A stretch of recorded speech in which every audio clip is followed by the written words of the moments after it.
I'm here to welcome all of you back as we kick off the second day of the Global Anti-Scam Summit.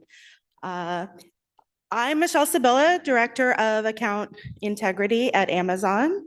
I know it's early, but I can already see the energy carried over from yesterday, pulled into today's room.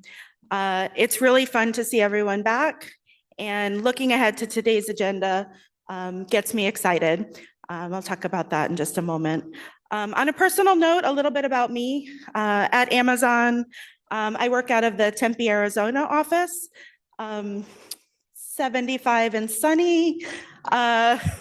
We're making arrangements, maybe, I think we need a little bit more space there, but certainly a destination in December, if anyone's looking. I lead a global team. I'm in Tempe. Most of my teams are concentrated in Seattle and San Diego, as well as India and Costa Rica. Contributing partners worldwide, including here in DC. My teams are responsible for protecting Amazon accounts all up. We protect our customers from bad actors and from criminals. And these folks are people who are interested in committing fraud, abuse, executing impersonation scams or any scams, whether it be on or off our stores. And so we wake up every day motivated to make a difference in this space. And we're really proud to be here today. Looking back at yesterday, the topics in the agenda have set us up well for what we're getting started with today. More on that again in a minute. As a first-time attendee, I wasn't here last year, but I wanted to share maybe two things that stood out for me. The first is I cannot help but recall and admire the brave and powerful survivor stories, Lori and others. Hearing those stories are helping us understand and learn how to fight back. Those stories and the deep dives that go into them are helping us learn, preventing and eliminating scams and the people who execute them, helping us learn from what the dynamics are and kind of the way that impersonation scams evolve and wind up infecting and harming so many people. It's that learning and that deep connection. Behind every statistic, there's a person, there's a family, there's a story. And I know for me, not only do I admire the courage, I use it to inspire, and hopefully all of us today will use it to inspire and understand why the work we do is so important. My second takeaway is, as a technologist at Amazon, it's easy for me to see how technology plays a crucial role in what we're doing. But it's ultimately the human connections that we're building that'll be the true catalyst for change. And on that, if I think about yesterday, Catherine kicked us off in the morning. Jorij and Abigail, each throughout the day, really highlighted that that's what makes this community so impactful. It's the people, it's the collaboration. We're not just here to talk about collaboration, we're here to make it happen. Each of you. So I don't know if you do this. Usually before I head out for a conference like this, I know I'm going to be away from my normal day for my normal work week for a couple of days. I try and set an objective. What is the one thing I want to make sure that I take away from the time that I spend at the event? And yesterday, I'll say, was a time for all of us to focus on the problem. The agenda and the speakers really reinforced our understanding of what we're facing from all angles. But today is a day to build on that momentum and make a shift forward. Today is about solutions. It's about action. It's about what we'll do together next. So let us center our approach today by not just asking, how can we, but building concrete plans for how will we. The connections we make today, the commitments we share, and the actions we take will strengthen our ability to protect consumers worldwide. Stated differently, stay focused on action. We're gonna work together, collaborate. These are our themes. And this is our moment to scale the solutions beyond what any of us could achieve individually. With that, I would like to introduce to the stage, ahead of another productive day, Jorij Abraham. Welcome, Jorij. Thank you. Thank you. Good morning, everybody. Thank you. Got it. Yes, let's do it louder. Good morning, everybody. Yeah. I'm going to repeat a little bit of what we presented yesterday because we have new people in the room. We also have a lot of people online. So I'm going to first explain why we're here. Also, like yesterday, I shared with you, we do a study amongst 50,000 consumers every year globally. And the amount of people being scammed always keeps surprising me. 23% of the global population shared with us that, yes, I lost money in a scam, which is a ridiculous percentage. And what we should not forget is that these, the people who are actually scammed the most are not us in America or in Europe, it's the one in developing nations such as Brazil, Argentina, Africa, Southeast Asia. I also shared yesterday this with you, that everybody can get scammed. And as many of you actually emailed me, hey, George, Gaza brand is being abused, you should take action. Because this was not an email from us. Well, actually it was, but we want to have the tradition of scamming our audience. What was very interesting is that actually the scam went through because we got some new numbers in. So now actually 120 people clicked on the link of the email we sent them to get to the free Gaza swag store. 15 people added products to their basket, and we got an additional credit card, and I would like to thank that person personally. But I also like to thank Oscar from GovTech from Mexico. He was the first one to send me a huge alert email. Hey, Jorij, a Gaza brand is being abused. So, Oscar, this swag will be waiting for you at the Gaza booth. Thank you very much. So what the Global Anti-Scam Alliance does is bring together all the stakeholders, governments, law enforcement. We have representatives here from Singapore, United Kingdom, Australia, Thailand, and United Arab Emirates, and several other countries working together to fight scams, together with the commercial sector, and really find better solutions to protect consumers. As I said also yesterday, we do a lot as the Global Anti-Scam Alliance. We share intelligence. We have now nearly weekly a meetup where we share new modus operandi or discuss a new policy. We have this summit not only in America, but also in Asia, also in Europe, together with our government partners. We do a lot of research, but we are now in Solution Day. And in Solution Day, we really want to take the next step. So not only talking, not only sharing, not only networking, but really try to define better solutions. And Gaza is also trying to really take the lead here. And I'm very happy that in January this year, we launched with Google and the Oxel Research Lab, the Global Signal Exchange, and now more than 30 members have joined of Gaza, including Meta, Microsoft, Amazon, and many, many others. And it's working, and I really can recommend you to go to the data sharing track this morning and learn more about the Global Signal Exchange.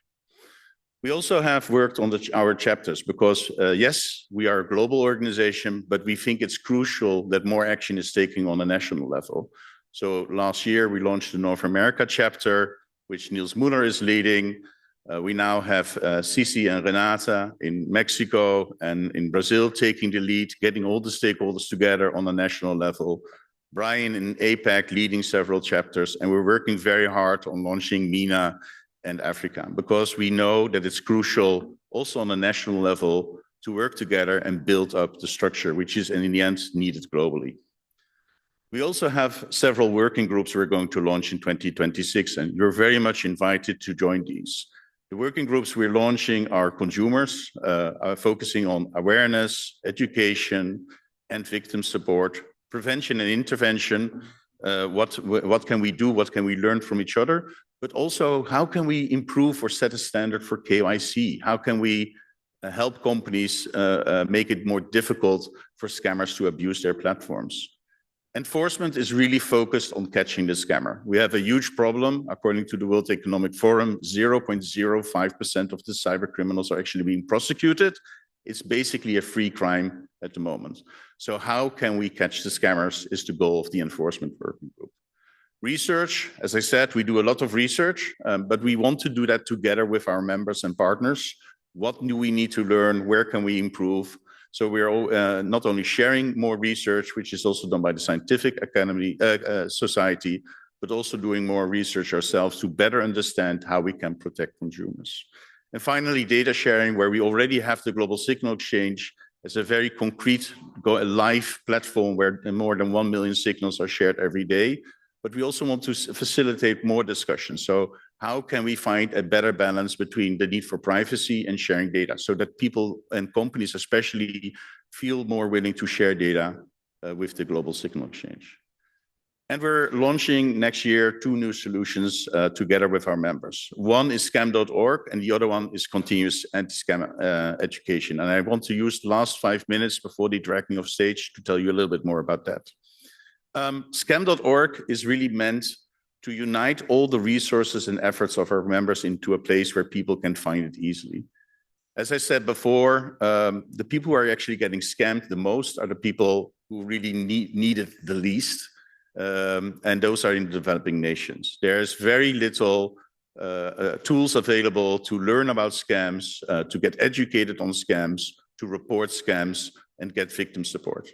And that's what we want to do with scam.org. We want to make it easier for these people to learn about scams. So we're working with our members, and the first 5 you see below, to make it easier for people to check for scams. So with Scam Advisor, Mozo, Spam House, Netcraft, we're going to offer a feature where people can type in a website, an email address to check, hey, is this a legit website? Or what can you share about this phone number? But together with victim support organizations and hopefully with AARP in the US, but with Victims Support Alliance in Australia, we're going to help these people if they have been a victim. A chatbot is great at answering questions, but it's not the hug people need. And that's something AARP and the Victim Alliance in Australia can support. And we hope to connect more victim support organizations to the platform to give the people who have been a victim of a scam more support. Could we play the video, please? Would that be possible? So this gives you an impression. We know that often people check if a website is legit or a scam, and we're using the resources of our members to answer that question and then also redirect them to our partners to learn more. But then we want to take the conversation further. So if they paid with PayPal, okay, the first thing you need to do is contact PayPal. And then we also like to know, see how we can help the person more, what actually happens, and how can we identify the scam, and then share that data via the Global Signal Exchange to our members and partners. So for the record, this is just, we're working on it very hard. I actually had hoped to show you the first real live demo, but my credit card got blocked and the bot is no longer working, so we need to work on that one. But in January, we hope to release the first alpha release and also get your feedback. A big part of scam.org will be the education platform. As already Niels presented yesterday, we have a global issue. 73% of the global population thinks they can recognize scams. 10% even thinks they can recognize any scam. And as a result, people don't want to be made aware of scams. They don't want to be educated. So that's a real significant challenge. And yes, in America, Americans and people in Australia are even more confident than the global average. And gentlemen, we have a problem. We are getting scammed more than the ladies. So what we want to do is actually offer continuous education. We've learned that awareness campaigns, well, they're of course necessary. People don't remember it for a very long time. And the awareness campaigns often focus on the rational, on the logic, take your time, think it through, which is the left brain. but while we're getting scammed, it's especially our right side brain, which is working. It's the emotion, it's the idea, okay, this is a great opportunity. So what we want to develop is a continuous education platform where we every week challenge the consumer with a question, a challenge, a question on scams. And we want to make it fun because we know that people don't want to be educated. So we have to put all the lessons learned from games like Fortnite into it. So we're going to offer coins. We are going to also put a little bit of fear in it that, hey, you need to protect your family more. We're going to reward it if they continue with a streak. Every week, another challenge. And yes, Abigail, this is a small hint. Love to talk about it further with you about the gift card part. I'll just give you an example where we really also need your help to make those questions fun. Second, the site you'll access is a secure SpaceX protected space. You can deposit any of the listed cryptocurrencies without worrying about your assets one bit. If you make the minimum deposit, doubling your money is 100% guaranteed. So I hope most of you already selected the right-hand side, but we know people will also click on the left-hand because yes, it's kind of funny, but good that you recognize the scam, but maybe your family will not. And that's just an example of a challenge we want to develop. So our plan is to slowly build up scam.org together with you in 2026. We will start with the protection and get help feature, educating the chatbot on how we can best help people who either are checking if something is a scam or are unfortunately already a victim. Then we want to launch the education platform in January and continue to develop it, and then expand the checking services also to include crypto, phone, and other services. And then slowly expand towards reporting, and we want to share that data of those reports with as many organizations as possible. So these are a little bit of our plans for 2026, and we hope you will join us in these efforts. For those online, welcome. A hybrid event is always difficult to host, so if you experience any problems, feel free to use the chat feature or reach out to partner@gaza.org. If you are a victim of a scam, please do not share that in the chat. We're very happy to help you via our email address and support you. And finally, before we introduce the next speakers, I would like to emphasize to all the speakers, we own you a very well-deserved Gaza Challenge coin. So if you are a speaker at our event and you haven't received the challenge coin yet, you can pick it up at the booth. And with that, I want to wish you a very good day. I hope to, at the end of the day, hear 1,000 more solutions to better protect people from scams. Thank you very much and have a great day.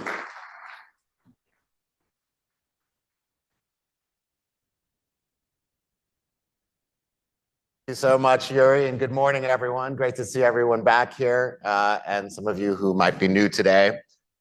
Really excited for our awesome lineup today. As Jorij mentioned, today is Solutions Day. Yesterday, we did a lot of admiring the problem, which everyone I'm sure in this room is really excellent at. I know I'm really good at admiring the problem. We really want to focus on solutions today. So to that end, I want to bring up our next panel with a great group of people from organizations really coming up with concrete solutions, ideas, how to create systemic disruption and how to implement solutions in this space. So come on out, Lucienne and team. Great. Thanks, guys.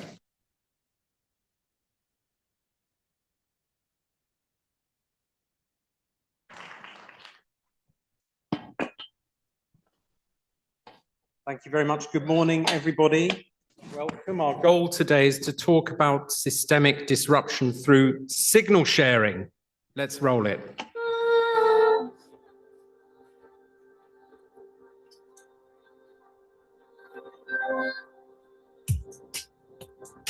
GSE as a neutral observation. It's really an enabler of protecting the world from cybercrime. Nothing joining the dots.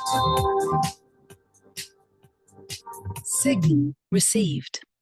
Thank you. Good morning. We're getting there. We're starting to do the trailer movies. It's really happening. Our goal today, as I said, is to talk about systemic disruption through signal sharing.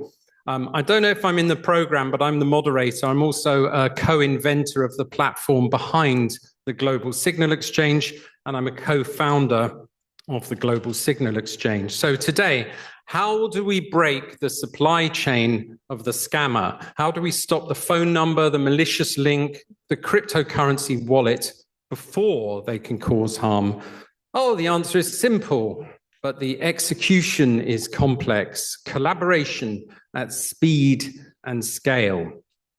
To lead this charge, we brought together the key voices necessary to win this fight. They represent the moral imperative, the research, the platform capability, and the government tenacity needed for success. First, to set the tone and call us to action, the visionary behind the concept of cyber civil defense, a concept of collective defense that empowers all of us. Craig Newmark.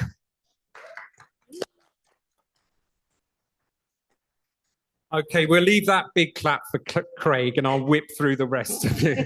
We will then ground this discussion in the devastating reality, hearing from Alice Taylor of Oxford Information Labs Research, who will discuss the vulnerability factors and the science behind safeguarding, which is an important concept when we think about the Global Signal Exchange.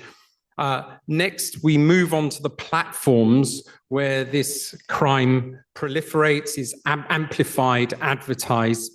And we're very grateful to our co-founders and supporters, Google, Meta, our hosts here, Amazon, thank you. But to represent all of those, we welcome from Microsoft, Will Blay, who will share the essential role of global technology companies in protecting billions of users. And finally, to show that systemic takedown is achievable, representing the tactical governmental arm of the fight and leveraging their own tools like Status and the anti-scam products, we have Mark Chen from GovTech. Welcome all of you. Thank you.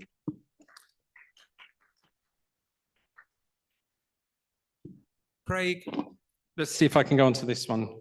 We'll get a bit more cozy here. Craig, welcome, and thank you so much for joining us today. I'm very grateful to you. You've spent a lot of time and money fighting online scams and funding cybersecurity work, including launching your new Take 9 campaign last year. I understand that before we begin today, you would like to make another announcement on that front. Well, my motivation is based on around 25 years fighting scams and other problems online. I think I was doing trust and safety when I just called it customer service, which I continue to do. I'd worked with a lot of cops and so on, but very quietly. Frankly, what I've seen, the results of scamming, I take it very personally. It pisses me off. And I believe in putting my money where my mouth is. So today I'm announcing a $1 million commitment to the Global Signal Exchange.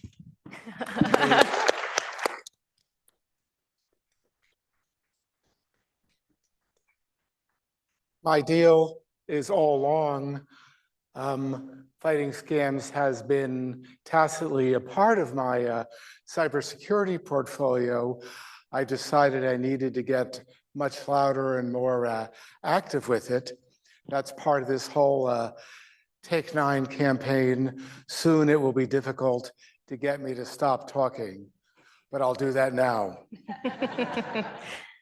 Craig, what can I say? What should we say? Thank you so much. It's really important that we do spread the load. And in this first year, in these early stages, you know, we were launched in January this year. We've had very generous donations, but we really mustn't depend upon any single one player.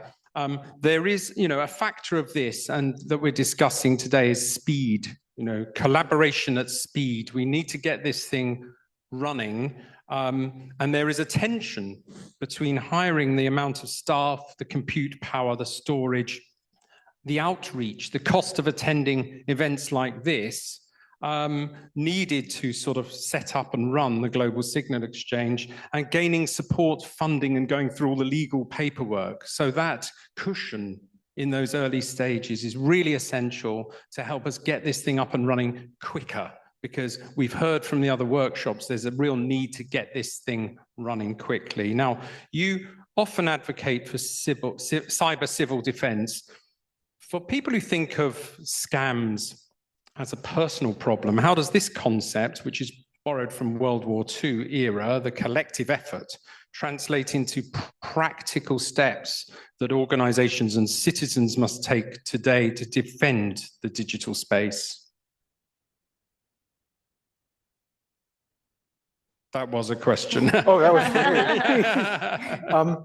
Basically, that's the whole Take 9 theme, which is largely the idea of a national mobilization campaign, at least in the US, where everyone is motivated to play a role in fighting crime online. And it's occurred to me lately that a lot of the steps we need to take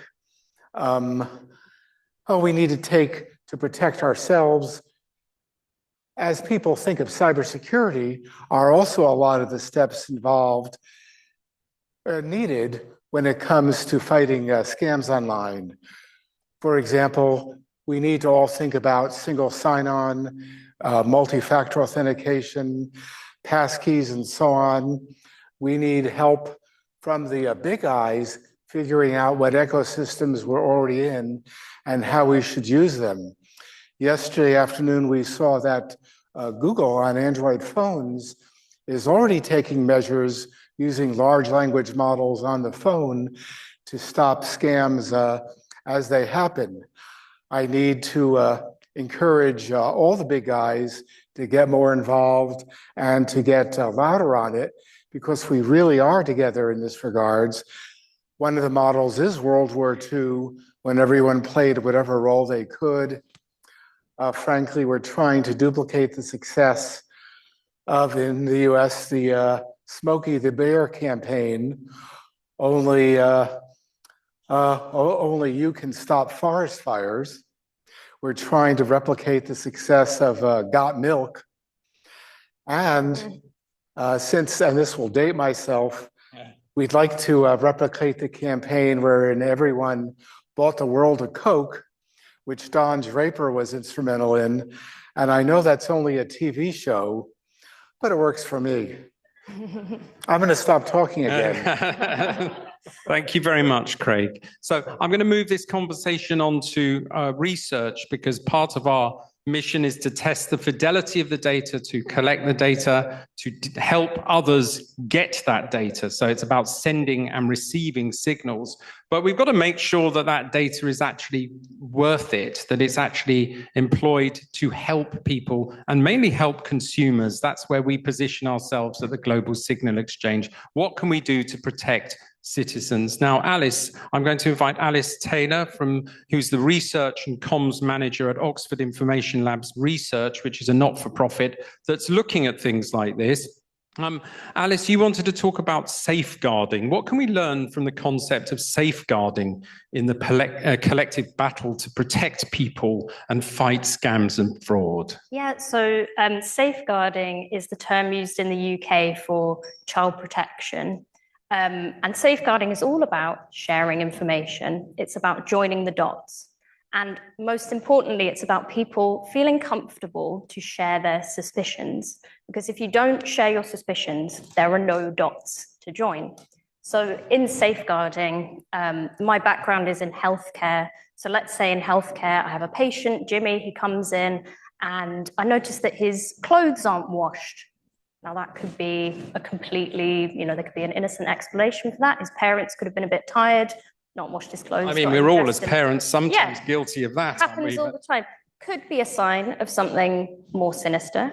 And then let's say a doctor observes Jimmy's got cuts and bruises on his hands.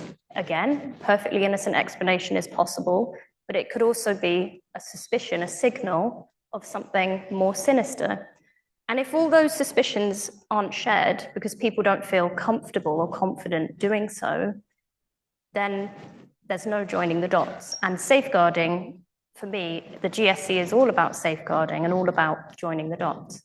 Right. And so, but, in the last 11 months, I think most of our conversations have been with the lawyers. And the lawyers want to make sure that they protect their companies. And we're talking about moving data in and out of organizations that may be private data. And what you're saying is that those signals, those things that you may or may not be worried about, they may or not be evidence-based, count in the fight against scams and fraud. In safeguarding, false positives and suspicions are as important as concrete evidence. And there's a lot of discomfort in the world of safeguarding because it goes against all our instincts to share things that we're not 100% sure might be a definite sign of abuse. But that change in safeguarding of giving people that freedom to just share your suspicions, your observations, without feeling 100% certain that they are a definitive sign of abuse has made a huge difference to children and adults in the UK. Thank you very much. And I know we attend a lot of manels with this. So I'm going to give you one more for this. Your research focuses on vulnerable groups. Who are the truly vulnerable groups? Yeah, so we set out in our research project, which is supported by google.org, to try and identify the groups most vulnerable to scams. And, you know, the literature and our research has shown us there are none. Everyone is vulnerable to a scam. Really? And what we're really interested I mean, isn't it always old people? Yeah, or old isn't that what people say? They're a very small group. They're very far down on our data set, and much bigger groups are people who are financially aspirational or tired or distracted or jet lagged. It's situational vulnerability is the big thing that is coming out of our research project, because all of us in the right or wrong mindset are all vulnerable to becoming scam victims. Thank you very much. I'd like to move on to Will Blay from Microsoft. Will, please set the context of your current, for us all, your current work with the Global Signal Exchange. Yeah, so the way we think about the GSE at Microsoft is kind of twofold. There's one side, the jargon I use is the community side, where we are obviously going to ingest data from the community, use it for our internal models, algorithms, improve our detections, things like that. But also, we want to give data back to the community. Certainly, we recognize, given the size and footprint of Microsoft and how much we touch, there's a lot of good data that we can share back with the broader users of the GSE. So that's kind of one side of it. And then the other side of our use really lies around what I'll call one-to-one or small group sharing. While there is, again, the data on the community side that we can give back to everybody, there are engagements and things we've done in the GSE with other companies in it where they might have specific data that we can leverage and vice versa and give back to them through the GSE. So it's kind of that community being one aspect, but then also I'll call it one-to-one or small private group sharing where there are very niche or specific use cases where a company might have data or government might have data that is very specific for Microsoft, and we have data that's very specific for them that we can send back and forth through the GSE. Are there any success stories you can share?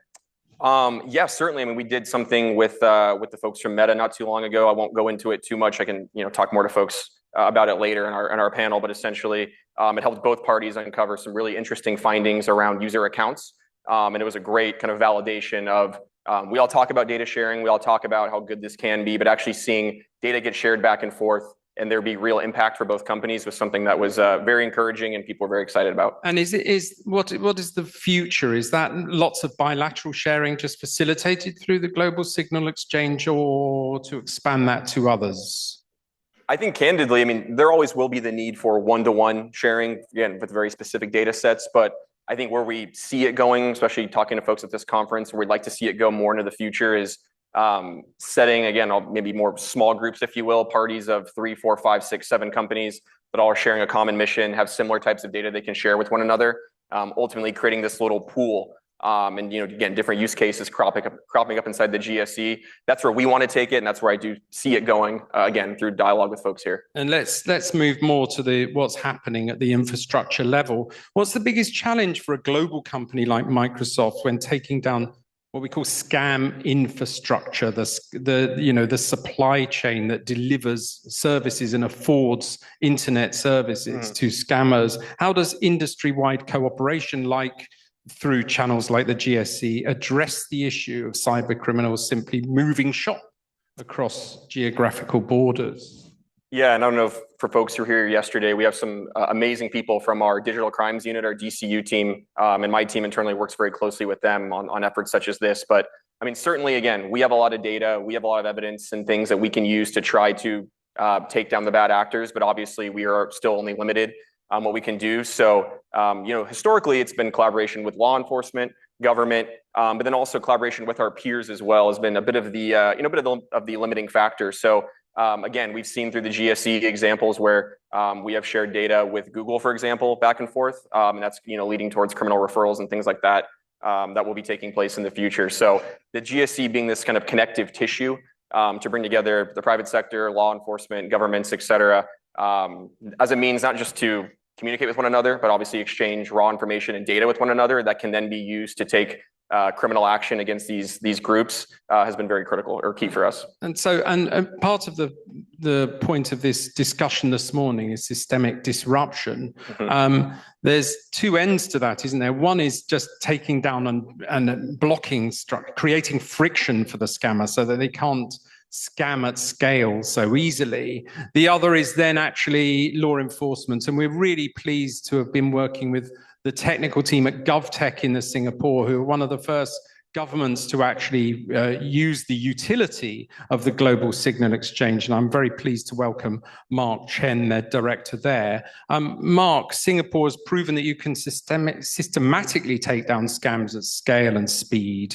What is the most important lesson in this journey you took, and what role does the government play? Yeah, thanks. Yeah, so I think onto the first point, I think maybe the most important lesson is that systemic disruption through signal sharing, which is the point of this panel, actually works. I think what we've found is that as we work with law enforcement, our partners in the Singapore police, we actually can see information about the end of a scam. Right? Someone goes and files a police report, someone loses actual money. At that point, the maliciousness is pretty much confirmed. With the benefit of hindsight, you even know how it unfolded, where the scammers first started talking to the person, started reaching out, what was the hook. And you can see everything with the benefit of hindsight quite clearly. However, I think by then it's, quite obvious, it's already too late. The victim has already lost money, it's already suffered a loss. But I think on the platform side, with the folks on the GSE, people like Meta, Google, Microsoft, you see the front of the scam possibly. You see a post, you see an ad, where the maliciousness is maybe not so clear. In many cases, of course, scammers are pretty clever. They're trying to disguise their initial approaches to use very similar language or tactics that legitimate actors use, and it may be very difficult to definitively know that this is a scam, but there's a lot of potential there. You can actually disrupt something before it even happens and really make a difference. So I think where signal sharing helps is that obviously you can connect these dots, you can use it to actually help people. And I think maybe to share a little bit about what our team does and some of the work that in this space, we actually started our work with something pretty simple, building case management tools for the Singapore police. So you just go to a website, you crawl, you get domain information and domain registration information, you log investigative outcomes. Nothing like too sexy, but I think that what it really enabled us to do is to convert this into a useful signal, or the best labeled data in the world is what I call it, actual police investigations.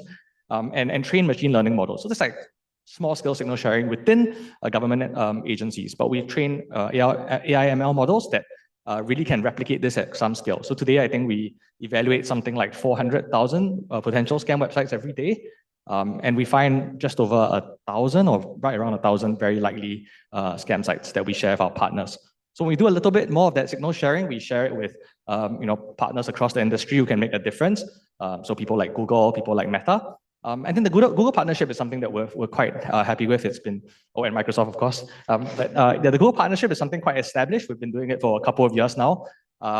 Today, I think every month, Google puts a Google Safe Browsing red screen warning on over 10 million times from our sites alone.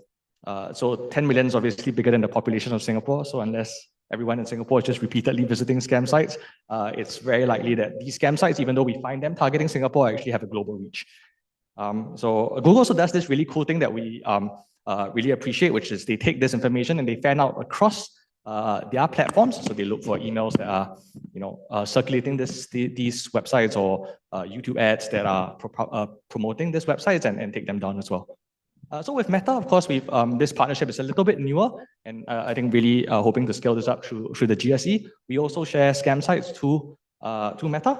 So I think some numbers there that are quite interesting is for the first half of this year, November 2024 actually to July 2025, from the scam sites we sent, Meta has taken down something like 17,000 scam entities or restricted them. And I think this has been quite helpful overall. So I think together, and together the efforts across the industry, across the government, this has, I think, really made a difference. Scam cases in Singapore are down 26% year on year if you compare the first half of 2025 versus the same period last year. And that's something I think we're across the government in Singapore quite proud of. Of course, the glass half full is that, the glass half empty is that scammers have unfortunately pivoted away from some of the online scams that we scaled solutions in to offline scams on like the phone, etc. Thank you very much. I'm going to cut you off there because I am running out of time. You're not running out of time. But I also wanted to thank you very much because there is a real change of mindset here, I think, that has been necessary, particularly with the tension between government perhaps and the big platforms, moving away from this. If we listen to Alice, we're moving away from this notice and takedown paradigm towards what we call an observable database that others can pull from. And we can talk more about that. Please join us this afternoon. We can talk a bit about the difference between a clearinghouse global signal exchange and the more traditional, I send you 1 million URLs. Why haven't you blocked all of those sites? Now, for some reason, in the last 20 years, that has not been working. So we are trying different things. Craig, I want to just come back to you briefly, each of you, in your opening remarks. What is the single most urgent change you believe the financial and technology sectors must embrace to shift the fight from reaction to prevention? I feel mostly it's a matter of encouraging cooperation within the industry and within the philanthropic world. I'm not the right guy to really be pushing this, since that requires social skills. And I hear you are today. I don't buy that. like the Batman says, I'm probably not the nerd you want, but I'm the nerd you got. Thank you very much. Alice, in the life cycle of a scam, clearly it's more desirable to prevent crime before it occurs. But when it comes to victim support, is focusing on prevention enough? You've got 10 seconds. No. No. Well, okay, right. For the tech and government and everyone, they need to move towards prevention. But for victim support, we need to also think about the during and after a scam has occurred, not just prevention. Wow. And I'll give the last word to Will, because he's had the least time. Give us a concrete example of how receiving a signal like a malicious URL from a non-traditional partner, like a bank or government agency through the GSE, allows Microsoft to protect its users faster. I think in simplest terms, it's data that we didn't see or didn't have otherwise, so we can use it, ingest it, make sense of it, and use it to strengthen our defenses. Thank you, all of you. I'd like to really thank my panelists this morning for a very interesting preview of more talks we're going to have later. Thank you for bearing with us this morning. Thank you all.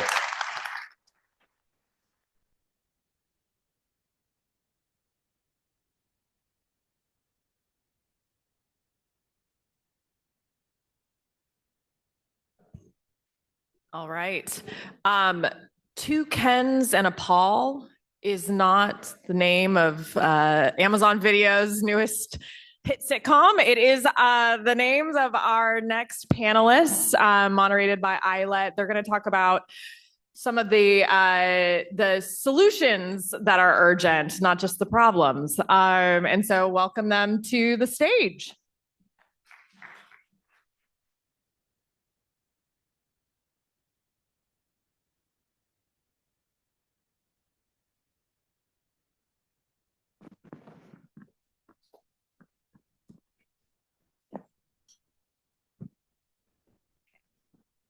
Good morning, everyone.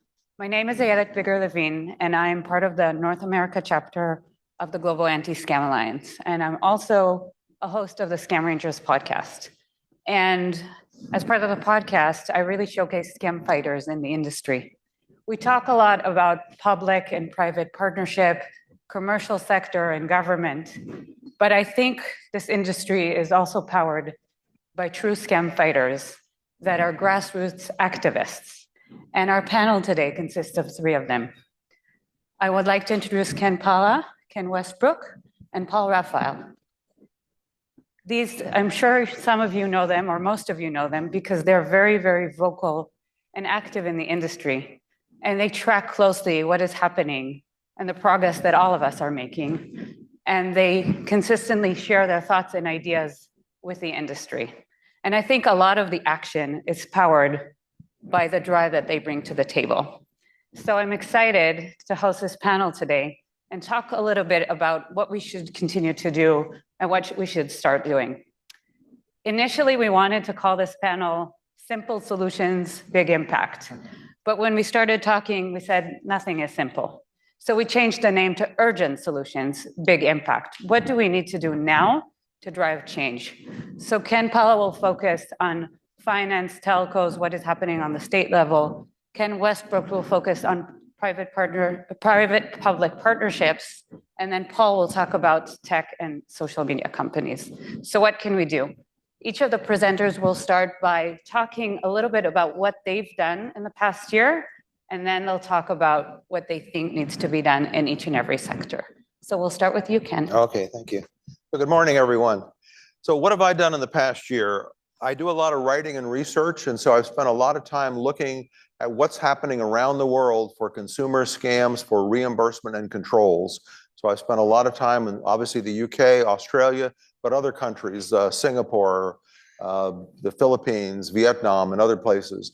And I also have written some papers. So if actually at the Outlook booth, there's a presentation, document I've done on scam controls around the world. There's like a list of 70 scam controls.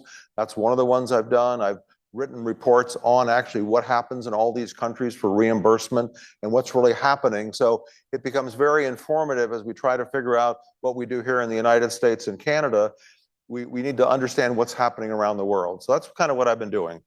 And so with this, I see I've got a green arrow, so that's a good sign for me. So what we're going to talk about first are the financial institutions, best practices, and this is about prevention. And this is really a journey that banks will have to go through. Some are in the middle of doing it, some are planning on doing it, but it is a journey that has to be done. And one of the things I want to highlight is from Key Bank, Ben Hirsch is here. So Ben, if you could stand up. Ben is a banker going through this journey, and this is a chance for you when you're here to talk to Ben, understand what it's like for a real banker to go through the journey I'm talking about. So thanks, Ben, for volunteering to have people talk with you. But I did talk to him beforehand. Okay, so as we look at this, this is a list that I consider to be kind of the best practices. And it's something that if the Federal Reserve were to put something out about a guidance or a best practice, or the FFIEC that we used to have before for online security, these are the things that I think would be on there. And they're really pretty straightforward. So we talk first of all about tracking consumer scams. As a financial institution, you have to know what the impact is to your customers. And this information is key to help get the C-suite aware of the problem at your financial institution. It's like step number 1. The second one that I would do, and I'm going to go a little bit out of order, is to train your staff. So if you're starting this off and maybe you don't have a lot of money, I was talking to Ben earlier today, and training your staff and understanding the psychology of these scams and understanding psychologically how to interact with the customers. This becomes important because number 1, it's not one of the most expensive things you'll do, but it's one of the most impactful. We spend a lot of time talking about controls that will generate alerts. Well, once you get the alert, it's now going to be a person talking to that customer/victim. And so this training is your last line of defense to basically get that person to keep the money in the bank. And those would be the very 2 things I would do if you're a financial institution and you're going, oh, I don't really have a lot of money, I don't have a lot of approvals yet. See if you can get those 2 because you'll see impact. Then we move along back up toward the top there, having an anti-scam strategy. This is important. Make it written so it's defining what you're doing and you can share that with your C-suite and your staff. It becomes quite important. The next one is having anomalous controls to actually detect that there's scams. And we know when it comes to fraud, it's much easier to identify the anomalies than it is when it comes to scams. And so it's a different set of controls you need to identify a scam transaction. The next point is to allow the customer to have choices in the controls. So as an example, when Zelle came out, it was turned on for everybody. My idea of customer controls would be to have it turned off initially and let customers choose that they want it. Once they want it, maybe they don't need it instant where it goes out 2 seconds later. If I'm sending my daughter some money, it's okay if she gets it tomorrow. So give customers choice in these controls. That's very important. And the final one on here is to add money mule management controls. Money mules is one of the primary reasons why we have fraud and scams. And so it's very important that every financial institution put a focus, number one, on new account opening. And I will tell you with Gen AI, it makes it much more difficult to defend new accounts being open because it's so easy to create driver's licenses and the documents and all that stuff. So it's a real serious effort. I also understand that when you talk about money mules, sometimes it's your existing customers. Sometimes it might be people coming in from outside the country, students here for a short period. So there's a lot of different personas of a money mule, but start with that online account opening and then also have inbound anomaly detection. That's something new for most banks, but NACHA, which basically is the operating group for the automated clearinghouse transactions, is mandating that for ACH starting next year. So banks are already focusing. And what you see here, it's a combination of the sending and the receiving bank. And what's important is this is a journey. It doesn't just happen overnight and you don't just get it done and move on to the next project. This will be continual because the threats that we have are constantly evolving. And the psychology of these threats, we heard it yesterday about how the victims go through this and all the grooming. The bankers need to understand that and things change, and that's an important part of this. So again, this is going to be a journey for banks. You'll be doing it, but it's going to be an ongoing thing, especially the training for staff, because you will learn as you do these interdictions what's working and what's not. Okay. The next thing has to do, I'm going to move over to the telco space. And here are 3 areas that I think are important. One is on international calls. I think they should be labeled.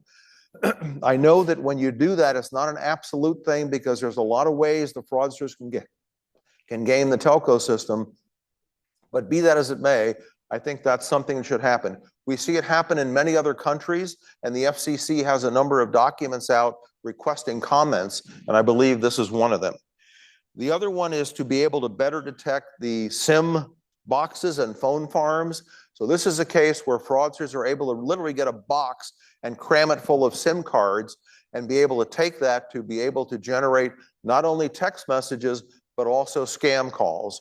And I was actually talking to one of the carriers yesterday, and they actually have identified ways where they can help to detect that. But again, the scammers are very sophisticated with these SIM boxes and SIM farms, so it takes even more technology to go after that. The third one more has to do with the phones, the mobile phones themselves, and the ability for both Apple and Google, who basically own the platforms, to open up the APIs to make it easier for third-party vendors to help come in and look at the calls and the text messages and provide more alerting. Now, to be fair, we saw some wonderful examples by Google yesterday about what they were doing, and I will applaud that. Those were some really good examples. But I think if we open up the APIs, there are a lot of other creative people out there who can help in that process. Okay, the states, I include the states because there's a couple things that they can do as well. Number one is a number of states already have laws for hold transactions, especially for senior citizens, and the ability for safe harbor. And so for financial institutions in those states, that is something that allows them under law to hold the transaction if they think it's suspicious for elderly and have a safe harbor. I would like to see more states do that because I think that's quite effective. The other thing I think states need to do is basically have regional law enforcement centers. We know that every police department cannot handle this. They just don't have the staff, don't have the training. I'm from California. Maybe there should be 5 regional centers within the state. Or if someone's from Montana, maybe Montana and plus 2 other states put together a regional center to help this, because the law enforcement is essential and we have to find a way to make it more efficient than it is today at the local level. The last thing I want to add here is that I noticed, this is something Ayelet brought to my attention, is the state of Minnesota has basically established a $5 million annual consumer recovery fund, so that if consumers in the state of Minnesota are scammed, there is this $5 million per year that's available for some level of recovery. So again, from a state level, that's not a control, but that's an innovative approach, and I wanted to mention that as well. Thank you very much. Thank you. So Ken, we heard from you last year at the conference, and please share with us what have you been up to in the last year with Stop Scams Alliance, and what are your recommendations for public-private partnerships? Well, Ayelet, thank you very much to GASA for the opportunity to speak to you all today. Next slide. Sorry? The next slide, right. I need to go to the next slide. There's my slide. I got you. Here you go. Thank you. So thanks to GASA for allowing me to speak today, and also to Amazon and to GASA for putting on such a great conference. It's really a great event you guys are running. My background is in national security. I worked for the CIA for 33 years, and first as an analyst, then as a manager, and then as an executive managing digital transformation for CIA's analytical directorate. My last job was at the Office of the Director of National Intelligence, and I was the Director for Information Sharing for the US intelligence community. I've been a strategic advisor to companies like SAP and Oracle, and taught at Georgetown University. In early 2023, my life changed because my mom was scammed, tech support scam, and my eyes were opened to the scale of the problem facing the United States. It's just not my mom. Millions of Americans are being scammed each year. My instincts were to focus on prevention. After all, I learned in the intelligence community that it's always better to be left to boom. So Stop Scams Alliance is a nonprofit that focuses laser-like on prevention. We aim to create a coalition of tech companies, telcos, financial institutions, consumer groups, and government to raise our collective defenses, focusing on prevention. Some of our signature projects include working with Gallup, the nation's leader in public opinion research, to understand the nature of the threat. Gallup did a survey question for us in 2023, and in January, we're going to launch the most comprehensive survey ever undertaken in the United States on scam prevalence. Some of the companies here in this room are supporting this project because measurement is so important. Good public policy requires good data. We've also written a number of op-eds, and we've made significant contributions to a variety of legislation in the last year. Most recently, I was asked to join the Wilson Center as a distinguished fellow. The Woodrow Wilson Center is one of the nation's foremost nonpartisan think tanks and public policy forums, and my appointment there reflects the recognition by the Wilson Center that the time has come to elevate the issue of scams.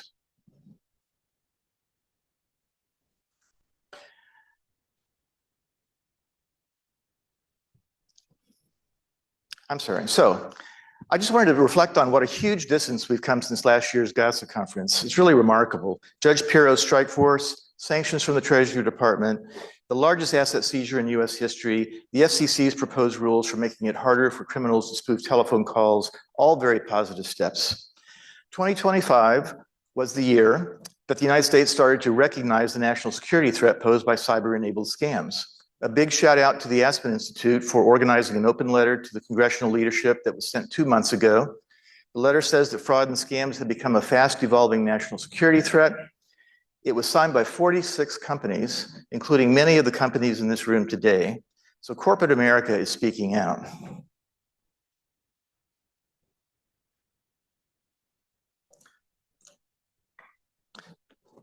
Congress is speaking out too. Senator Grassley opened a recent hearing by saying we are under attack by transnational organized crime syndicates who are engaged in industrial scale fraud. Let me be clear, he said, this is a national security crisis, and we're actually funding it with money stolen from our own pockets. Congress has responded and is cranking out legislation like crazy. By my count, at least 24 scam-related bills have been introduced in 2025. At least a dozen of these will set up an interagency task force to create a strategy to address the scam crisis. However, these bills show that we haven't yet decided who should be in charge of fraud policy. Are scams mainly a financial issue, diplomatic, defense, law enforcement? Who should take the lead? And keep in mind, just because companies in Congress are speaking about a new national security threat, that doesn't make it so. At the end of the day, the White House has to be on board. So let's look at a precedent. After all, the US has encountered many national security threats over the years, and we have a playbook. For example, in the mid-80s, we faced a surge in drug trafficking. We responded by doing three things: declaring the war on drugs a national security priority, appointing a White House level coordinator at ONDCP, and making the proper investments. We've used the same playbook over and over again for ransomware in 2023, et cetera.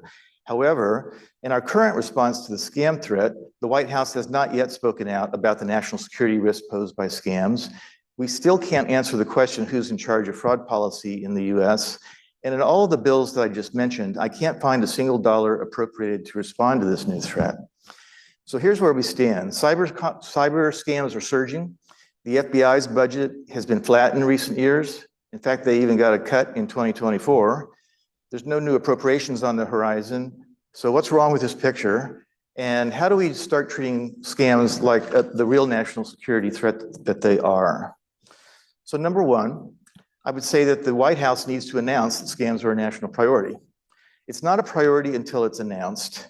And I worked for many years in the executive branch, and it responds to direction, but only when told there's a new priority that they need the budget for. If it's an official priority, it'll get done.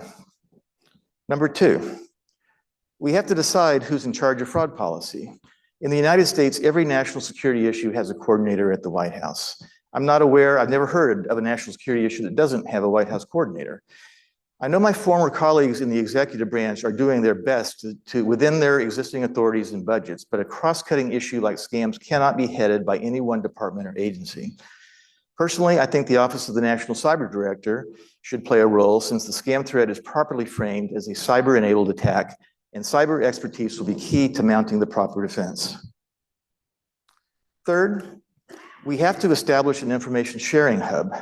Let's face it, we're at war with foreign cyber criminals who themselves are organized and share information, so we need to get our information house in order. My favorite model is the National Center for Missing and Exploited Children, which is a nonprofit authorized by law and is funded by the federal government and the private sector. NCMEC receives about $40 million a year in federal funding, and it serves as a data fusion hub and a center for training and education, and it works. We created a fusion center after 9/11 to fight counterterrorism, and that works too. We recently, in June of 2025, created the Healthcare Fraud Data Fusion Center at DOJ.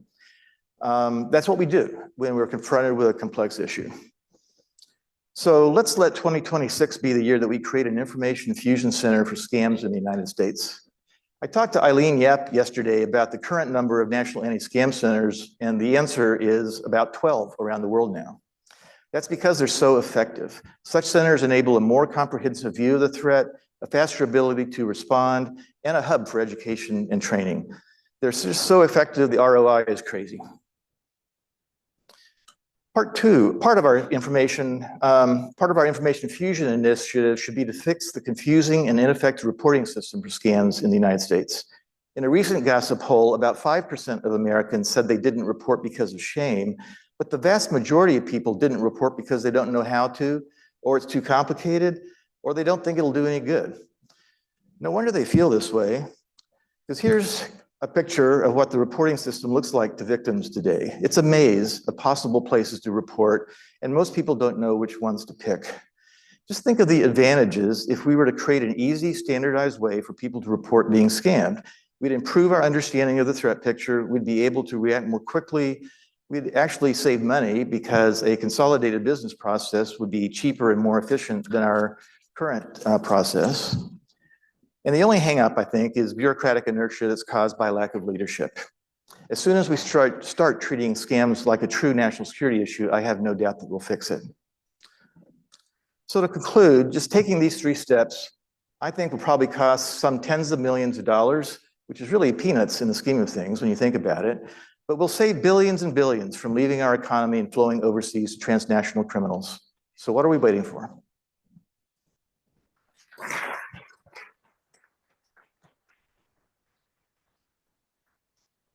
So last year, when Paul took the stage, there was not one dry eye left in the room.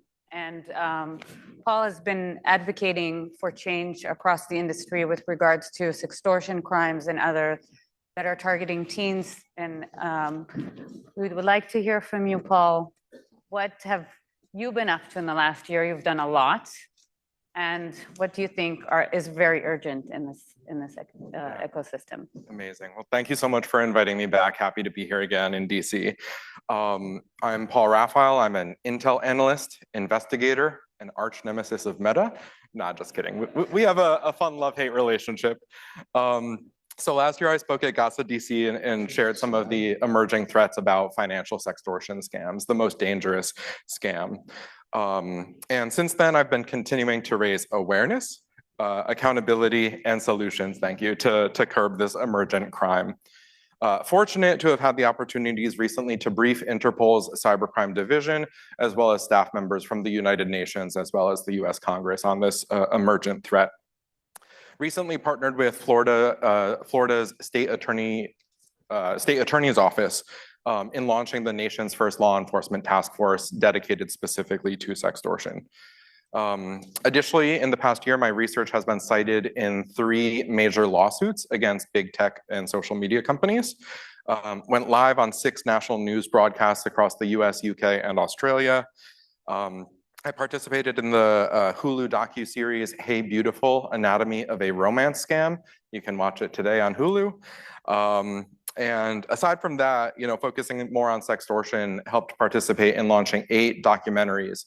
2 in the UK are out now, 2 in Canada are out now, 1 is out in Germany, another one is coming out in Germany, and that's 6. The other 2 are top secret, but you'll hear about them next year, I'm sure. And so lastly, what I've been up to, well, that's basically it. I'll go into the slides. Okay, so what is a sextortion scam? Cyber criminals, financially motivated, have created hundreds of thousands of fake social media accounts across Instagram, Snapchat, and TikTok. They are catfishing, as pretending to be young women. They are friending hundreds of thousands of teenage and young adult men here in the US, and they are grooming them, essentially coercing them into a compromising situation. These criminals are, starting out with a normal conversation, turning it flirtatious, and then they're sending a nude photo to their target, hoping that the target reciprocates. The moment that happens, that's when the blackmail begins. The criminals say, hey, I've screenshotted all your images, I've screenshotted your entire friends list, your followers list, and unless you pay me $500 right now, I'm going to ruin your life, I'm going to get you kicked out of school, I'm going to make this compromising photo go viral, I'm going to send it to your friends, family, etc. It's a very heinous crime. The death rate is, death by suicide is 1 per every 1,000 reported cases. So it is the most dangerous scam.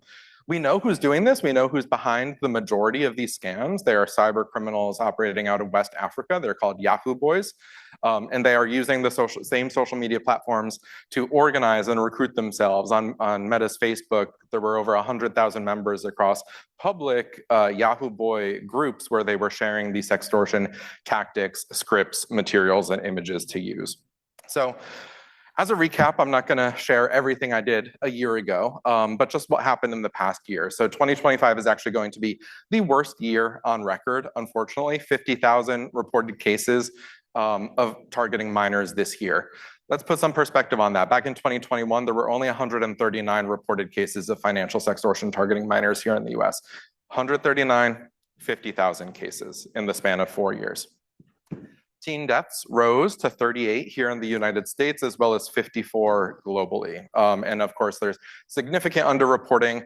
I believe there are probably at least a couple hundred cases that simply ended with a locked phone, shame, and embarrassment. That victim never told anybody. and parents are left clueless as to why their son is dead. During this past year, 5 Yahoo boys were extradited to the United States. That's not enough. There are hundreds or thousands of them doing this scam, and no platforms have been held accountable or liable in any way yet. So these are the deaths that we could have prevented if we implemented all the recommendations that were shared last year. Braden Bone left a suicide note earlier this year, I think in March. He told his mom, "I'm sorry, I'm scared. Look in my phone. You'll find answers there. Please go out. Please find who's doing this." His note left an action. We need to find the criminal that was doing this, tormenting these kids. Diane Torres, Levi, Massachusetts, 13 years old, died by suicide. Gunshot wound, hunting rifle. I still don't even know how a 13-year-old's arm is that long to do that. Caleb Moore, 14 years old, Elijah Heacock, and Bryce Tate. 5 out of these 6, they were initially targeted on Instagram. A tale of 2 platforms. So I mentioned Instagram, I mentioned TikTok, and I mentioned Snapchat. Those are the 3 primary social media platforms that these criminals are using.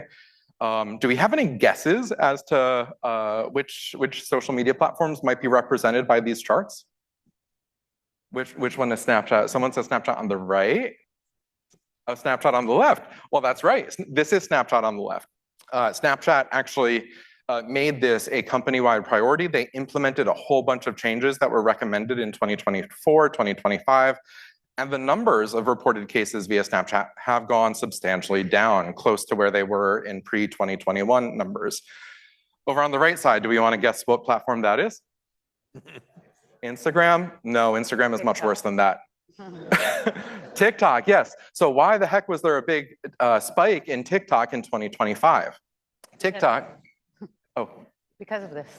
Oh yeah, well, no, because there's a gap, because why did it take 1.5 years for it to displace from Snapchat to TikTok? So I don't think it's exactly correlated, but the reason why TikTok is now spiking in 2025 is earlier this year, they launched the ability in direct messages to share photos and videos. They did not have that feature before this year. And once they launched that feature, of course, the number of sextortion scams on that platform rose. So WTF do we do now? I have about 35 recommendations, but I'm only allowed to share 3 today. So the first one involves social media. We know that in the vast majority of these sextortion cases, the primary source of leverage that these criminals have on the victims is that they have screenshotted the victim's entire Instagram friends list, followers list. They know where you go to school, they know all your friends, they search that list for your family members too by last name. And these kids are scared to block the criminals because of that. They think that they have to pay, they don't know what to do. They're scared that if they block the criminals, everybody on that friends list is going to get those compromising images. So here's a simple or urgent solution, whatever we want to call them today. How about we hide those teen followers lists by default across the board?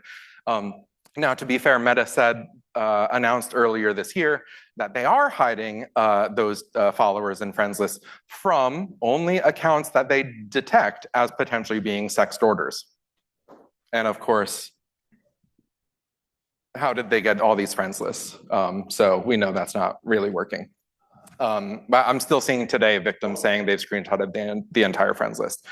On Meta's Facebook platform, there actually is the privacy setting to keep your friends list always private. So why do teens not have that same safeguard over on Instagram when it's being weaponized against them?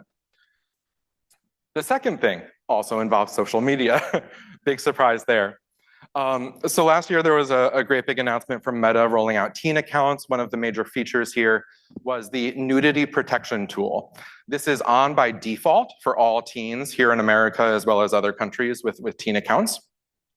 And what this is essentially an AI system that detects nudity in direct messages going to and from teen accounts on by default. Now, what the system does, instead of actually blocking nude images from being sent to or from teen accounts, it just blurs the image and that says, tap here to unblur the image. So Instagram knows, let's say a teen account, a registered 13-year-old, has just sent a photo via the front-facing camera, And whether that photo is going to another 13-year-old or an adult doesn't matter. That's illegal regardless. Why not just block or prevent those photos from being shared instead of having a pop-up that says send anyway or share anyway? That just seems like knowingly facilitating child sexual abuse material and spreading child pornography. So lastly, finally, third point is not about social media platforms. It's actually an announcement that I'm pretty excited about today. So the number one question that I get asked at the end of all these conference sessions is, okay, scary information. What can we do? Can we bring this information to schools, communities, our kids? And until now, I have not had a good solution to do that. And I've been referring you guys to all like external sources. Very excited today to announce that I've been working with a small team, folks from Yahoo, Apple, universities, and we've put together what we think is an amazing training program for you all to bring this awareness, this education to schools, to communities, to sports teams, to help protect the young people in your area and in your life. This presentation is called Navigating the Digital Storm. This will be freely available to everybody here. If you feel inclined to reach out to your local schools, where your teens go to school, sports teams, youth groups, etc., we're going to give you for free slides, as well as a facilitator's guide about how to talk about these different topics. And if you are interested in registering to receive this presentation for free, we have a landing page, a registration page that you can access today at thedigitalstorm.com. So feel free to register and we'll send you that presentation in a few weeks. So wrapping up with a few final thoughts here, this is the largest blackmail operation in human history. It's a public safety emergency, but it's also a national security emergency too, as we heard. Yahoo boys have killed more American teens in the past couple years than ISIS ever has. These criminals are organized. We need to be too. That's why I'm thankful that events like this exist. So thank you for the time.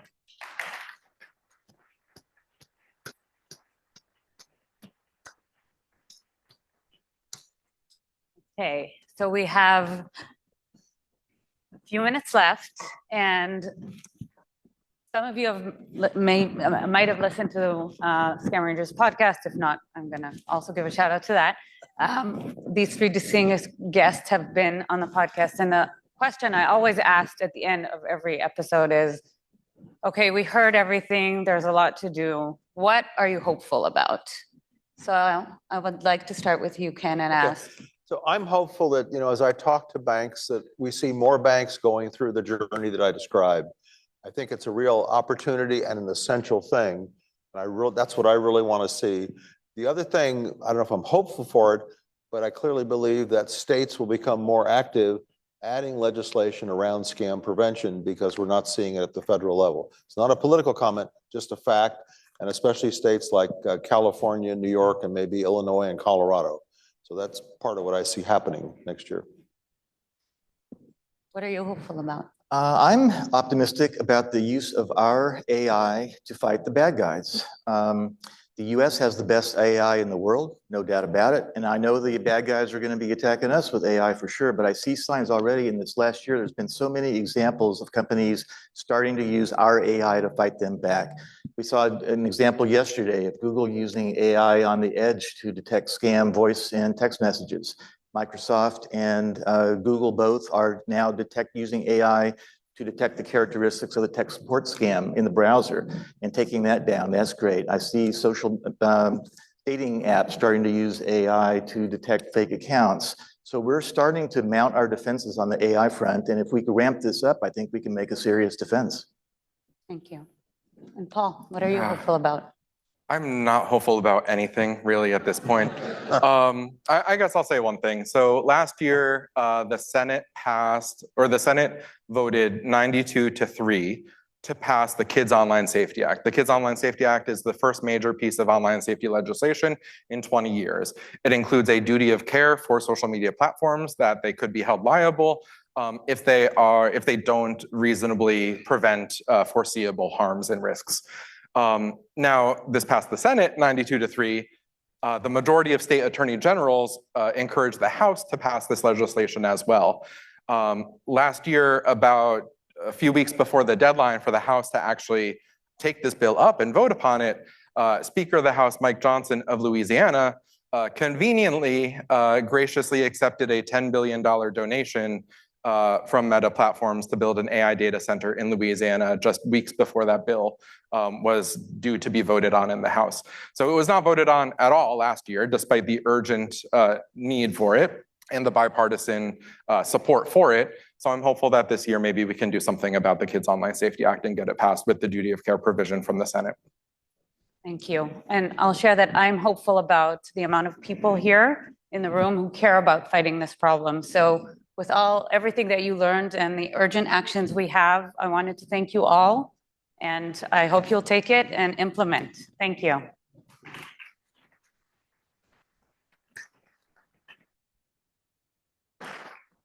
Nice.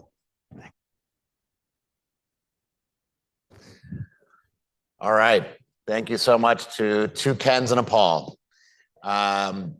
Those were all great examples this morning of solutions. What more can we be doing? And that's the theme that we're going to be exploring now for the rest of the day. Let me find my clicker here. We're about to go into the coffee break now. Opportunity for you guys to kind of discuss what we've heard so far and prepare for engaging in our breakout sessions that are forthcoming. Welcome to this data sharing track by the Global Signal Exchange, and we'll be reflecting on the first year of the Global Signal Exchange. My name is Emily Taylor, and I'm the CEO of Oxford Information Labs and a co-founder of the Global Signal Exchange. Now, before, just to level set, does anybody not, if you know what the Global Signal Exchange is or think you know, please can you raise your hand? Okay, yeah, because I was thinking, do I need to do a background of, just for the few who haven't raised their hand, the Global Signal Exchange is a non-profit clearinghouse for the real-time exchange of scam and fraud threat signals, and it is cross-sectoral, international in nature, and also provides analysis and league tables and leverages AI and machine learning, all with the objective of disrupting and investigating scams. Okay, so we are going to divide this segment into 4 sections. So first of all, for 10 minutes, I've got a fireside chat with Andre Naumann, who's the principal at Google Trust and Safety. Many of you will know Andre from this circuit, and also, of course, a co-founder of the GSE, both personally and on behalf of Google. So Andre and I will have a chat for about 10 minutes. Then I'll hand over to Alice, who is our research and communications manager. She's going to talk a little bit about some research, a major research project that we are just beginning with the support of google.org. And then there will be 2 panels, one that considers the finance sector pilot that the GSE is currently initiating. And the last of the day, last but not least, we'll be reflecting on the need for cross-sector data sharing and why that's so important in the fight against scams and fraud. So, Andre, I'm going to sit here, not in a creepy way, but just to give us a bit of space. Andre, it's great to be on, to have this chat with you. Could you just give us a sense of why Google decided to embrace signal sharing, and also why the GSE, why did Google decide to be a co-founder of the Global Signal Exchange? Sure. Can you hear me all? Oh, yes, awesome. So hi, everyone. My name is Andre Naumann, and I lead the Signal Exchange work on scams and fraud at Google Trust and Safety. Well, to your question, at some point when fighting scams and fraud, our teams started running into an interesting challenge, which Lori Flowers shared yesterday in detail when telling a story, how the scammer actually moved her across different platforms. What started with a message on LinkedIn, turned to a conversation on Gmail, and then WhatsApp, and then I think calls followed, and so on and so on. And from a platform's perspective, it's really difficult to understand the intent behind the interaction when you only see a slice of that journey. And it might even look innocent or benign. And when you try to review that interaction or the piece of content against your product policies, you might not necessarily find abuse or any violations because you just don't have the full picture.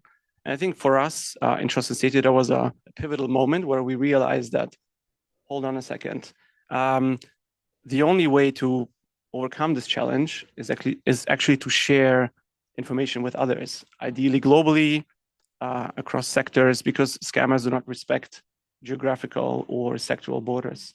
But the problem was there was no such thing. There was no platform available. And I think that's when we met you guys and Jorij, and we quickly realized that we had the same vision. We had a very clear problem statement. And then for us, for Google, it was important to not only create a platform that will benefit us, but create something that could turn into a critical piece of infrastructure that would benefit many others. Thank you very much. Now, we're about a year in. We actually opened our doors in January 2025 with 40 million threat signals. Now we've grown to over 700 million and lots of partners. But if you reflect as a co-founder on the first year, what is sort of, and thinking back on your expectations of how it would go, what surprised you with, either how easy it was and how good it was, and what have been some unexpected challenges that we all maybe didn't anticipate? Yeah, I'll probably highlight two very positive things and then one interesting learning or challenge. The first one, you already mentioned it, is that this phenomenal growth, going from us as like the first user member, whatever, co-founder, to now having Meta, Microsoft, Amazon joining, GovTech, Singapore government and other governments playing around with it, testing it. That has been an amazing journey so far. And the second thing is the speed of development. And it's a big shout out also to the engineering team of the GSE. The team responded, fixing bugs, responding to feature requests, pushing out new versions. What the GSE is today is not what the GSE was a month ago, or even in the beginning of the year. So that has been a very it's just a very cool experience to work with you guys on this and kind of to see the GSE grow and develop. The one challenge or learning is when you create a global multi-stakeholder platform and invite many different sectors, you realize that everyone moves at different speeds and everyone is on their own journey. And I think for us, that was a huge critical learning this year, to acknowledge and to respect that journey and learn how to talk to different sectors, different countries, different organizations, and also help others on that journey, on their signal sharing journey. That's right, isn't it? Because we all have our comfort zones. We all have areas that are easier or more difficult for us personally, but actually we're trying to do something that hasn't been done. And so that will involve everybody experiencing discomfort and experiencing, how do we do things differently? And yeah, absolutely. Great point there. Could you just give us a bit of insight into how Google is using the Global Signal Exchange and what it enables Google as an organization to do that it couldn't do before? We started with one product, Google Shopping. We have now connected or integrated 11 products in total, and a few other horizontal teams that work across multiple products. And every product and team, they kind of have their own use cases and approach, and we don't try to we try to steer and help wherever we can as the program team behind the Signal Exchange work, but we also give them space to test and try things. Some teams focus on takedowns.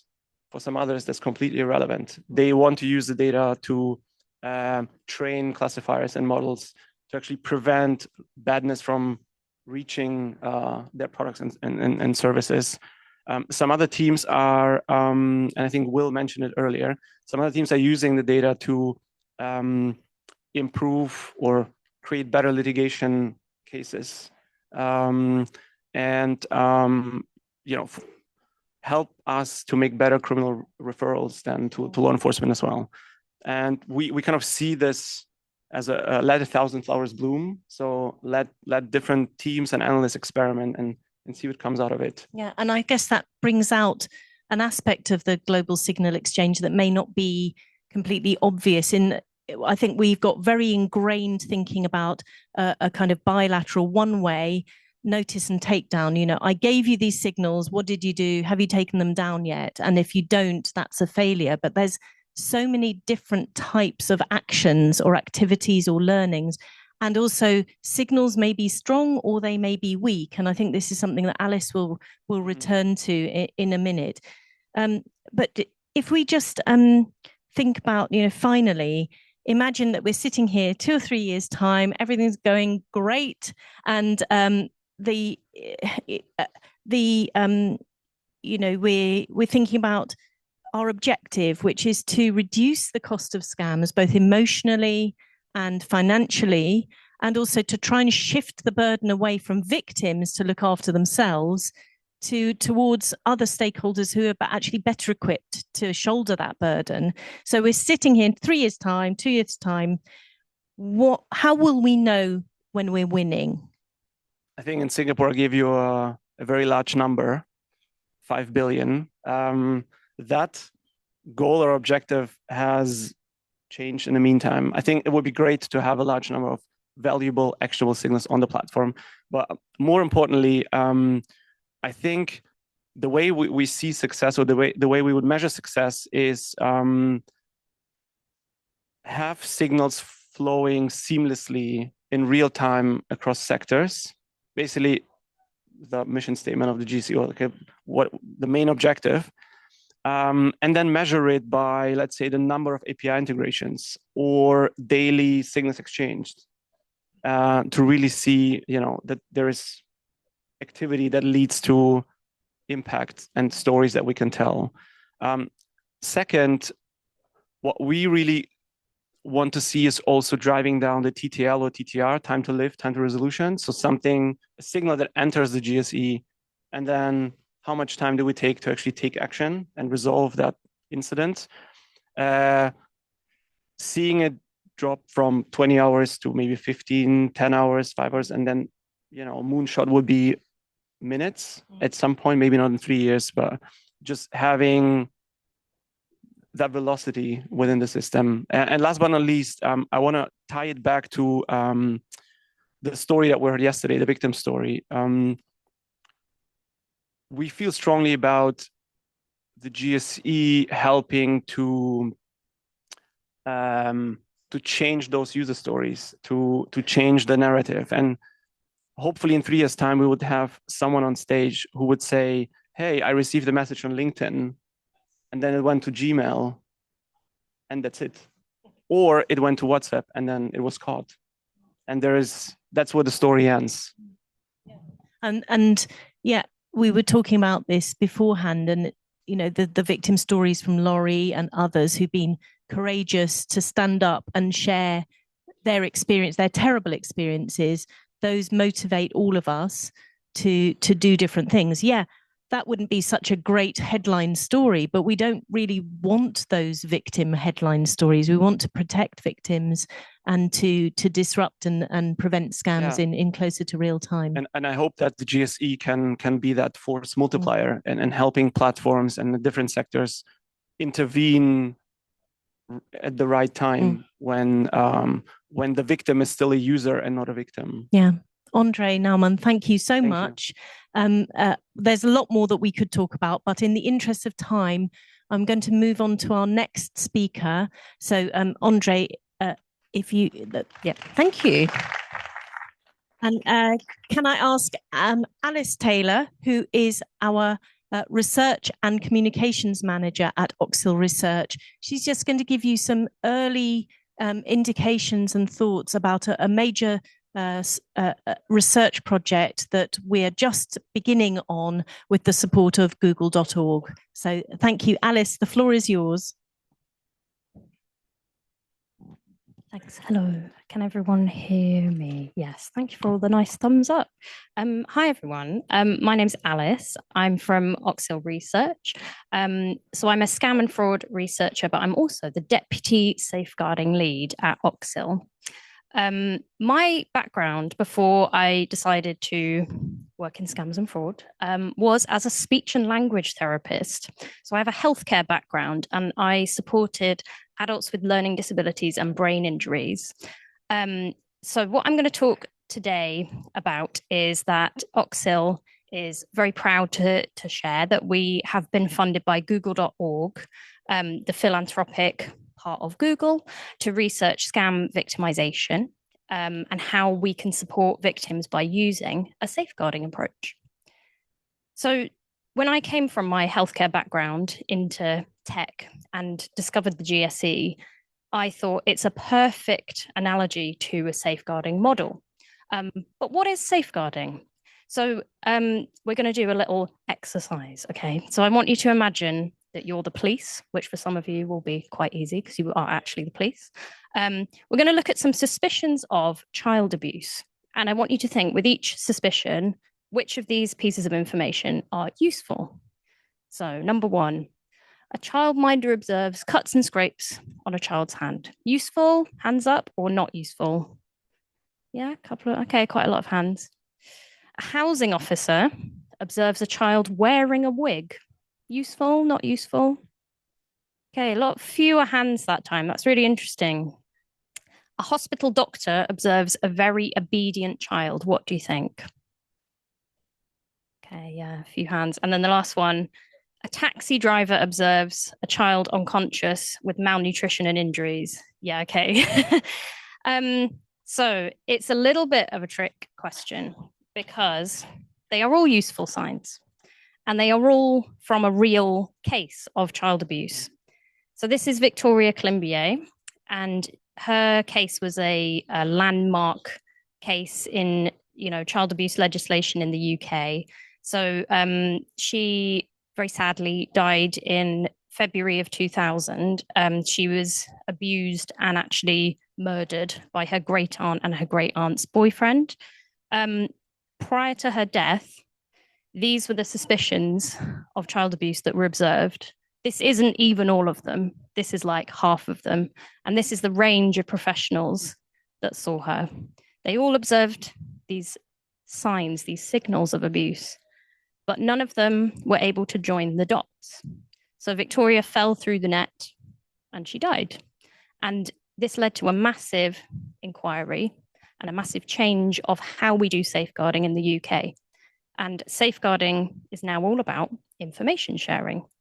So before we talk a little bit more about safeguarding and about our research findings, we're going to do the exercise again, but we're going to think about scams and fraud. Now, I feel like I've kind of given the game away here. So let's just very quickly, is this useful information? The police receive a report of identity theft.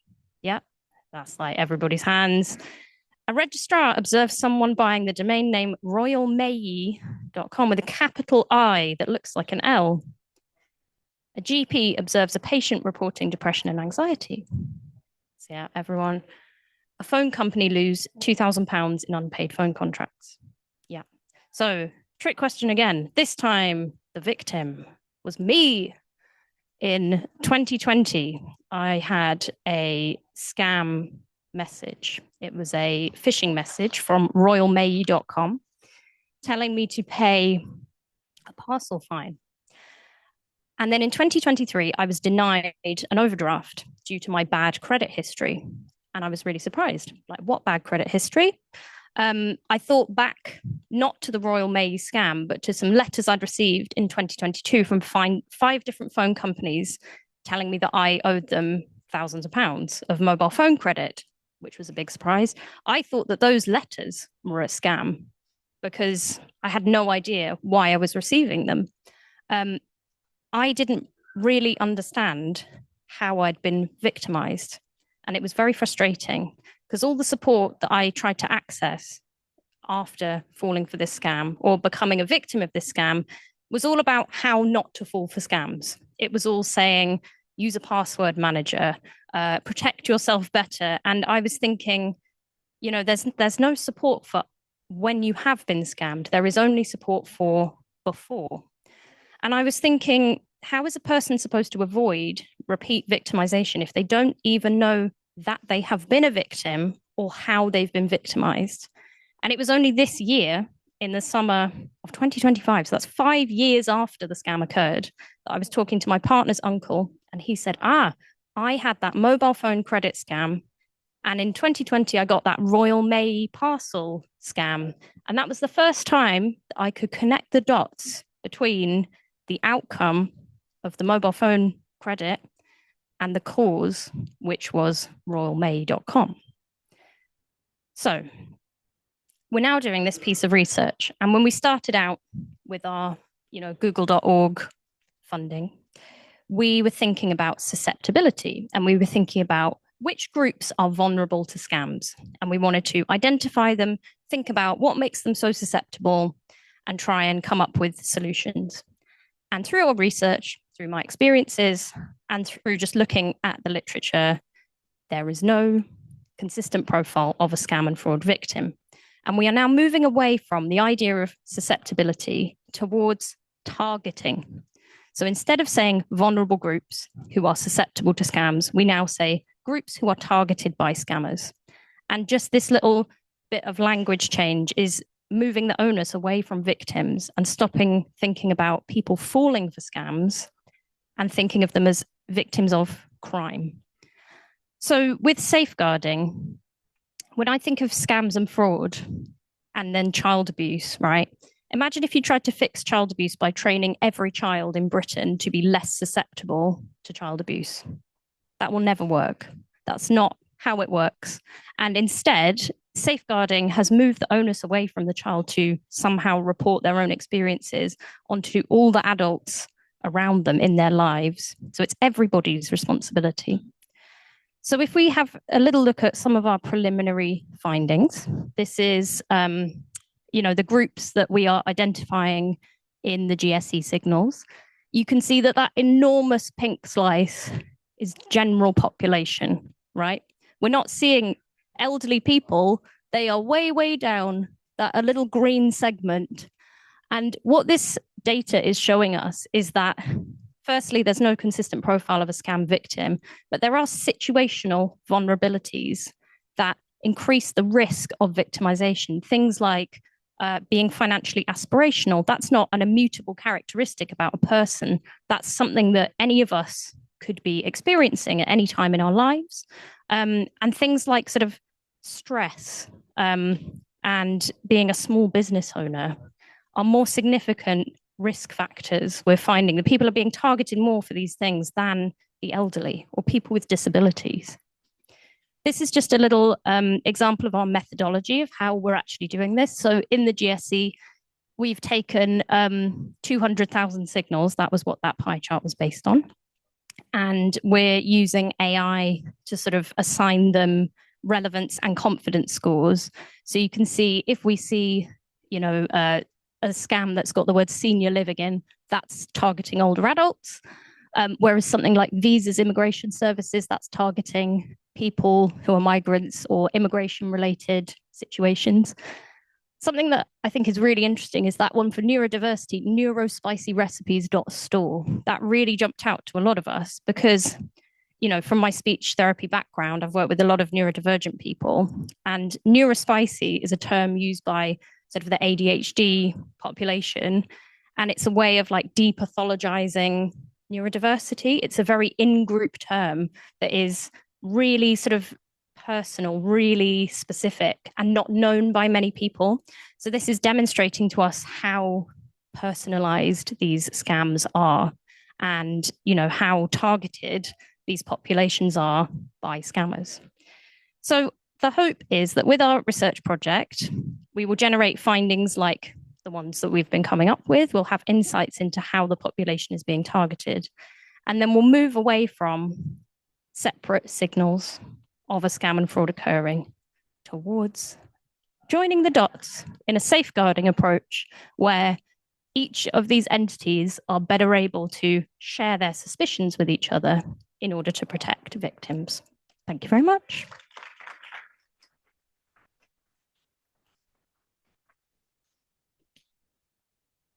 I don't know who's next. Is the workshop next, isn't it? Or the panel? Yes, panel. Please come forward. Thank you very much. I can't whisper away. I'm just going to move the mics away from me. I'd like to invite my panelists up, please, for the finance pilot panel. Thank you. We've got a crowd here. How much time have we got? 4:00 at the most. Okay. One sentence each.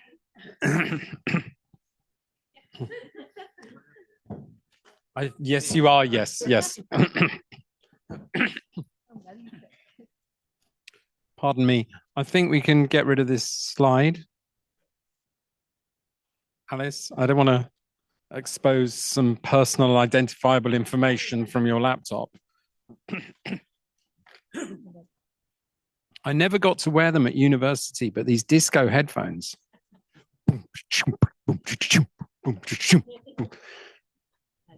We could, but anyway, let's not. This session brings together an unprecedented coalition to tackle one of the most critical threats facing the digital economy, the industrialization of financial crime. Our panel today represents the essential components of a systemic defense. 9 leading financial and payment organizations, they're not in this panel, but they're represented by members of. 3 major law enforcement agencies, all the largest global tech platforms, well, I think missing one, and a unique niche threat intelligence provider by experts like the entertaining Scambaiter Kit Boga here. Really welcome to you, Kit, as well. This is not a traditional conference. This is an operational core of the Global Signal Exchange pilot. Our purpose is to move beyond theory and engage in deep research, exploring the viability of real-time signal intelligence, practical cross-sector workflows, and the creation of key accountability metrics, such as the crucial ratio of live versus disrupted threats, time to live of threats, and more. Some quick updates for you all about the pilot. The organization, the Global Signal Exchange, was formally registered and launched in January 2025. This pilot was launched in September 2025. I think it's fair to say we're still at advanced stages of legal negotiations with several key stakeholders. That's been enormously challenging for everyone and continues to be. It's still a real block. Pardon me. We have to convince the lawyers. That's fair enough, but it does take time. Various technical groups we've established to share intelligence, URLs, IP addresses, telephone numbers, bank accounts, but more critically, relational data, bundles of data. So you have, oh, bless you. Thank you so much. Dry air conditioners. I'm not used to it. I'm in the UK. We just freeze.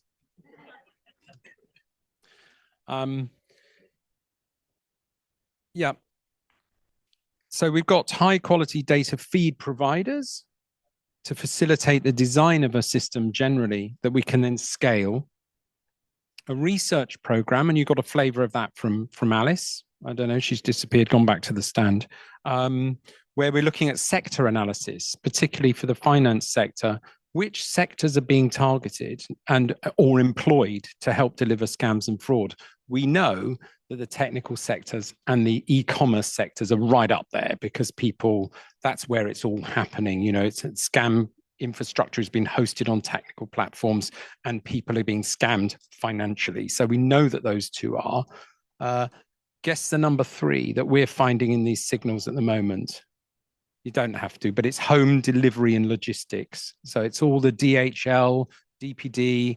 Alice got scammed by that, Royal Mail, we need to get 69p from you to sort of deliver some package, and you think it's nothing, 69p, I'll pay it because I want my parcel from Amazon to arrive. That's an identity theft. That's part of an identity theft. So we've got this research happening because we've got this unprecedented amount of signal intelligence. We've got 3 public safety law enforcement. I'm really excited that we've got the Centre for Cybersecurity Belgium, we've got the National Crime Agency UK, and we've got GovTech Singapore, and they are all, and we can announce this week, sharing signals with the Global Signal Exchange. So in a way, we've got these very valuable inputs. We've got a banking community and a payment provider community to make sense of that, to gain value from that. And then we've got outputs, which again comes back to police services and the rest of us. So this panel will offer first-hand insights into how these complex partnerships are being forged, what actionable intelligence looks like from high-volume reports to niche, high-confidence data, and how we can collectively move from a reactive whack-a-mole approach to a systematic strategy that disrupts the scammer's business model at its source. And to kick off the conversation, let's please welcome Jen. I can't say much about you, Jen, because you work in intelligence services. I believe, we mustn't ask people to not photograph you, I believe, but yeah, it's all right, is it? Because you please do.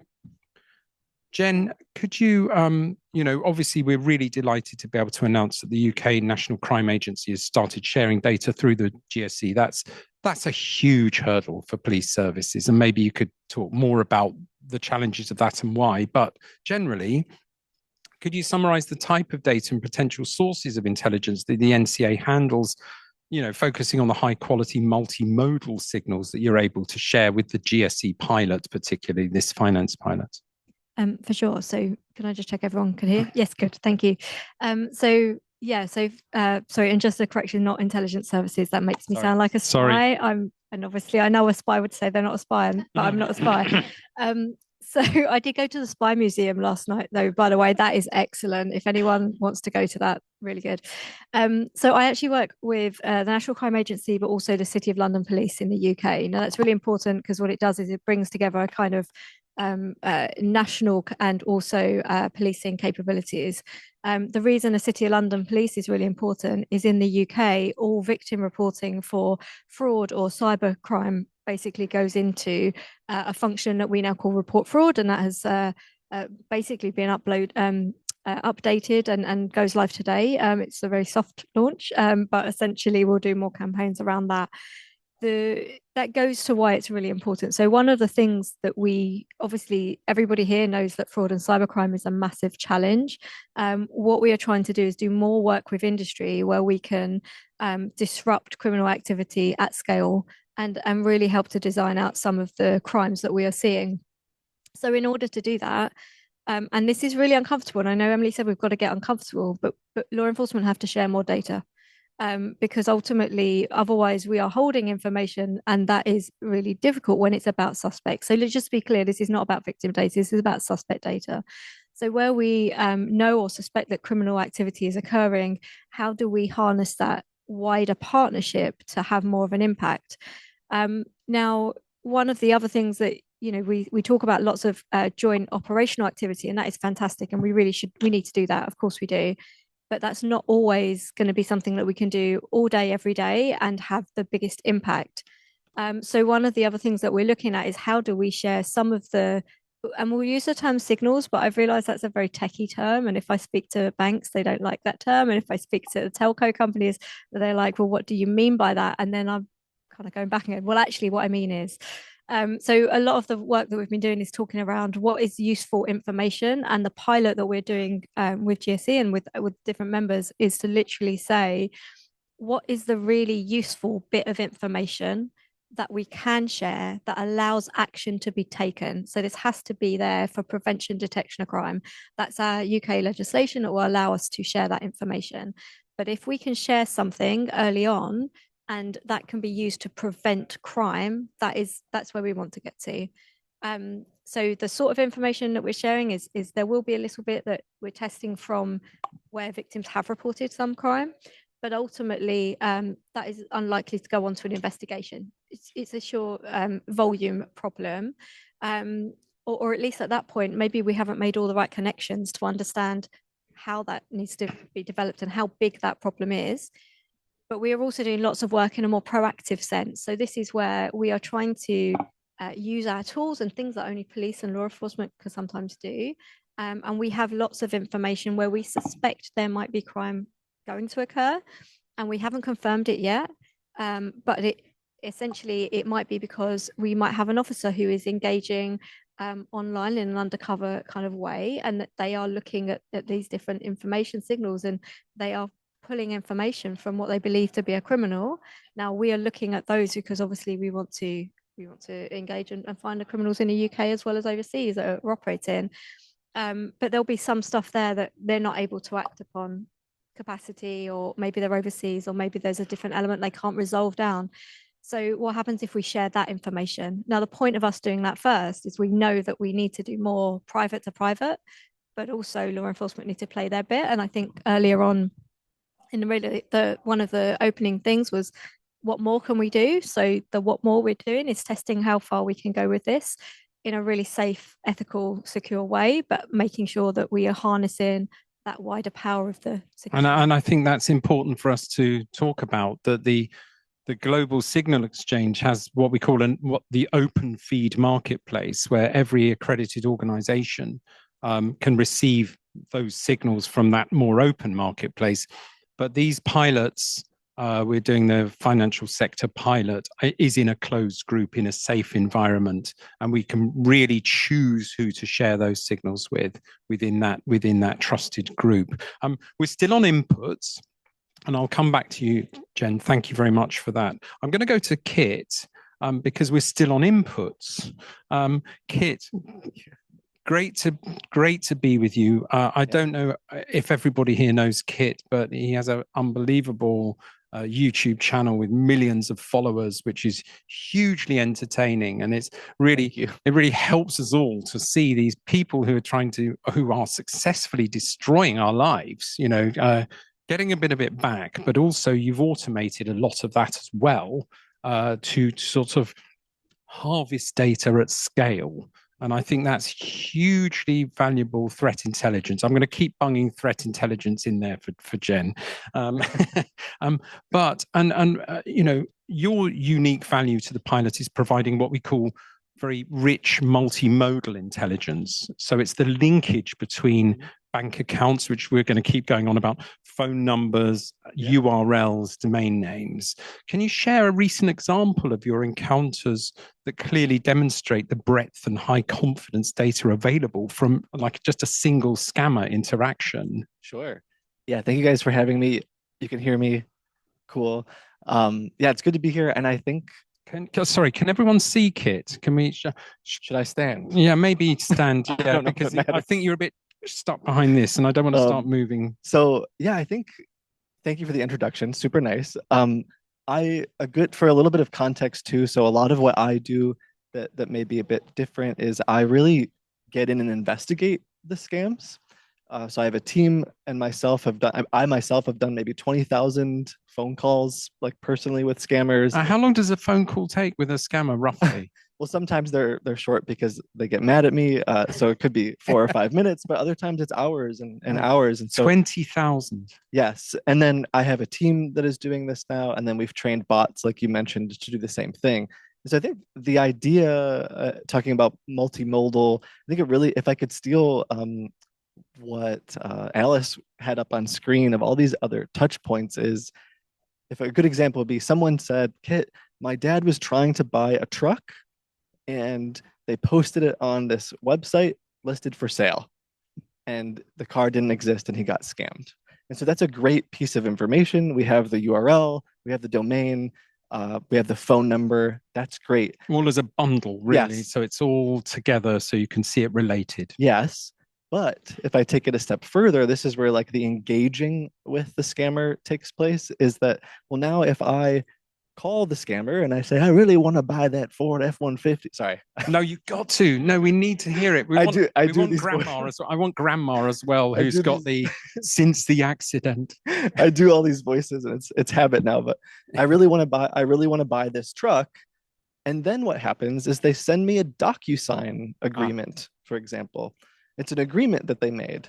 And so we have this DocuSign URL, but we also have a business name, registered in the US where they're selling these cars from. But surely you can just check that out and So see that it's false. No, usually they are using like victims or mules or people in the US to register that bank account, to register that business account.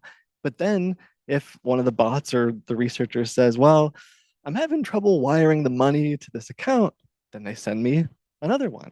But this time it's maybe not DocuSign, it's a Google Doc or something like that.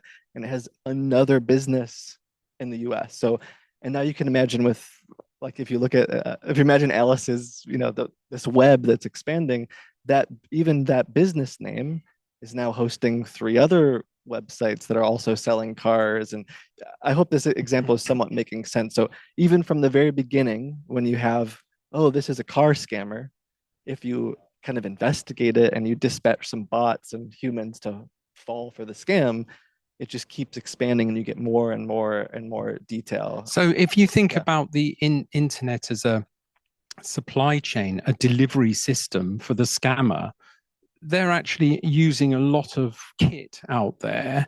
How are they doing that? When you say kit, you don't mean me, Kit. I do. No, I got confused for a second. No, they're using a lot of stuff. I think that's like gives me some hope too. So I think what you're referring to is they had to use maybe some ad platform to advertise the car for sale, and then they had to buy the domain name, and then they had to host their website somewhere, and then they're using DocuSign or all these different things, all these touch points along the way. And so I kind of see it like a timeline. Yeah. And through things like the global signal exchange and collaboration, there's all these little touch points along the way. I feel like I'm stealing everything Alice said, but the idea is like, take it way. They're happy. No, don't worry. They're all tuned into what we're talking about as well, because they can. If we can detect what's going on way further away to Ken Westbrook's like left of boom concept, I think. But yeah, I find hope in that because some of the folks on the stage or some of the people in the GSE have the ability to, okay, stop. We can block this DocuSign account. Thank shut you. down this domain. And that takes, thank you very much, Kit. And that takes me on to the next thing is what we do with this stuff. This is a financial sector pilot. So we're trying to add value to that. I wanted to come on to Francesca Rios, the Director of Fraud Incident Management at PayPal. Super excited to have PayPal here. You're really a technical payment gateway provider. You're really up there, global cross-sector. You're starting your data contribution with threat URLs and IP addresses. And beyond that, what specific signals are you most interested in receiving from the GSE? And what additional signals would you find the most useful to share from PayPal out? Sure. Thanks. And we're absolutely thrilled to be participating. When we look at the scam landscape and review customer complaints and sort of take a victim-centric approach to understanding how frauds and scams are perpetrated, we find that as a payments institution, PayPal often comes in at the last mile. Right. And with hindsight being 2020, we can put together signals based on that intelligence. But when we think about the fraud lifecycle, as Kit was beautifully explaining, there are hundreds of touch points and hundreds of data points that sort of precede that moment when the user pushes send and sends money to God knows who, God knows where. And so we're thrilled to be participating. But the signals that we think about really are all sorts of touch points across that life cycle that touch on our accounts. So emails, IP addresses, certainly bank account information. I think that if we could get there over the legal hurdles, that's a really rich data point because it allows you to sort of draw that complete circle with fraud infrastructure. with PayPal perhaps as sort of one node in that network. Yeah. So that's what we're really thrilled Yeah, about. thank you. And we're doing another pilot with Amazon, our hosts. They got a lot of malvertising signals and intelligence. We're delighted to be launching that pilot with them and others. They've been focusing on a metric of value per advert blocked. You know, we all talk about the destruction and the value of destruction when people are attacked. And it's very hard to sell the concept of prevention of value. In advertising, we've got to start talking about when we take this activity, when we share these signals, that has a value. And it has a value in less police services, less payment refunds, you know. How can we quantify that? And is the finance sector interested in that sort of metric? What can we do to articulate that? Resounding yes. We're absolutely interested in that sort of metric. And as somebody beautifully said earlier today, like, how do you convince the C-suite that these initiatives matter? Frankly, sometimes it comes down to the bottom line. There's the altruistic do the right thing piece of it, and then there's also the dollar and cents. And so putting real metrics in terms of the value add to our customers has been very important and frankly motivating. I co-lead our scam prevention program at PayPal, and when we finally moved the boulder over the hill, it was when we could put a number behind the value that we were giving back to our customers. They stay on the platform longer if they're not touched by scams. They don't churn. And so placing value behind that is really, really important. At PayPal, we also look at like scam prevented numbers. So both as a payment volume metric as well as a victim count metric. Thank you very much. I'm going to move on to our next speaker. But to set the context of that, the Global Signal Exchange was set up by an initiative at Gaza, the Gaza Summit in Lisbon 2023, to plug a gap in things that exist. We've got a lot of things that are existing. We heard from 8 different feed providers in a workshop yesterday who were working in verticals, deep in banking, deep in telcos. And the Global Anti-Scam Summit identified a need to join the dots in a very lightweight way. So I emphasize that we're in what's called an observe and pull database. So it's basically signals are sent in and others decide what to do and how to enrich and how to ingest and when to do that. And I think that's really critical. We're not in the business of notice and takedown. We're not a postal service. You don't send us stuff and we deliver it to somebody else and then they're on notice because they've received a delivery. We're not like a lawyer delivering a notice to someone. So it's a new kind of concept. And given that, it's very important that we work with people who know best. So we work with established entities who already have signal sharing or data sharing or analogous programs themselves. And given that, I'd like to introduce Gabby Devereaux. Nice to see you again since last night, where we had a coffee and a chat. Director of Innovation at the wonderful CIFAS.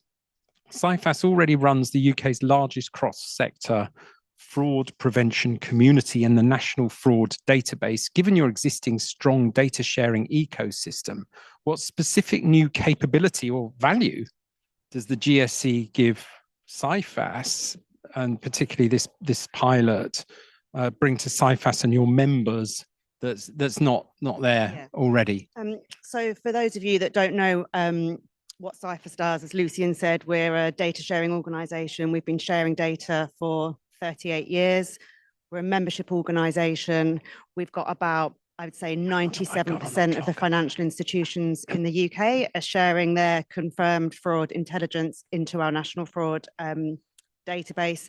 And we've helped, last year we helped our members save £2.1 billion in prevented fraud losses. So our model's proven, it's worked for 38 years, but as I don't want to teach you all to suck eggs, fraudsters and scammers evolve. We need to evolve our products as well. So our partnership with the GSE is part of that evolution of moving us and our members into the scam space. So we're about to launch our new product called Scam Link, which is going to allow our 800 members to input the scam signals that, I'm sorry, we're using signals, not data, to put their scam signals into ScamLink that they've collected from their customers who are victims of scams. We're then, with our partnership with the GSE, also with Meta, going to then send those signals out so that action can be taken.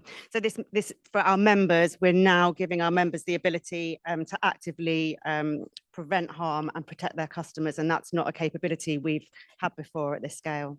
Thank you very much. And what are the most significant, very briefly, because I've been told there's not much time, what are the most significant legal and regulatory challenges of sharing signals across both sectors and international borders? Yeah, so I could talk for ages about this because it's probably one of my most passionate subjects. Look, we've been sharing data legally for 38 years. We know the score. I think for me, where we need to get to now is to give your company's lawyers and data protection regulators the confidence and the clarity to be able to share data. The Data Protection Act, as Emily said yesterday, it's not a blocker to data sharing, it's an enabler, but we need to get people to understand that and to have a collective voice on how that data can be shared, especially if you want to go cross-border. Was that quick? Thank you. Thank you very much. Yes, thank you. And just closing the loop, obviously, the finance pilots, everyone said we have to have the big tech in the room, and representing the big tech, I'm pleased to welcome Sofia Oliveros from Meta, Detection, Response and Intelligence Ops at Meta. Meta is an early leader in embracing the legal and regulatory challenges of cross-sector signal sharing. What was the single biggest factor that enabled Meta to overcome these hurdles? People are talking about, well, we can't do this. And there's something important about the word data versus signals. We've had branding people, PR people. It's really important that we don't talk about data because that scares everybody. Signals are not really hard evidence-based things. I'm proud to say one of my uncles in the distant war set up Colchester Signals Intelligence Listening Posts. So the two signals listening organizations set up in my family, I'm delighted to say. But back to Meta, how did you overcome these hurdles? Well, thank you, Lucian, for having me here, and nice to meet all of you. I'm Sofia, and I'm part of the big team that is working on the GSE inside of Meta. I'm in the upsides, but obviously our team is pretty big and includes legal, who did a fantastic job going through the legal hurdles that it requires to sign on to the GSE. We really wanted to keep our community safe, and that's what motivated us to join the GSE. Part of it is that we realized that we cannot do it alone. Bad actors move quite fast, and we knew that we just had a piece of the puzzle, same as what you mentioned, Francesca. So that was our biggest impetus to navigate these complex legal and regulatory challenges. But one of the biggest benefits of being part of the GSE is that once we finalized all that legal paperwork, we were able to move quite fast with the rest of our partners, right? Like if we have Google onboarded, if we have Microsoft onboarded, we can start those conversations early on. And instead of having to sign on separate papers with Google or sign separate papers with Microsoft, then we can start understanding, hey, what are you interested in sharing with us? How could this benefit us? How can our data also be useful for you? And as Will mentioned this morning, one of the most successful pilots that we've had has been on email sharing. So Microsoft picked up on weird things that they were seeing on their end, and then they passed it on to us. And then we were analyzing that information and giving feedback, and vice versa. We were also picking up weird things and sharing them with Microsoft before either party saw scam happening. So I think that's the most important thing. If anyone is a GSE member, it just becomes a very easy thing to establish pilots, understand where the intelligence is coming from. I think that's one of our biggest things that we try to understand with our members. And I think at this point, we're still maturing the relationships and understanding and doing more intelligence. But I think in a year, we obviously, as Andrea mentioned before, I think we want to move faster, and that's the ultimate goal. Thank you. And I think I've got -1 minute already, so I'm just going to make it very brief, and I will open this sort of question out to the others for half a sentence answers. you know, if we can help you in terms of the finance sector, help you with 1 or 2 high priority problems in the next 12 months, what would they be?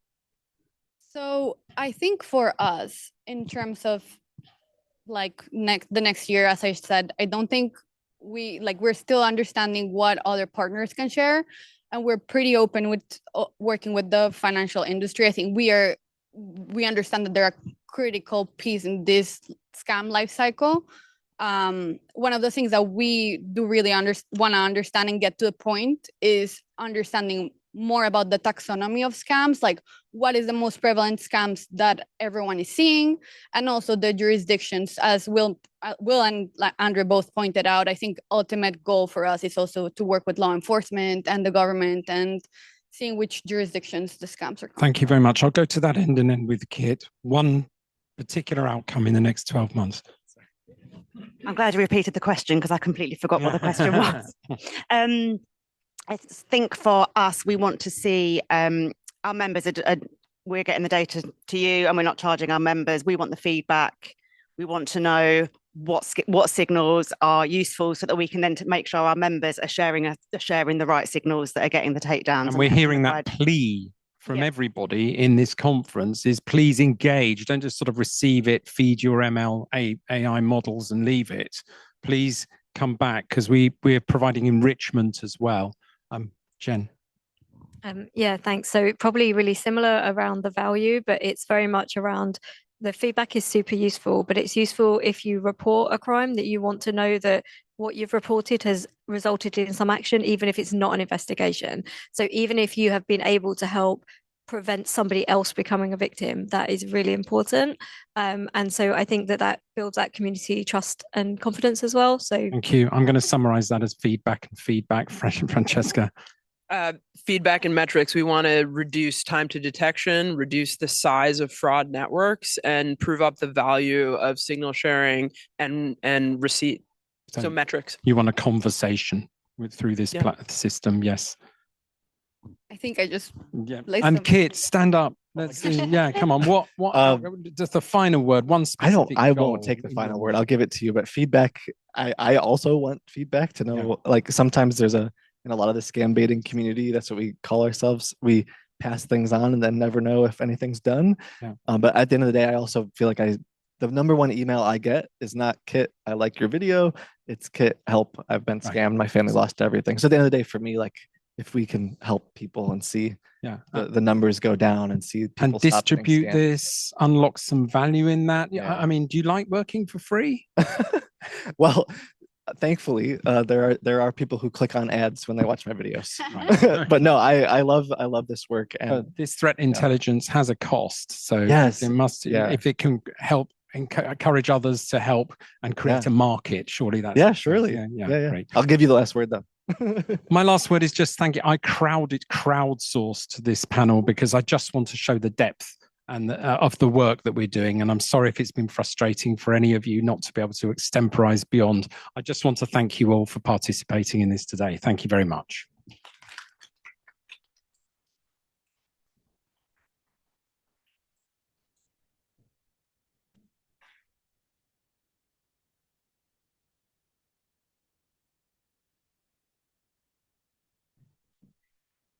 Right. I'll just click on the thing. Yes, so this final panel of our segment today is on the power of partnership, really looking at and examining the issue of cross-sector scam prevention. So I'm going to invite our panelists up in a second, but really just to talk about what we're here for. We're all here because scams move between sectors, and we've heard that throughout this session today.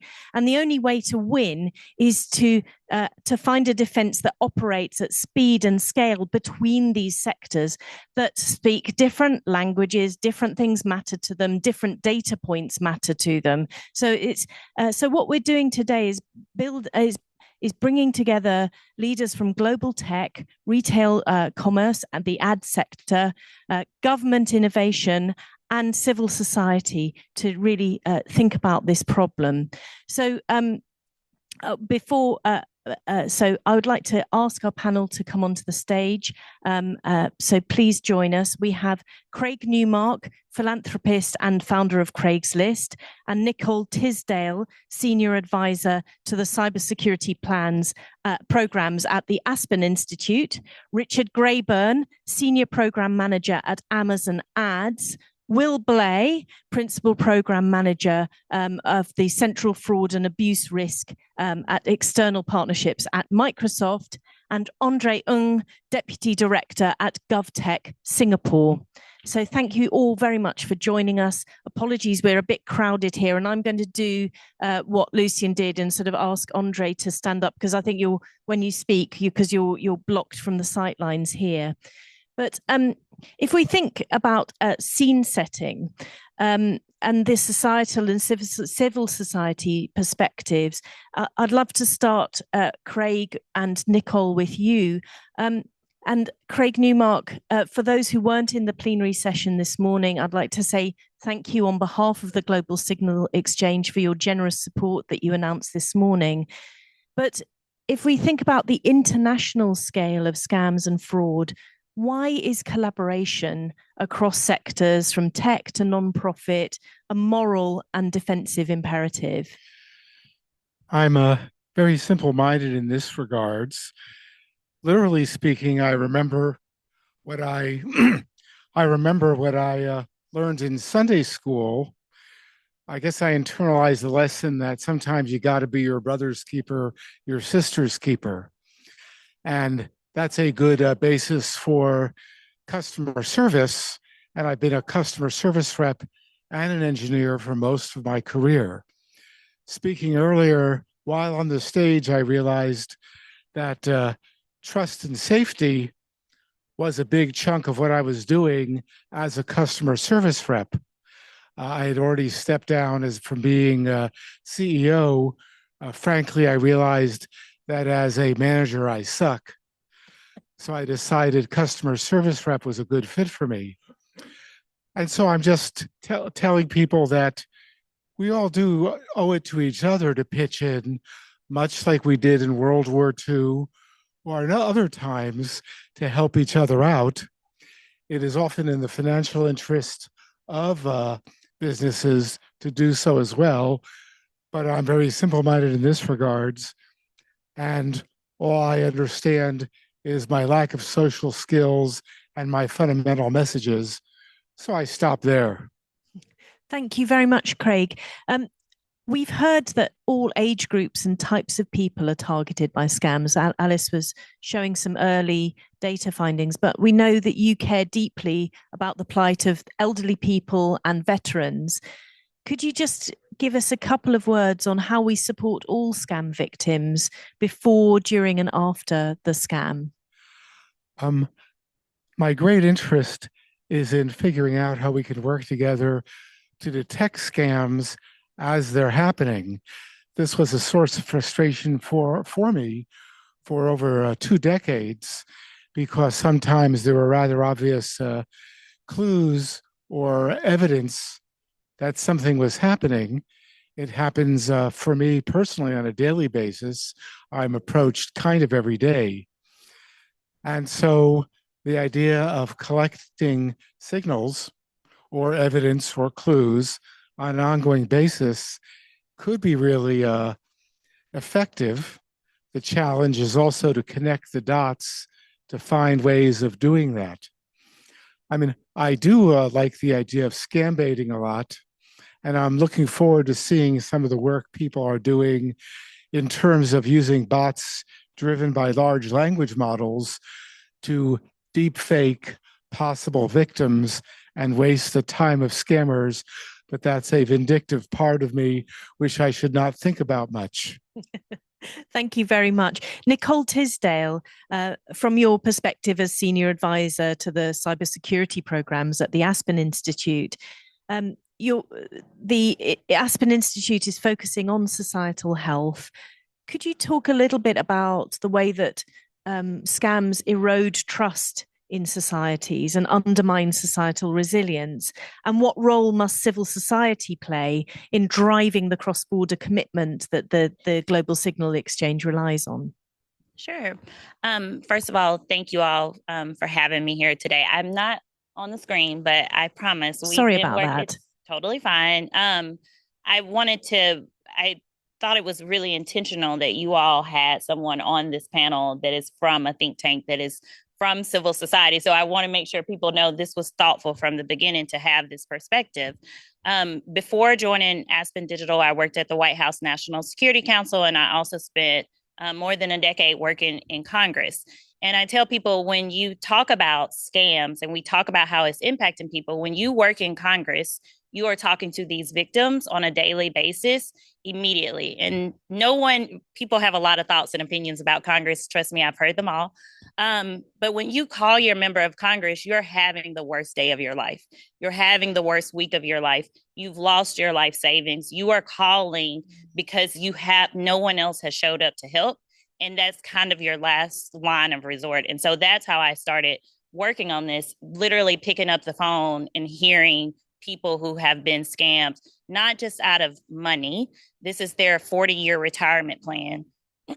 This is a month of their groceries. And so when I talk about scams and when we talk about the perspective of civil society, what it's also stealing from people is opportunity and trust. There is an implied and an enumerated protection that a democracy gives its people. And when you have these instances happen, and even if it's the first time and your government doesn't have the tools to fight back, it really does start to chip away at the trust people have in not just their banking institution or the retailer that they think that the scam originated from, but also in their government. And so what I think the role that we have at Aspen Digital is to put these people in the room to not only just hear the voices of the victims, but also what are the barriers that the policymakers and the lawmakers are running into. Put the retailers, put the companies in the same space so that we can all be clear about our shared mission, which is to stop these scams, but also what tools we have and what barriers we have. And for us, that trust and also having a safe space. The private sector can come, companies can come, and you can be at Aspen Digital. And Gabby alluded to this earlier. There is a lot of fear of what can we share? What can we do? What will we get in trouble about? And also the bureaucracy of the United States government is quite dense when it comes to scams. You don't always, especially our global partners, you don't even know who to call sometimes when you have a policy issue. And so that's our role, to put those people in the rooms, understanding, trying to get across the bureaucratic barriers and issues and scams. It's not the fun stuff. It's not the sexy stuff, but it is the things that need to happen in order for us to make a difference. Thank you. And just a quick follow-up on that, because you've talked about the important role of think tanks and shaping policy, and also the role of government in fulfilling the promise in a democracy to protect people from harm and crime. If you could change one piece of policy to make cross-sector data sharing easier, what would it be? Yes. It's funny, Gabby said earlier, the lawyers aren't always clear about what they can share. And we see that happen time and time again. So when you said that, I was like, true. So my one thing, I think we have to start talking about the liability protections and the incentives. And I am a lawyer, but I'm a fun lawyer, I promise. What I say is we need to start thinking about safe harbor provisions, and we need global safe harbor provisions, especially when companies are trying to do the right thing, when law enforcement is trying to do the right thing. I work on cybersecurity general and protections of infrastructure. And in the United States, we passed our first major piece of cyber incident reporting when I was working at the National Security Council. And we don't penalize people for the attack. We don't penalize people for not reporting yet. And what I tell people is, when you give people safe harbors, all these people that say, well, then people, like, if you do bad, then we should punish you. That's not where we are now. we are in a place where we have to start sharing information and we have to take the barriers out of sharing information. If we want to come back 5 years after we've been sharing under a safe harbor and we want to do penalties, then we can. But right now it's about sharing information and then we can build on what needs to come next. So that's Thank my one you. thing. Thank you very much. And thank you both for, really setting the scene about the societal impact of scams and fraud and giving that sort of moral imperative for cross-sector sharing. I'd like to turn now to, from policy to action and the signal sharing in action. I'd like to start with Richard Grayburn, who's the Senior Program Manager at Amazon Ads and also a leading player in our malvertising pilot in the Global Signal Exchange. So other members of the malvertising pilot include the UK Advertising Association and other big tech platforms. That doesn't sound very cross-sector to me. So in an ideal world, which other stakeholders would benefit from both the sharing and receiving of malvertising signals? For those of you who don't know, malvertising just means scam ads. In words are very important for every industry. So my job's really simple. If an Amazon customer sees an advert that's a scam, I've failed. My team's failed. We block everything that we even suspect. But what that means is we're playing whack-a-mole the whole time. There is a malvertising company that's, let's say, within 100 miles of where we're sitting today. Every Friday, they fire up 1 million ads on Amazon or through one of our Amazon feeds. They're doing the same on Google, Meta. They're doing the same in Walmart. This is every week. We find them, we block them, and the next week they come up. So I have two problems with that. One, it costs us money. Two, my engineers kill me because they're getting call outs at 2 o'clock in the morning because this thing is tripping all the alarms. So we can do it. We can stop these getting through. But the very fact that they're doing 1 million every week means that something must be working. And they're spending a lot of money. They've got really good deep fake of Oprah Winfrey saying, buy this product. It's very high quality. So they're making money somewhere. What we need to do is start going after them. We've Google Street Viewed them. We know where they are. I mean, we've seen them. So we need to be able to find the other partners within GSE to say, right, how do we put a case together? How do we work with people? How do we find the infrastructure they're running on? How do we find the domain servers they're using? How do we find the banks they're using? So that we can actually start putting all this information together and we can take them out of the system. And we also need to do the same with the victims, people I would call the victims. There's a publisher, actually also in Virginia, who very, very good online newspaper, award-winning, but no idea of security. So they were identified by one of our partners, and the Attorney General in Virginia worked with them, made them secure. Virginia's fraud levels dropped. So the whole state fraud level dropped by, I think it was 1% or something, or a fraction of a percent, but a measurable amount because we'd found them and we'd hardened them. So we need all the other people to get involved. Yeah, thank you very much. And that's a really hopeful story because often, one gets caught up in your world and signal sharing or whatever you're doing becomes an objective in itself. But actually that final remark about when this happened, the level of crime actually fell is really inspirational and keeps us on track.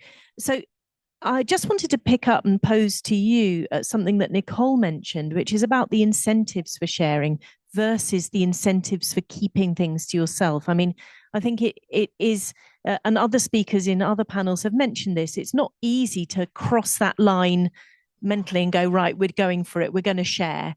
Could you tell us why it's the right thing to share, whether in the context of the malvertising pilot? Why does it make sense? I'm not going to sit here and say it's not. No, you're not. You'd kill me. I think the best way to do this is an example. So in Germany about 2 years ago, there was a malvertising attack that went across the whole of Germany. It took, in 24 hours, it took a minimum lowball estimate of 7 million euros in fraud out of Germany. That attack was identified by several companies about 3 or 4 hours into that 24 hours, but they had no way of telling anyone. So they knew about it. They were protecting their customers, but their neighbors didn't know, and they couldn't tell them. If GSE or a similar thing had been around, there's the potential that about, let's say, 6 hours in, we'd have all known about it. We'd have all immunized each other. And that 7 million suddenly becomes 500,000. And that's got two huge benefits. One, obviously, people aren't getting scammed. But two, the scammers are now losing money. Their return on investment doesn't work because they've got to get this thing. It costs them a lot of money to set this stuff up. They've got to get 6 hours, 7 hours, 8 hours, whatever it is. And we've now taken that out of them. So that means next time they've got to pay more to protect it. They've got to pay more. They've got to become more complicated. The call centers that they're paying don't get the income they got. So we start attacking their income as well as protecting customers. So that's why we've got to share. Thank you very much, Richard. And I'd like to move on now to Will Blay, Principal Program Manager of the Central Fraud and Abuse Risk at Microsoft and also external partners. Now, I don't often hear people being quoted on a panel when they haven't been speaking yet, but several of the speakers have already referred to remarks that you've made at this conference, Will. Could you just reflect on what the GSE has enabled Microsoft to do that it hasn't done before, and also what the sectors are in your mind that are vital to participate to really achieve true cross-sector sharing? Yeah, I think the biggest thing it's done is it's given us a common technical taxonomy across the company. We've always shared data externally with partners, with government, with law enforcement, but it's extremely fragmented.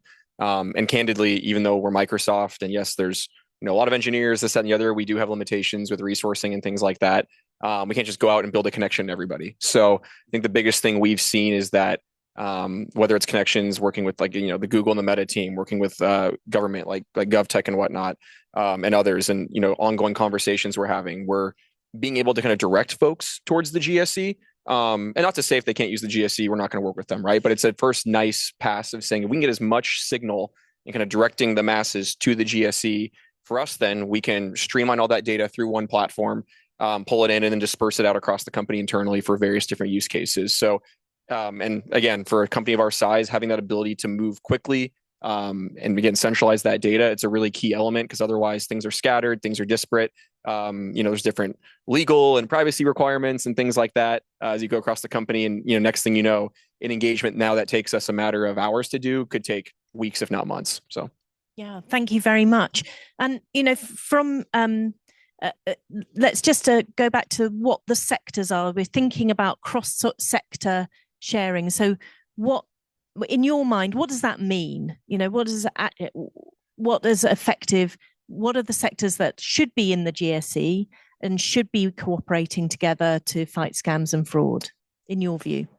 Certainly, obviously, tech relevant for us, but government, law enforcement. I think we spoke about earlier some of the work we're doing with Google regarding data that we've shared via the GSE, and now we're going to take a supplemental criminal referral in combination with Google around that. So it's getting as many government and law enforcement partners. But going back to the private side, it's great to see finance because certainly we have very large payment volumes inside of Microsoft, and that'll be very valuable for us to collaborate more with the finance sector, understand what they're seeing. I think another one that's interesting too is telco. There is a lot of value with that and signals that they could share. I think for us internally, like a solution like Microsoft Teams, or even Skype, if anyone still uses Skype. Yeah. There is a lot of a history of fraud and scams originating from platforms like Skype. So as we, kind of get off that platform and things are shifting more towards Teams and whatnot, though still collaborating with telcos would be very valuable for us. So all that to be said, it's kind of cliche, but anybody who wants to share data, we want to share data with you. We want to get data. I think whoever wants to is great, but that would be kind of my initial thought on some of the sectors. Thank you very much. So let me bring in Andre Ng now, Deputy Director at GovTech Singapore. So Andre, welcome to the panel. Thank you. And Thank you for having GovTech, me. GovTech Singapore was the first government to join the GSE. Tell us why you decided to join and what the impact the GSE is having on your fight against scams and fraud in Singapore. Right. So would you like to stand up? Oh, I don't know if yes. people can see you. I'm so sorry. Yeah. So for us, the promise of cross-sector multilateral sharing was too good of a compelling story to ignore. Hence, we quickly onboarded. Because we also recognize that the Singapore government cannot fight scams and fraud alone. We need the tech partners to help us not just disrupt, but also feed information on telling us how to prevent them from reoccurring again. And I will use a recent example that we have with Meta. So what happened was that we shared really non-sensitive signals like URLs with Meta. And what happens, and these signals are actually labeled by the Singapore Police Force. So these are known scammy URLs. They are like 100% confidence in our eyes. So when we were able to send these signals to Meta, Meta was able to fan out internally within their platforms or ecosystem and then take down about 17,000 assets or disable them. So that was like one of the first few examples that concrete examples where we saw cross-sector sharing, things that would not have happened if we hadn't shared that signal. And maybe just a little bit of bonus, not just beyond sharing signal. What the GSE has allowed us to do is to come together as common-minded engineers to exchange notes. So we've recently had a data, not data exchange, but like more of like knowledge exchange between Richard's team and our team on certain machine learning challenges that we have been facing. So Richard's team had some challenge in, I think it was a URL and metadata kind of Yeah, you'd solved challenge. it. No, not really. We were but like 6 months in and we still haven't solved no, it.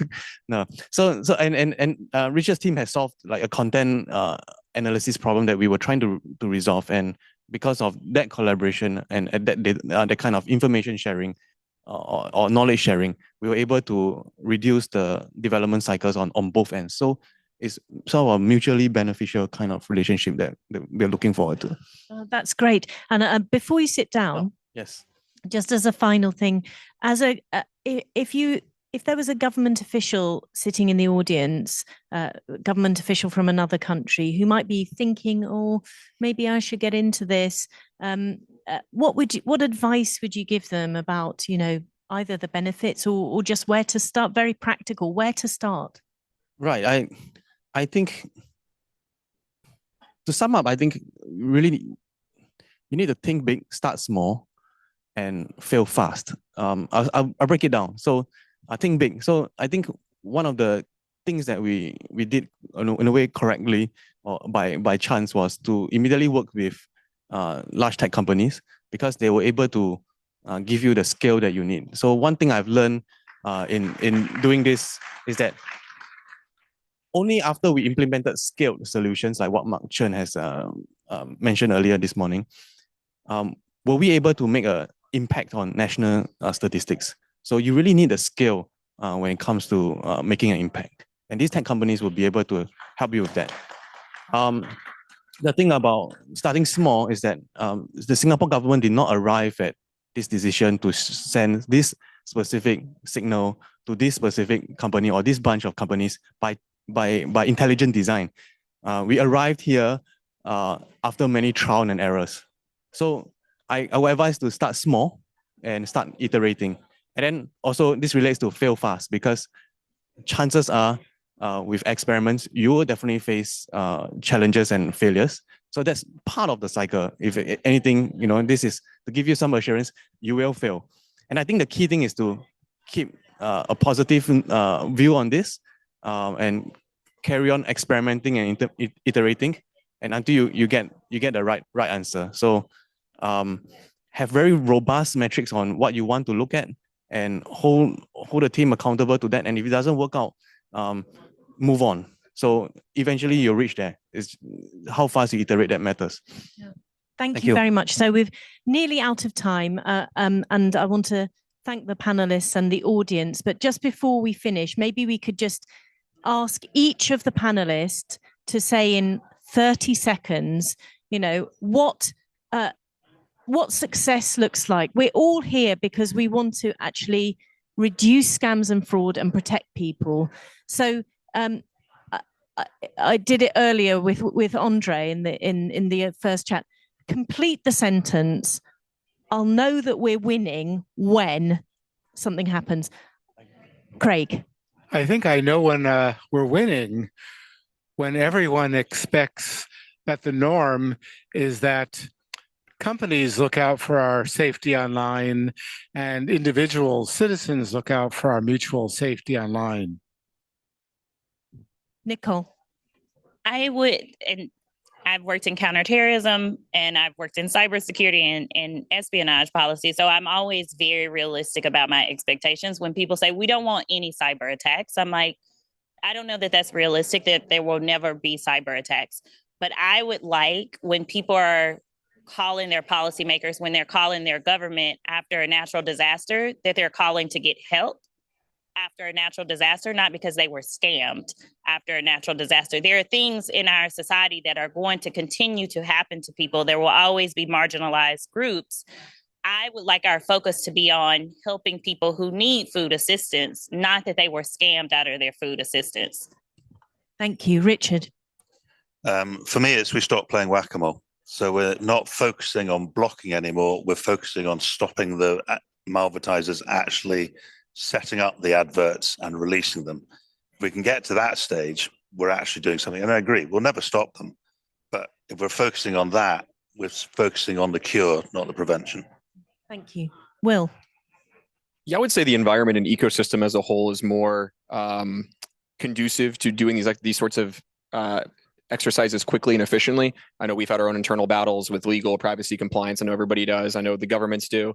So I think in the future, we can get to a state where when you're sharing data with one another for the purposes or under the umbrella of it's preventing fraud, scams, abuse, that maybe some of the guardrails come down a little bit from a regulatory framework perspective. I think that's one of the biggest challenges. So because I think the sentiment's there, everyone you speak to here wants to share data, but if there's going to be a blocker, it's usually something in that ballpark that will prohibit people.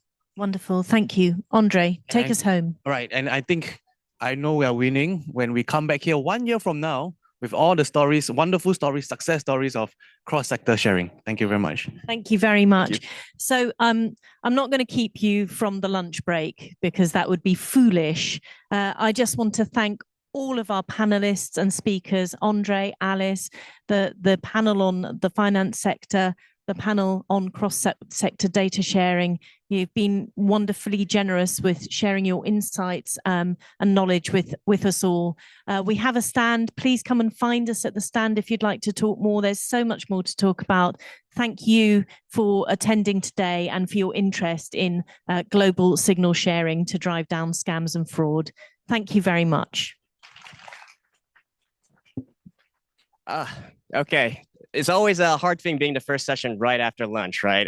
Everybody's still digesting your lunch and everything. So, and a doubly bad thing for us is that actually we're in this studio where we have to have these headphones, but hopefully everyone can bear with us. So our session, and just a quick introduction, by the way, my name is Aaron. I'm the CEO for Scambaiters.com. Scambaiters itself is we're a website. Millions of Americans check us every month, daily even, on bad websites. And we, as part of our two-pronged approach to fight scams, we believe in the two-pronged approach should be both ways. So one, we should empower consumers with tools to enable them to identify and empower them to look and avoid scams. But of course, on the flip side, businesses should be there to have their implementations in place to combat against scams. So hopefully in this session today, as our track name is just-in-time fraud prevention or scam prevention, we're going to be looking at, we have a flurry of experts here, a lot from financial institutions, but also from various platforms and tech providers as well. So we would like to see in this kind of area, like what the big banks are doing, what the other platforms are doing, and how can they work together to do this sort of just-in-time fraud prevention. Right.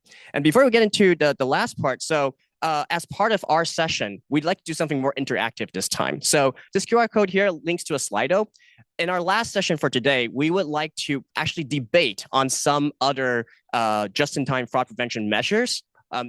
Everyone feel free to submit your ideas. And then at the very end, our panel of experts will debate on, or maybe not debate, but point out the merits and maybe why this has not been implemented yet. So hopefully that makes it a much more interesting session for everyone as well. All right. And without further ado, let's get into the first session that we have today. So first of all, I'd like everyone to give a warm welcome to Paul Benda, EVP of the American Bankers Association. Paul, welcome up. Just right. Right. Yeah, have a seat. Yeah. Is it on? I believe so. Perfect. Yeah. Oh, there we go. Yeah, that's a good thing. All right. All right. So, Paul, of course, you've been a veteran in this industry for a long, long time as well. And I think you also have a very special perspective because you are from the association, right? So I'd like you to just talk a little bit about like what does it mean for the association in terms of doing stuff to do, anti-scam or just-in-time scam prevention? Sure. So my role at the American Bankers Association, we're the only financial trade that covers banks of all sizes. So we deal with, JPMC, the largest bank in the U.S., down to the small $50 million community banks. We also, the American Bankers Association, is also a member of the International Banking Federation. So these are consortium of all the different banking associations around the world. So we have both the national look as well as the international look.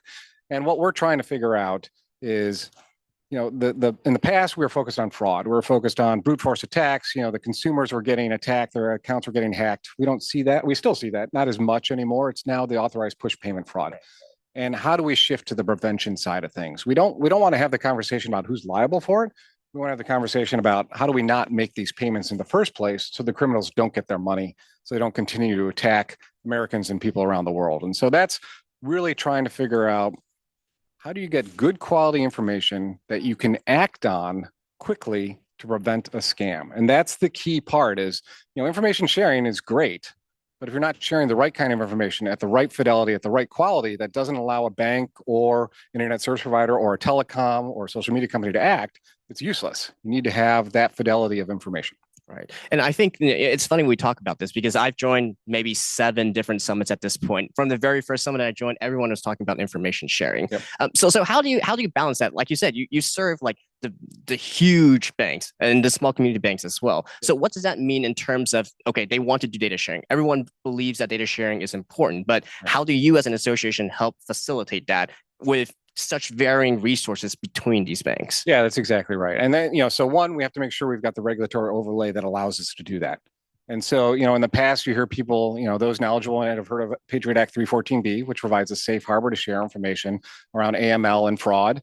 The problem is a lot of banks handle that differently and don't necessarily agree with the fraud one. Can we use Regulation P that allows us to share? So you got to have that regulatory piece, and providing clarity around it is one thing we're focused on to allow banks to do that. The other is what's the technology out there? And that's where we lean on folks like Ben Chance at Early Warning Systems, who can develop those technology, the core service providers that actually provide the back end of a lot of banks.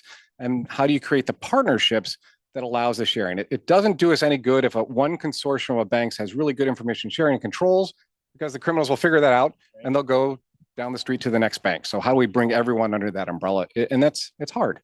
And do you think like there's a difference in, because you also work with the International Banking Association as well, right? So do you think like there's a specific difference? You talked a lot about, how to decide and convene together on what regulation we should use. Yeah. Do you think that, and this might be a more broader topic, is there a big difference between what's happening globally versus here in the States? There is. I mean, I think, you can look at different models. Europe just came out with a new model. Australia, we think, has a great shared responsibility model.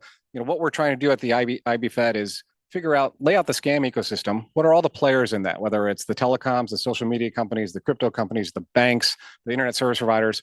What are the mitigation measures being done in each of those countries? Whether it's, KYC for financial services ads, whether it's confirmation of payee for banks, and then figure out what's working in each of those jurisdictions. And could we come up with a global baseline?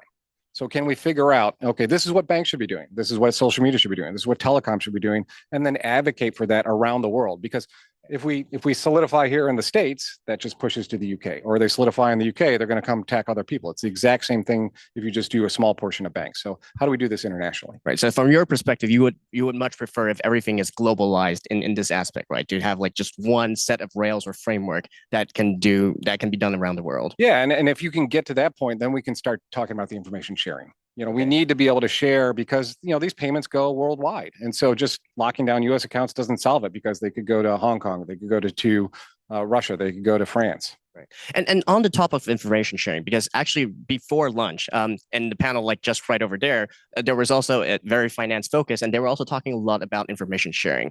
So what do you think right now is the biggest hurdle, if you will, that's stopping this? Like everyone says it's important, if you have the regulations, is there anything tech-wise or any specific hurdles, anything that you would like to push through? Like if you could just say, I want to push through one thing, like what would that be? I would like to have a safe harbor for anyone sharing information in good faith to prevent fraud. Okay. And anyone, right? So not only banks, but also for other platforms as well. So actually, I think that will touch nicely into one of our other panels. And that is why we structured this particular track this way. So it's not only the financial institutions that are part of this, the other platforms, right? Where the actual users, where the public actually are, that's also very important as well. And they should also be part of this conversation and not just like confined within the financial institution space. Exactly. Right.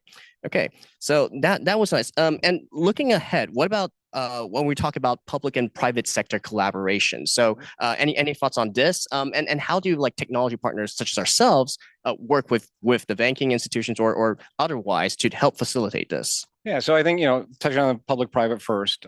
So we applaud the UK Home Office for taking the lead for setting up the Global Fraud Summit. We know they've come up with a set of principles that would apply to all sectors. And we are supportive of what they're doing. So we think that's a great piece. And then I think it is, banks know banking, but they don't necessarily know social media. They don't necessarily know telecoms and other pieces. So there's always a role for outside tech companies to help us decide and filter through the amount of information. If you look at scene data, right, that you're getting, you get massive amounts. These are your cyber logs. And it's really hard to know what are those anomalies that you need to be aware of. It's the same thing with financial transactions. There's billions, trillions of them. So having companies that can leverage AI, can leverage different capabilities and present, that actionable intel to banks and others is really key.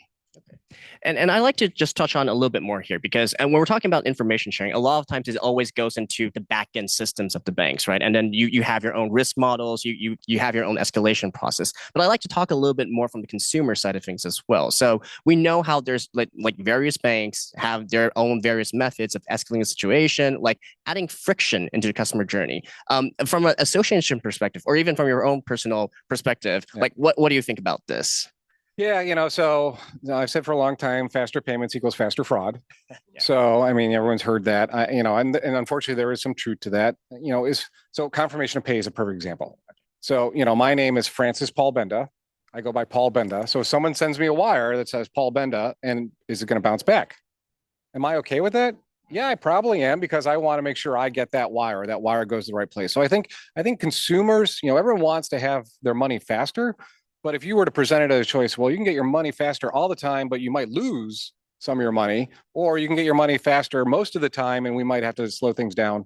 I think people will choose that. So I think friction, when it's done right, and you explain the value of it, I think is going to be a lot more accepted. When people don't understand the value, then they get, like my credit card was declined. Why, I'm in my hometown. Why did my credit card get declined? That's really irritating. But, oh, that wire, you have to redo it because the name was wrong. Oh, well, thanks for checking. Yeah. I mean, that should be built into the system, actually. And why is it not right now? In the US? Yes. Well, so we have 4,500 banks. We have 4,500 credit unions. We have 5 different payment rails. And so it's really, that is the hard part. But I will tell you that there is movement, and the first confirmation of pay was done by Zelle, actually. And I will tell you, it makes me feel so much safer when I put that phone number in. And it's got the name there, and it says that's who it's going to. And I think that type of thing. So we've already got it in one of our instant payment rails. I think there's talk about moving it towards FedNow, maybe the others. And I think there needs to be a graduated path towards that at some point. We're going to have to go there eventually. One final question before we get to the closing thoughts. So obviously, like you have the UK system of reimbursement. I think it's been like a lot of people have different thoughts on this, whether it's good or bad, or maybe this is not the way forward we should go to. Yeah. from Paul, from your perspective or from the association perspective, or what you're hearing from most of your member banks, what's the consensus on this so far, if there is any? Well, I think that, we have shifted our thinking for a while. When you talk about a reimbursement framework, banks are at the end of it, and it's really hard for them when someone presents with a good story because they're trained by the criminal on what they should say. They have the right words to say. It's really hard to say that bank should be responsible for allowing not having that payment go through. We think the Australia model of a shared responsibility model, where the social media has a responsibility, telecoms a responsibility, banks are a responsibility, and if we don't meet our obligations to customer, then we're okay being liable for that. If we don't do what we're supposed to do, we're okay with that. But to say we're responsible for everything, that's unfair. And frankly, it doesn't do anything to prevent the criminal from getting their funds. It's going to incentivize them and incentivize customers to make risky decisions because they know they're going to get reimbursed. And we know criminals will tell that to customers. We have Reg E here in the US, where if your account is broken into, a bank will make you whole. We've actually had instances where the criminals say, well, here, share your screen, I'll make the payment, and that way, if there's something goes wrong, your bank will reimburse you. And so they will leverage that against us. And that's not the regime we need to be setting up. All right. And this has been a great talk so far. Any closing thoughts you have for the audience or for today? I think it's just, we're all struggling with how do we move towards the prevention side of things. So I think there's a role for law enforcement, and we want them to attack those overseas scam centers, but we really need to be focused on not having the money leave that customer's pocket in the first place. That's where we need to be laser focused on. And I think that shared responsibility model, everyone needs to pull their own weight. And frankly, if you're negligent in pulling your own weight, you should be liable. All right. Thank you, Paul. And this is a great segue into our next panel, which is going to focus on the financial institutions. Thank you, Paul. Big round of applause to Paul as well. Thank you. And let's go into the second session for you. Great. Panelists, come on up. So we are going to do a panel here with some good friends of mine from different financial institutions, talking about just-in-time fraud prevention, talking about, we've done it, we called it an audible on one of our questions. So you're going to hear unscripted remarks here in this space. And I think we have, we'll have to just share some microphones going forward. So I'll just ask them if you guys could go down the line, just introduce yourself, where you're from, and maybe kind of your purview. And Travis, if we could start with you. Sure, great. Hi, everyone. Travis Mosley. I lead our scam prevention team for the Capital One card business. Hey, everyone. Ben Chance. I lead fraud prevention for the Zelle network and set the Zelle network operating rules, and I run a fraud consortium through early warning systems. Hi, everyone. My name is HQ2, and I'm leading security solutions for MasterCard North America, which includes fraud, cyber, AI, disputes, and resiliency. So, I think it's great. We've got a panel up here. So we've got Capital One, well-known bank, really technology forward-focused panel. Early warning systems, for you that don't know, this is a lot of the back end that provides a lot of the fraud prevention capabilities that thousands of banks use and credit unions. And then MasterCard, everyone's gotten a fraud alert on your credit card.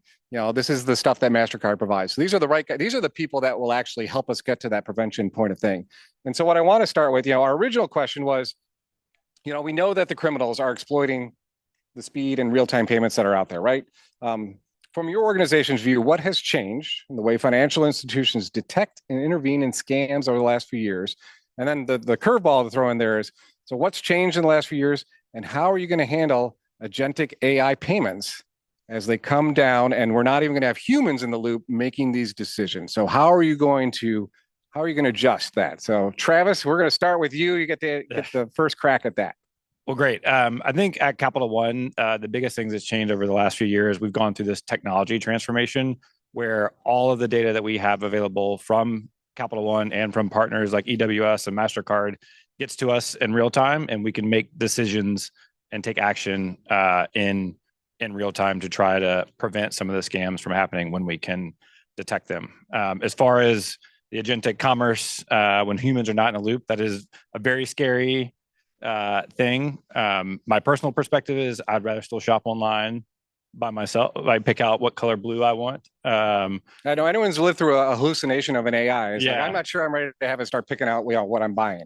But I think the important thing is this is just another evolution in the payment space. And when any changes happen, we need to be upfront with setting up the right frameworks for liability, authentication, those sort of things to build that and maintain that trust. Yeah, I think that's going to be the fascinating part is the being able to authenticate or that someone's authorized that payment. I mean, we still have some challenges with KYC, and now we're going to try and authorize payments for an agent is going to be a transition. So let me switch to you, Ben. I want to hear your thoughts on this, but I also want to know, what can you do today that you couldn't do 3 years ago? And what are you going to be able to do 3 years from now that you can't do today? Yeah, thanks, Paul. Good curveball. All right, I like it. I think I'll go way back. Like when I first started in this industry, 20, 25 years ago, we were taking paper applications, and there was no device ID fingerprint. There was no behavioral biometrics. You didn't even have a phone number, right? Or you certainly didn't have a mobile number, right? And then you were doing things in batch and in 3-day batch, right? And then you were issuing credit cards. And if you thought you made a mistake, you could use the mail transport time of 5 to 7 days to shut that card down before it actually got in hand and got used, right? Okay. That world is like a different, I mean, it's like looking, at dinosaurs when I think about that right now. It's so far away from the world we live in. So I think industry, Travis hit it really well, is everything has moved to real time. So what we couldn't do then and what we can do now is we can get and ingest real-time data signals and use those very quickly to split risk and to make informed decisions or informed alerts to consumers. So it's really, really powerful. I think what's going to change, I think 2 ways. I think the behaviors and how customers shop over time is going to change. I'm looking forward to my agentic AI shopper buying my same blue tennis shoes that I buy every year at Christmas and just doing it for me and getting on my door, and I don't have to worry about it ever. They're going to be red, though. Yeah, but one day they'll be red, and maybe I'll like them at that point. But I don't know. But so I think there's going to be this shift on how consumers shop. Agentic agents is one of those. I think the control frameworks are really important. Authentication frameworks are really important inside of that. But the net of all of that is, I think it's all about what are the additional risk signals and verification tools that we can use in real time, because the compute power is so much better than it ever was before. When we were building card models 20 years ago, it was like, okay, well, you can only score a subset of the transactions because you don't have enough compute power to score every e-commerce transaction. And in sitting in this room, it would be like unfathomable not to risk score every e-commerce transaction. I think that's the journey we're going to go on. We're going to see more and better data coming in to make more and better decisions. That's great. Great summary. So Seckin, so MasterCard, everyone's gotten a fraud alert, and I remember like a couple of years ago, I would have to tell my credit card that I was traveling internationally. Now I don't have to do that. So same question to you, what has changed? What do you think is going forward? And I'm sure I want you to explain the whole agentic AI framework for us that I'm sure you guys have in place, because I know Walmart's deploying it, right? So you guys are. So no, thank you for the question. So I totally agree with both Ben and Travis that like the real-time data sharing has really changed a lot of the components. Even a couple of years ago, we would only have maybe specific scoring for specific transactions. Now we can bring like a transaction fraud risk, then we can bring identity information, then we can bring even threat intelligence information into scoring. So when we offer a score in the real time, it will have a broader perspective and a holistic number and information, which will feel for both issuing and the acquiring side much more comfortable.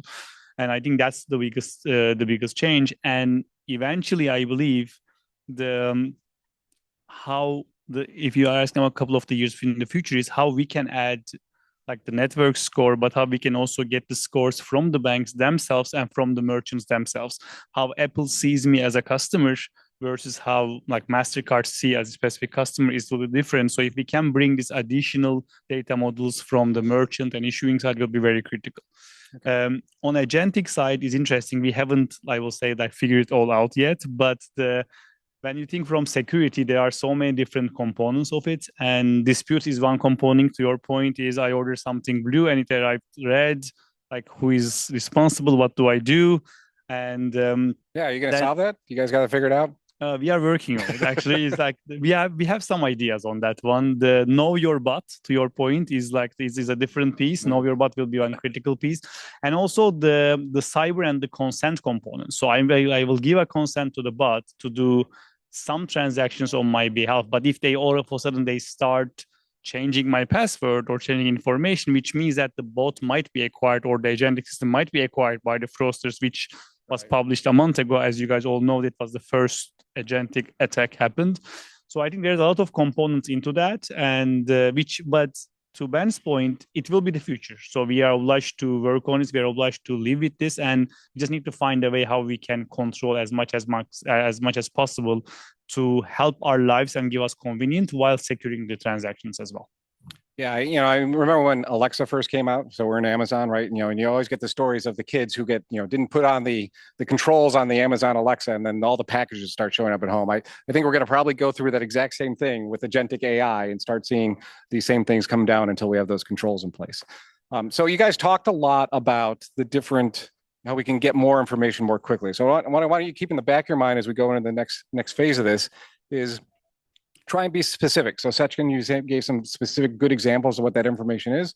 What do you guys need? And then this leads into the next question. So I focused a lot on prevention.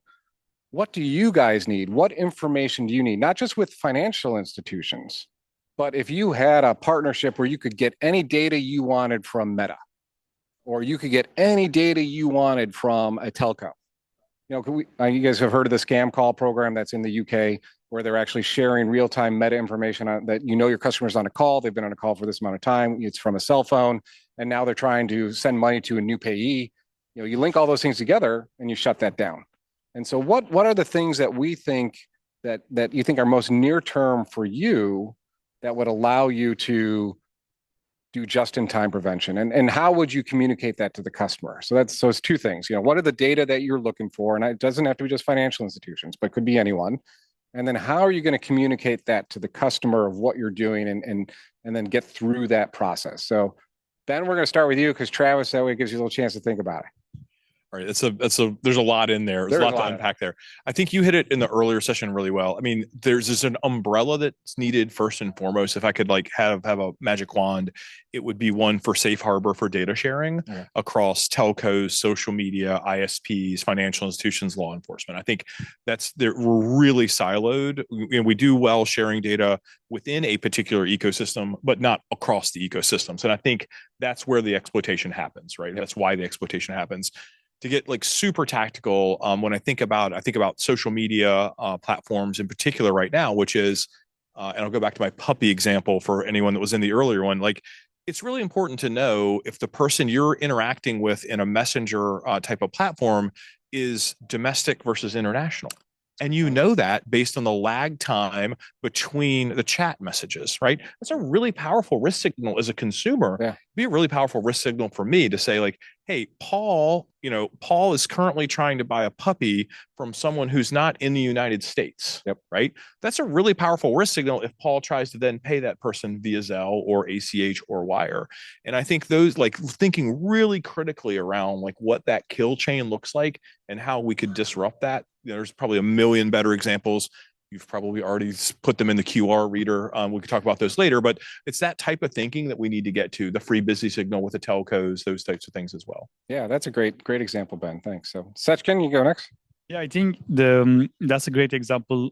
I think behavioral analytics would be very critical as well. The way that before even transactions, before even we go to the payment part of it, how you can make sure that this is actually Seckin who is holding the phone. The way that I'm with my angle, am I right-handed or left-handed? The way that I'm interacting I have maybe a fat finger problem. I always make a mistake when I enter my password versus a bot will enter it in a very quickly. I think the behavioral analytics will be very critical to make sure that for an account opening, for the payment transaction, even before it's happening, we will have an understanding of if it's really Seckin or it is somebody is pretending to be like Seckin. So let me just double tap on that real quick. So I agree with that. All of that data, though, is because we have the mobile phones now, right? Are you getting that because the permission's set on the banking app or on the buyer's app that allows it to share, or is it shared intrinsic with the operating system of the phone? So it's, and I'm asking from a small bank perspective that might not have a dedicated banking app, right? Are they going to be able to participate in that, or is there a way to do that? They will be able to as well, because if we are working with the processors or digital the wallet systems, we can still be able to do that. It's not only for the big banks or only for the telcos. Okay. I think that will be critical just from the data perspective. What everybody will have the phone, or everybody will have even a computer that you'll be able to understand if they are really genuine transactions. And then it will come to Ben's point about all the extra data that you'll get from telcos, from tech companies, from social media companies, that it will given all the additional steps, and until the transaction happening, we'll have a pretty robust picture about if it's likely to be or not. Then maybe we'll start step-up processes. Okay, thank you. So Travis, want to go to you. Similar type of question, that specific types of data. But I also want, especially from Capital One as a bank, how do you navigate the false positive? How do you let them make, so we flag something because, I broke my right wrist, so now I'm holding the phone with my left hand, and it's a totally different process, and I'm different, but it's still me. So talk about, what does that friction look like? How would you navigate that? What are the signals you want? But we still want to prevent fraud. Yeah, that's great. So I'll start with a couple of examples on the data share side of things. So just with Seckin's team at MasterCard, we've been working with them to develop new signals, proprietary signals for scam detection, especially on the merchant side. MasterCard has this broad swath of data. They know a lot about the merchants that are coming on board. We want to use that information to try to act faster to protect our customers. We're actually in the process of testing out some data products from telcos to get information like, is the customer on the phone? Are they talking to a number that has a VoIP? Is talking with someone over VoIP?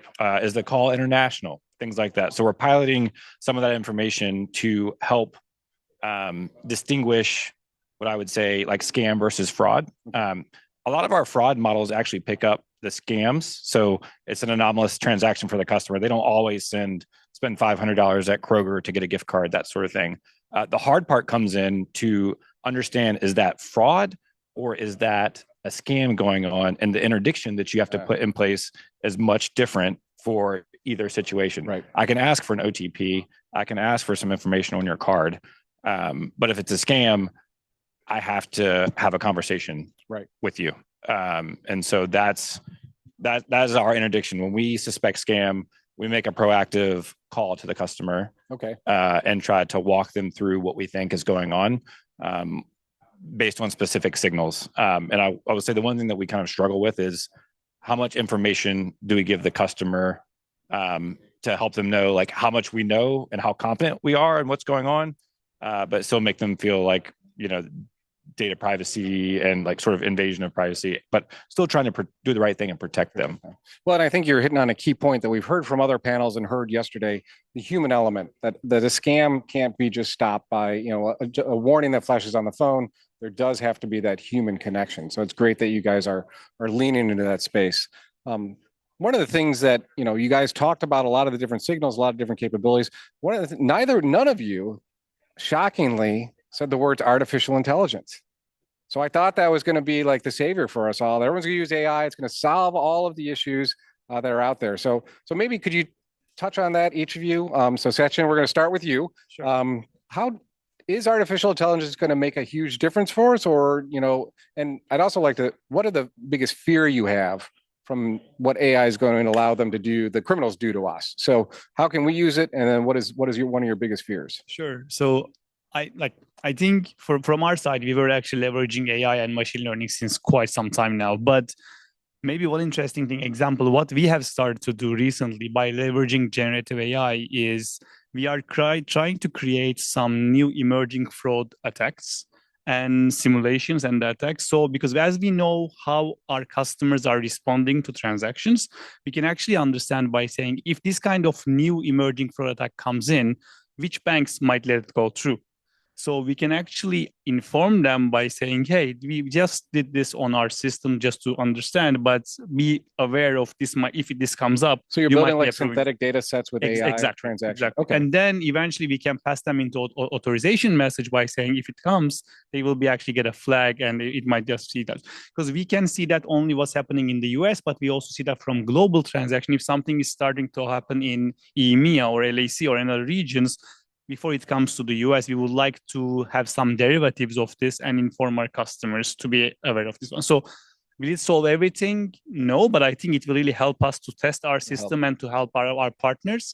The challenges will be is we still don't know all the different part of the usages of this. So that's a little bit like a shady dark side of it. And it sounds very real, it looks very real, but eventually with the regulations, but there's also a lot of the bias component into this. And so that needs to be, I think, resolved eventually. Yep, that's fair. So Travis, we'll go to you next. Same kind of question. So I know Cap One's a technology forward bank. You've got to be deploying that. So yeah, so we, as Chen said, we've been using AI and ML models for a long time. That's sort of the bread and butter of our fraud prevention efforts. Oh, and don't forget what you're afraid of. Yeah, so you got out of that, Chen. So yeah, so we've been using it. I think we're probably a ways away from generative AI, mainly from a regulatory perspective. But our pace of model innovation is quite high, and I'm pretty excited about the speed of innovation that some of these capabilities really unlock. And I'm maybe a little bit of a contrarian when it comes to AI. I'm less concerned about what it does to the bank itself. We have budget, we can buy tools. I am more concerned for the everyday consumer who doesn't have the tools to be able to understand this is a fake. You see, it hasn't happened as much yet, but like the digital kidnapping where you can imitate somebody's voice or imitate somebody's face, like that's very scary. And like I said, I think we have the tools to detect, or will pay to have the tools to detect those things, but an everyday consumer probably does not. So yeah, you're worried about the impact on the scam, the authorized payment fraud, that kind of thing.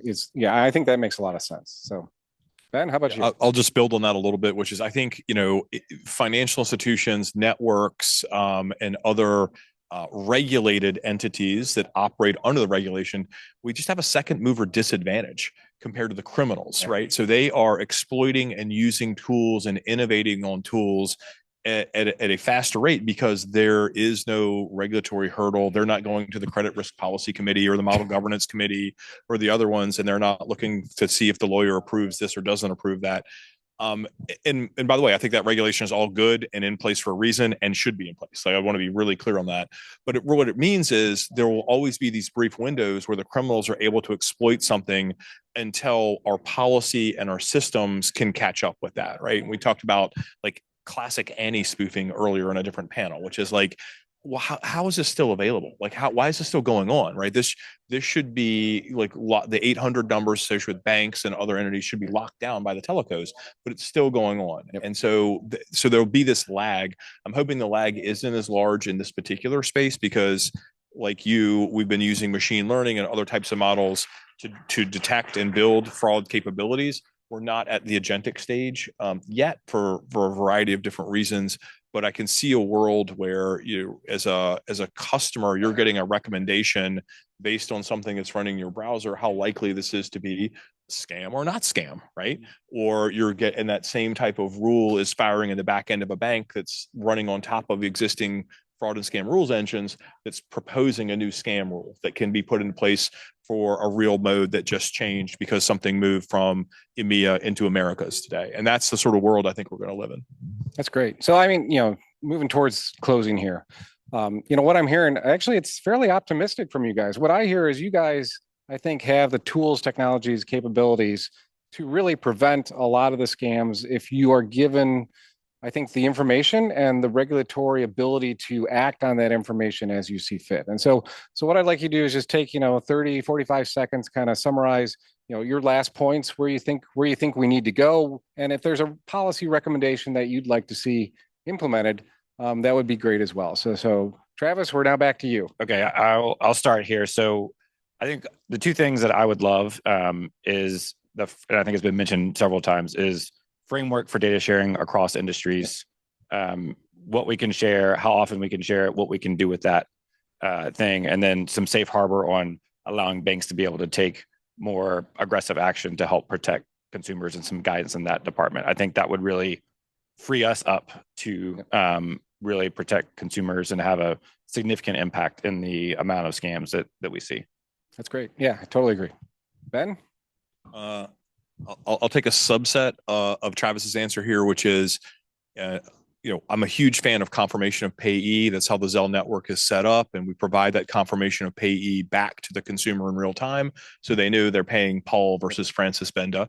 And so I think that needs to be in place for all of the payment rails.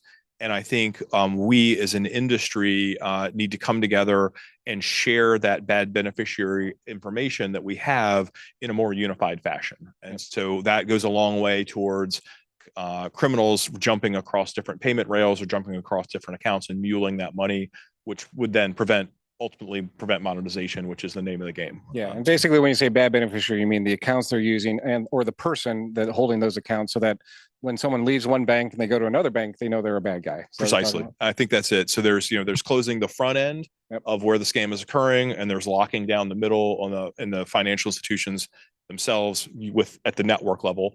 And then there's, of course, the data sharing with law enforcement we already talked about. Yeah, and I think, at the end, I think there's going to be a lot more focus on the receiver accounts. I think that is something that we do need to focus on. Second?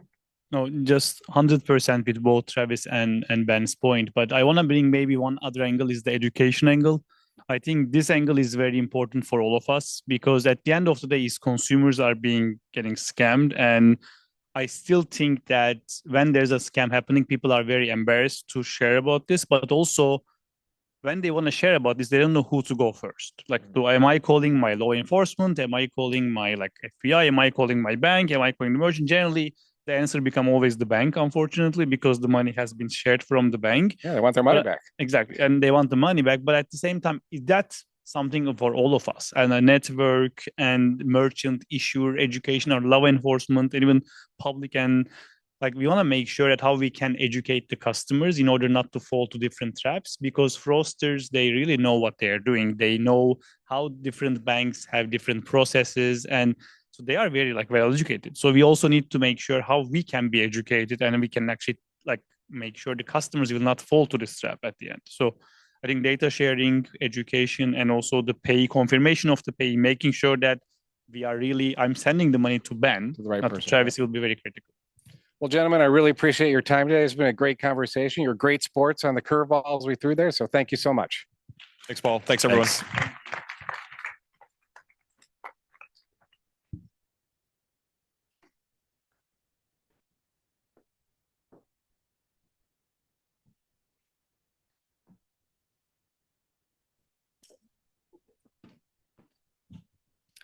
Okay, so that was a very nice talk with all of the financial institutions. So now let's switch gears a little bit and then move into more of the consumer side of things, the platforms, and of course the other tech providers in place. So next, I'd like to welcome up the next panel. So Lucia, Eugene, Amy, and Eric, would you just join me up on stage?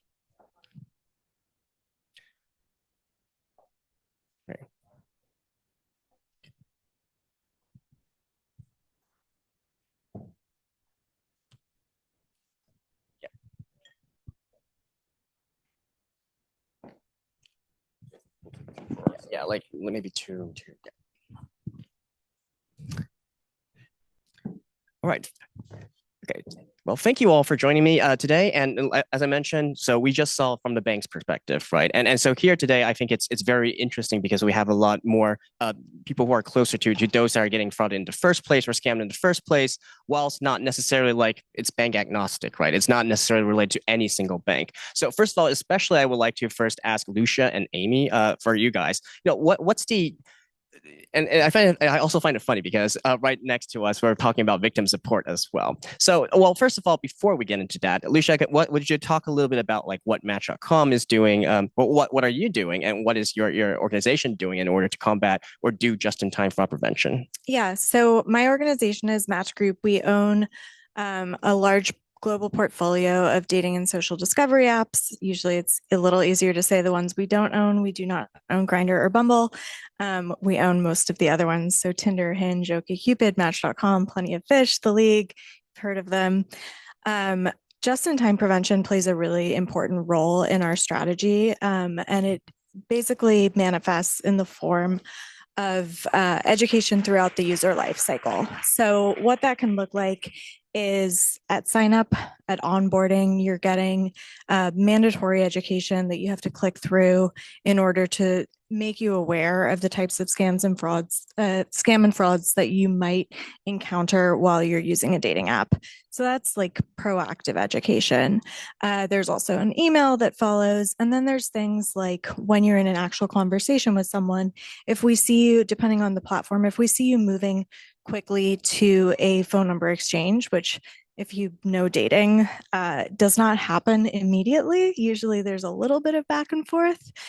So if your first message is here's my WhatsApp, that's suspicious. And so we can leverage those signals to introduce prompts to the user to say, hey, like, this is moving quickly. How about like take a beat and here's a reminder of some of the ways to navigate dating more safely. So that's another type of just-in-time prevention that we have, which is like in conversation prompts to kind of make sure the user has that awareness. And then I think one of the more interesting ones that I'm really interested in is our scam notifications. And so these are essentially if we have detected someone later who we have determined to be a fraudulent actor and you've exchanged phone numbers with them, at that point you've gone offline. And so we want to make sure that we're able to reach you. And so we will send an email to you to say, you know, Jack, who you messaged with earlier on Tuesday, has been determined to be a fraudulent actor. And so we want to make sure that you disengage from conversation because we've blocked them, but we can't go block them on your cell phone now that you've exchanged numbers. And so we're able to send that notification to the user to varying degrees of success. Usually the threat actor has inoculated them to some degree. We get a lot of responses that are like, Jack said you would say this. But occasionally we get a response that is like, you know what, I was on the fence about Jack, and this was a deciding moment for me. Thank you. So we do that based on different jurisdictional regulations. So we can't do it everywhere, but in the countries that enable that, we have scam notifications, which I think are the most powerful.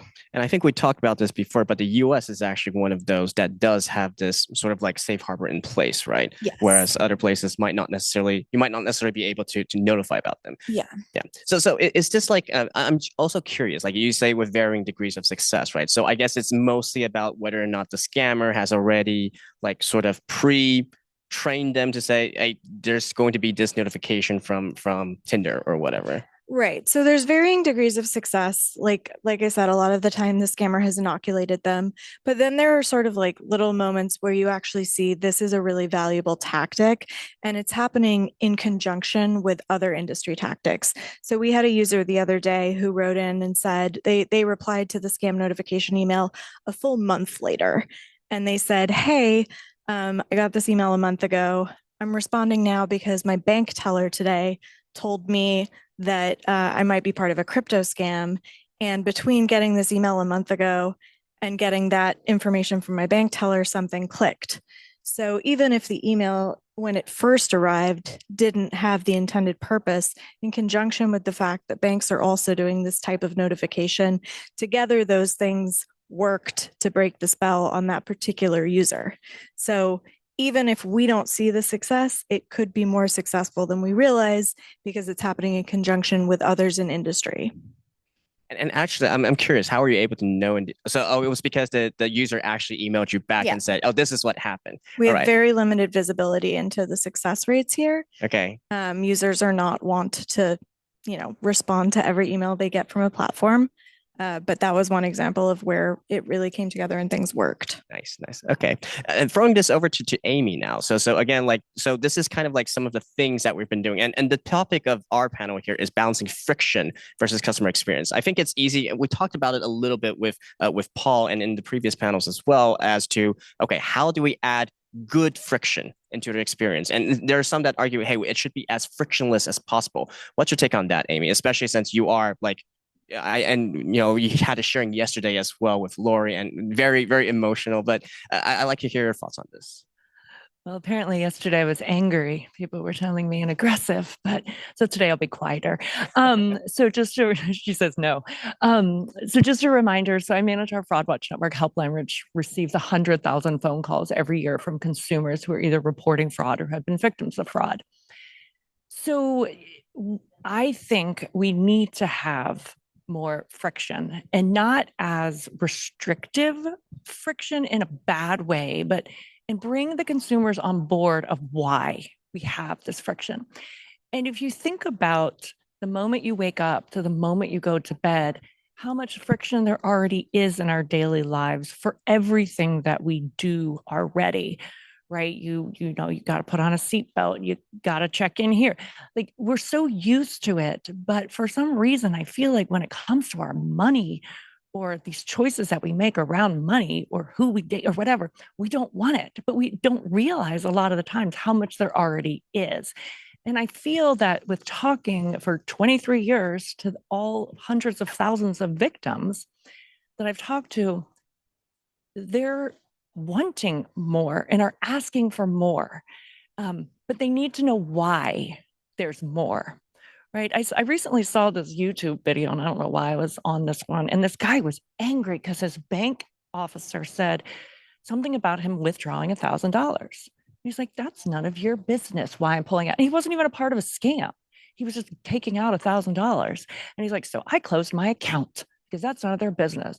Well, I think if we explain to him why we're asking these questions, and it's like, we're looking out for you. And I think, Paul, you said it. It's like, do you want to lose money or do you want to have a little friction, right? And so I just think we need to put it into everything that we do when it comes to frauds and scams. And I'm just going to say one little piece of success that AARP has had recently, along with so many partners out there, is our legislation on crypto ATMs. So crypto ATMs, if you're not familiar with them, it's where you can, most criminals are sending their victims now to these crypto ATMs, and there's about 39,000 of them across our country, and they're located at vape stores, gas stations, whatever. There's literally no friction. So you don't even have a teller to interact with. The only friction you probably have is opening the door to that store. That is it.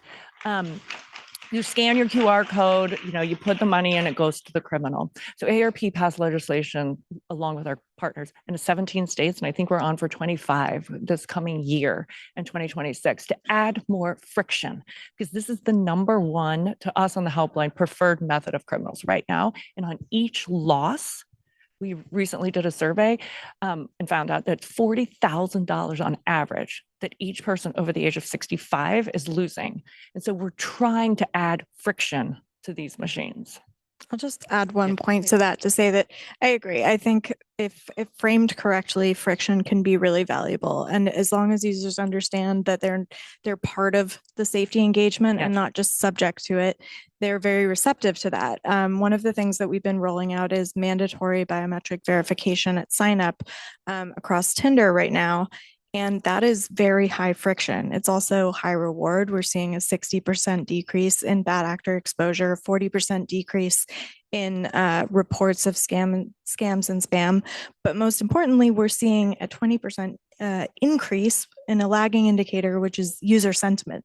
They like it. Like, it's a more authentic community. It's working. People enjoy it.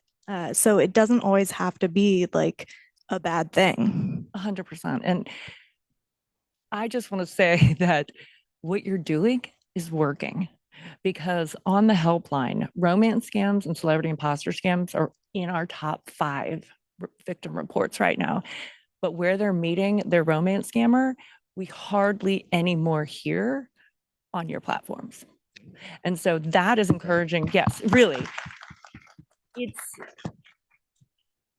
And so you're understanding that the criminals, because they know that this friction is working, they're going to other places to meet their victims.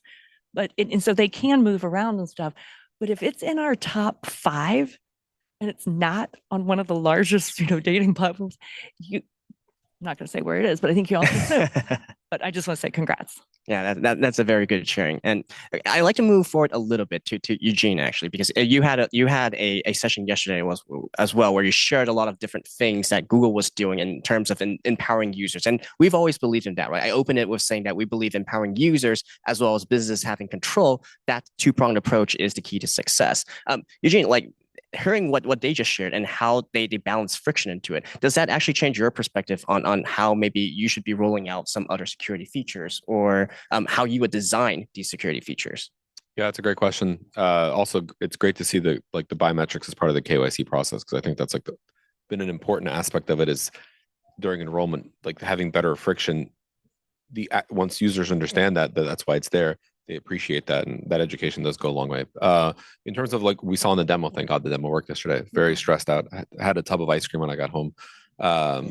Yeah, live demo. Seven features to demo back to back. It did crash at the end, which was pretty funny. But so what you saw in that demo is actually varying levels of friction, actually. So we, certain things we alert, and I think we have this like, going back to that diagram I showed yesterday, the goal was, can you be like subtle, and just increase when it's really critical? And so, what we didn't show in that was the first step was always this identity verification process. It's just inconsistent right now, right? Like for calls, you have stir shaken. That's not widely adopted. For emails, there's various standards like DKIM and BIMI. For messaging, there's RCS for business now. So you do have these things, but they're not getting heavily adopted. And there's no actual, something I've been saying a lot the last few days, there's no defined KYC process that everybody has to abide by. It's kind of, everybody defines their own thing. There's no auditor for all of it. So it's like it varies. And in those models, it can become whoever the weakest link is, that's what everybody could go through and exploit that first. That's the first layer, right? Everybody should learn to look for like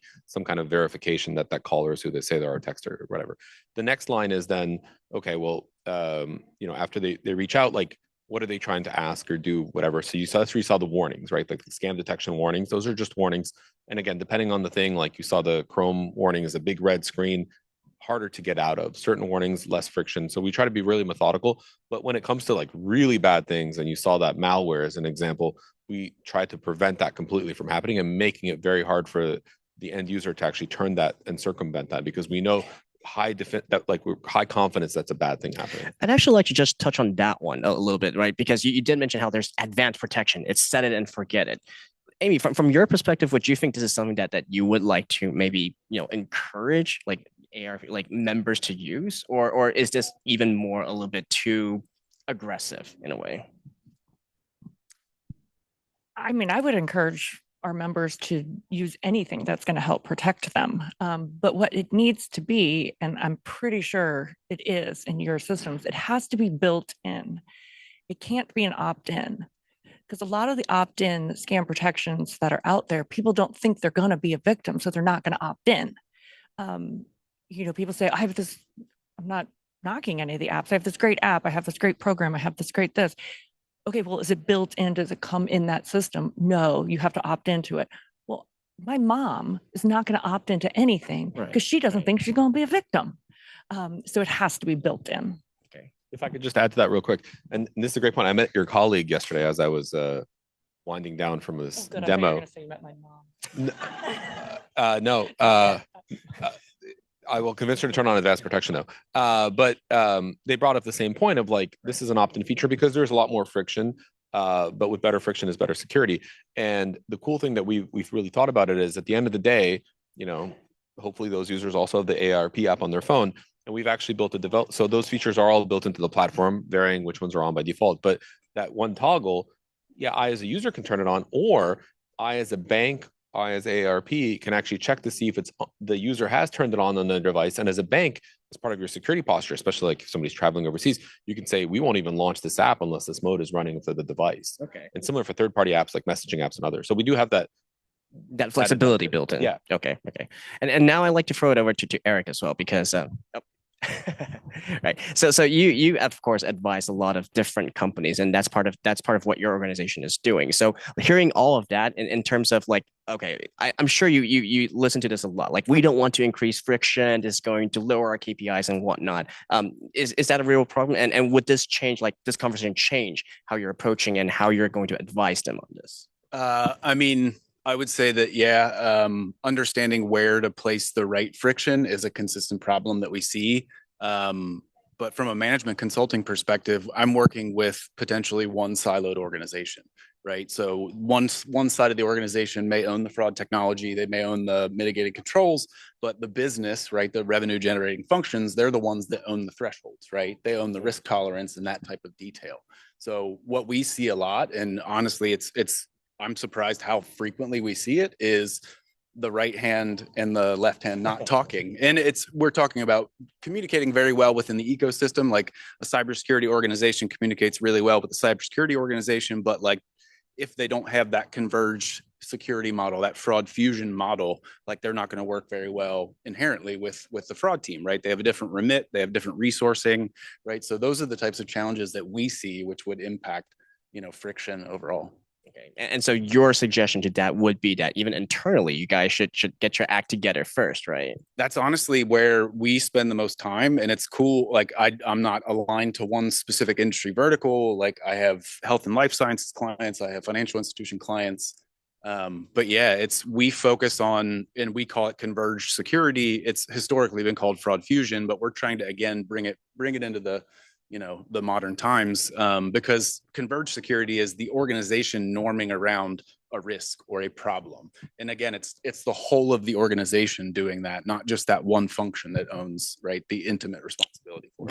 Got it. And then continuing on this train of thought, Eric, is so one of the things that we also aim to do in GASA is to have a global versus local perspective, right? And this is the US Summit. So I'd also like to ask, like, of course, you also advise overseas clients as well. Is there a difference in how companies or organizations are treating like the topic of friction, like maybe in Europe and Asia versus here in the States? I think there is a difference in how friction is addressed. And I think the prior panel talked about kind of the regulatory backbone in, Australia and the UK, right? The mechanisms exist. The mechanisms exist to share information timely, right? It's going to get to the right controls. I think domestically in the US, it's sharing across the ecosystems. We don't necessarily see as much sharing or willingness to share in the US just because, right, it's not the norm, right? I think looking again to UK specifically, like they've done a wonderful job working together collaboratively across industries to kind of raise the overall visibility to these types of threats that they're trying to mitigate. Can I add to that? Actually, this is something that we've experienced as well, and I covered it yesterday with the enhanced fraud protection feature, which the Singapore police force also mentioned. Somebody from Singapore government said something really interesting. I think it was last year when we launched this pilot. They said, we could have spent years working on a regulation. It might have been the right thing, would have been, instead we just said, we're willing to accept that you're going to do more friction for this to protect users. We give you the green light to do it. And that ended up being a case study. Should have won GASA Scambaiter of the Year this year, but I don't know why. Runner, I'm sorry, it's still bitter. I wake up sometimes with, I know, there should be a GASA focus group on that. But in all seriousness, we did expand because of that. They were a case study that helped us expand into more Southeast Asian countries. We did it in Latin America. And ironically, there are certain markets we cannot deploy in that feature, even though it's really to protect users. It's very efficacious. There's been no complaints from developers, but because of the regulatory risk in certain markets, like we can't do it in the US, for example, but it would be great if there was better collaboration and they could see the benefit outweighing, even if there might be one or two complaints from somebody. Yeah. And I think that raises an interesting point, because even in the previous panel, we were talking a lot about data sharing. And I've said that throughout all these GASA summits, every time everyone has been harping on information sharing, but so far everyone wants to share, but for some reason it's not shared. Lucia, actually going back to you, I think we talked a little bit before about how you would like to share more data actually on your perspective. Yeah, I think one of the things we discussed in the prep sessions for this panel was one of my pipe dreams, which is being able to share good user data for which there's no precedent. So it's all very well and good for us to send a scam notification to a user and say, hey, Jack, who you matched with on Tuesday is potentially fraudulent. It would be 10x more valuable if we could tell that user's bank, hey, just so you know, this person matched with someone we've determined to be a likely crypto scammer. So if in 2 months you start seeing those transactions, guess what? They matched with someone who was probably a crypto scammer. That seems, in theory, like it would be really valuable. And it's something that we would love to be able to experiment with, but for which there is no precedent to share that good users data. Sharing the bad actors data, which is going to be a set of throwaway identifiers that they never use again, and they probably didn't set up their account with that, is, sort of we don't know how valuable that would be. So just to clarify again, what you're saying is, so we know that this user is being scammed. How about if I send this data over to the further down the journey into the bank, for example, to say, hey, this is my user, he's a good user, but they're being scammed right now. Right. But I think usually when we're talking about data sharing in these instances, we're almost always talking about the threat actor and the threat actor identifiers and the threat actor device. We're not talking about the victims and being able to set up some kind of comprehensive consumer protection across platforms. We're talking about how to do, the bad actor detection, which isn't wrong. It's just, I think there's two sides to that. Right. And this would be your wish list, if you will, to your pipe dream. A girl can dream. All right. And then let's throw it over to Amy then. And to wrap up this session. So what are your last closing thoughts or your pipe dream, actually?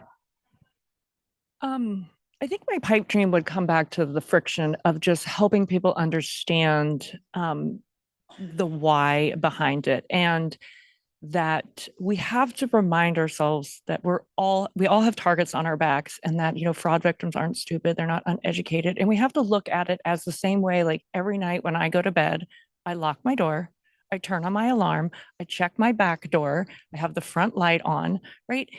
We do things every single day and opt in to protect ourselves. But for some reason, we don't opt in on scam prevention because we have labeled it as a stupid person problem, an uneducated person problem. And we know that that's not what it is.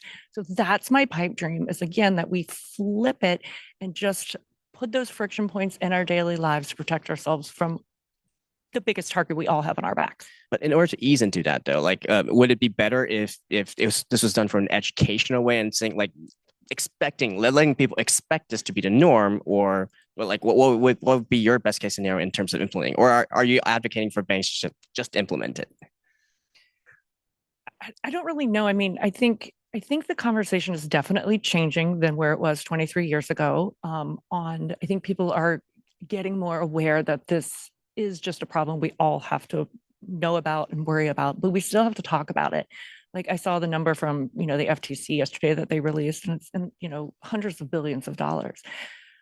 Again, that's almost too big for people to even comprehend. We have to bring it down to like the local level. And that's one of the things we're trying to do, is to get people to just understand how it affects them and how it affects their community, and to build into these protections in their everyday life. And if your bank's going to do something, if your credit card's going to do something, fan-frickin-tastic, but we have to do it as well. Okay, good. Eugene. I was just going to say, like, it's an enterprise buzzword, but in my own personal life, I implement the zero trust model. I don't trust my wife. I don't trust my kids. In fact, my son texted me this morning. He was at school and he said, "What's the Netflix password?" And I was like, "This is a scam. I don't trust you." Even though it was really him, but it was a great excuse. I'm just teasing. But I do agree. Like, even though like it's this scam like evolution, there's so many different types. Like, it started with like 8 different scam categories, but underneath those are subcategories, like 350 different scam categories now. Nobody's going to keep up with those. But if the simplest thing is just healthy skepticism for everything, take a pause. What scammers are really good at is rushing you and pressuring you to the point where you've given up your critical thinking and you've outsourced it to the scammer, and you just start following instructions. It's a human nature.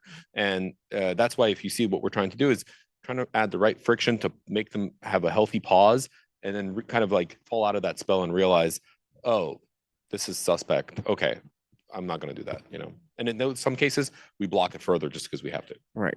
So you're also like advocating for this type of friction. Eric, closing thoughts. Closing thoughts. I don't have any. No. I think one of the biggest challenges that we try to solve is information sharing, and it didn't hit me as hard until I kind of was listening to the prior panel. I think organizations, it's hard for people to understand that buying a technology alone is not going to protect you, right? You need the business processes, you need kind of the foundational competencies on top of that. And I think a lot of issues that we see are people that are actually, we get called in when people buy the application, they buy the FeedZai or the Assertify or the SoCure to enable, just-in-time prevention. Right. And then they turn on all the bells and whistles, it's not tuned. And then they're like, we have phenomenal false positive rates. So I think, it's an education issue, and it's education and information sharing. Okay. Well, thank you all. And I think, if anything, I think this has been a very interesting, like when I started out this panel, there were a lot of thoughts here, including like how to balance friction. Like, we started out this panel by saying, let's be as frictionless as possible. But I think, throughout this entire panel and through our discussions, we now understand, like, okay, we should add some minimal friction. And in fact, it's a good thing. Right? Maybe we should try to style this as a good thing for the consumers if we really are going to tackle this problem. Right. Big round of applause to our panelists. Thank you. Thank you all. All right.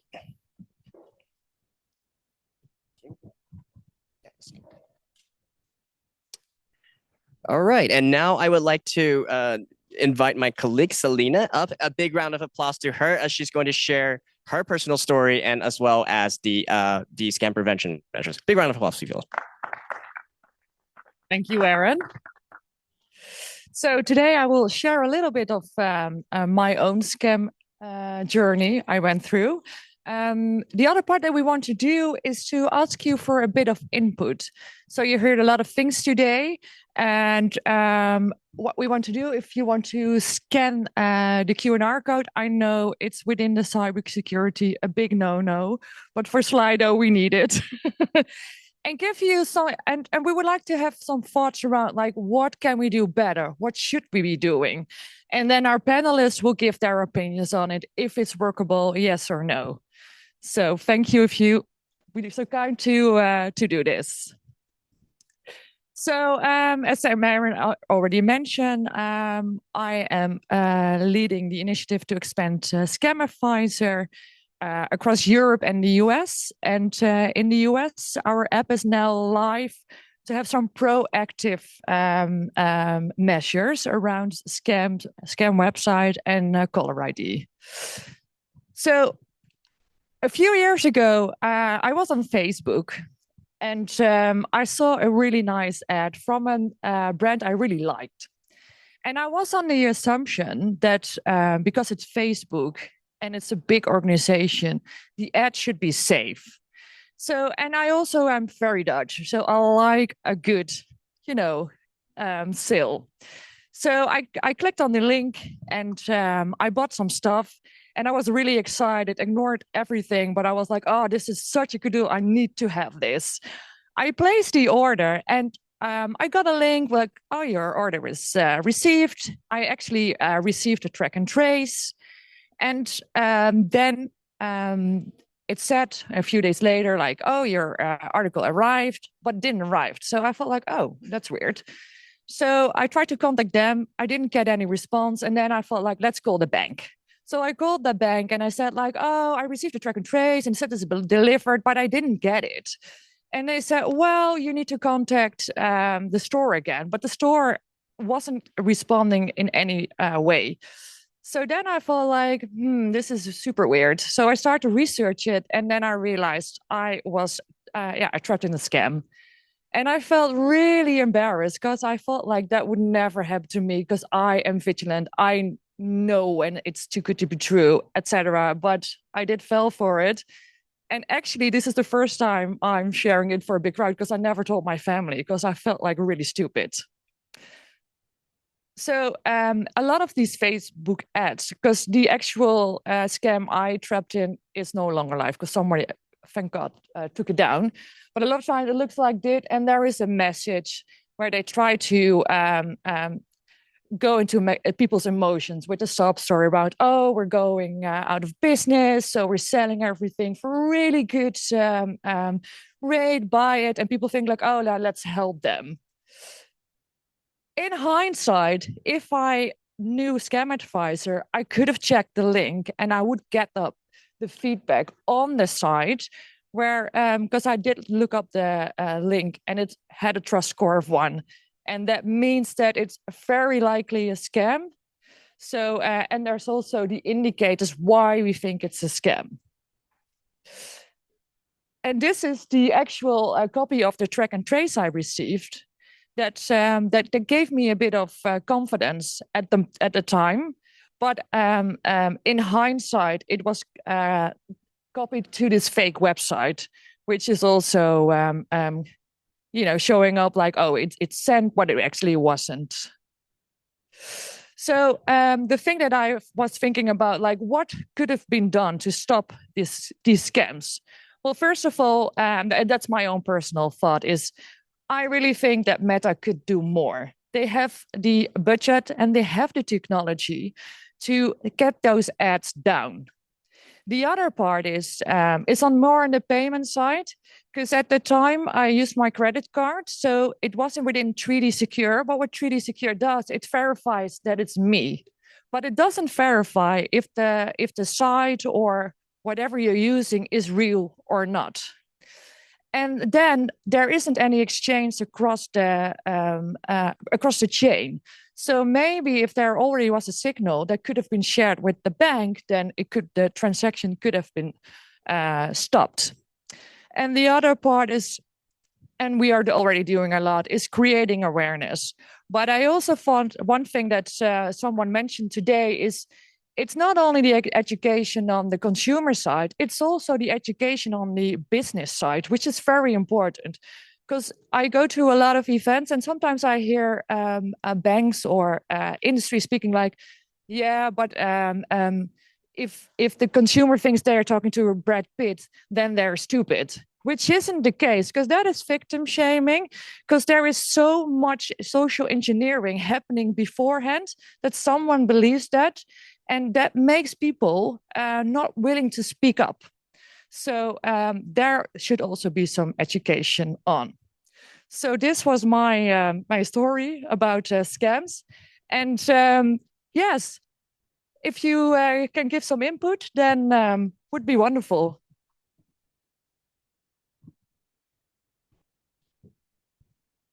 Thank you, Selena, for sharing your story. And by the way, it's not like as a sponsored ad or something, but we did want to try to explain a little bit about what we were doing as well. So we do see some questions being in here. So I think just for this session, like maybe you can all just like sit in the front here. And yeah, we could open this. Yeah. Okay. And there are a few. So there are actually quite a few submissions here. So big thanks to all of you. Some of them we've actually discussed. So maybe we're not going to go into there. Let me just as she is doing this, I'll just read out the first one. Right. So first of all, someone said banks should implement an easy "I think I was scammed" button in the app. The UI prompts some questions, then reports to bank and network for faster investigation. We have many banks here. I think probably maybe you would even say that some of this have been implemented already. Anyone want to comment on this? Let's go. So that's a complicated question. I agree we should make it as easy as possible, but there's also regulatory reasons why we need to talk to you and capture information. It's because you have rights under Reg E or Reg Z to have your money returned. We need that information, and so it's better if we have a discussion with you about the claim. But I agree it should be easier and less painful. And we definitely do want to talk about why some of this has not been implemented yet. Anyone else want to comment on this, or Travis? That's good, right? I think that's a good thing.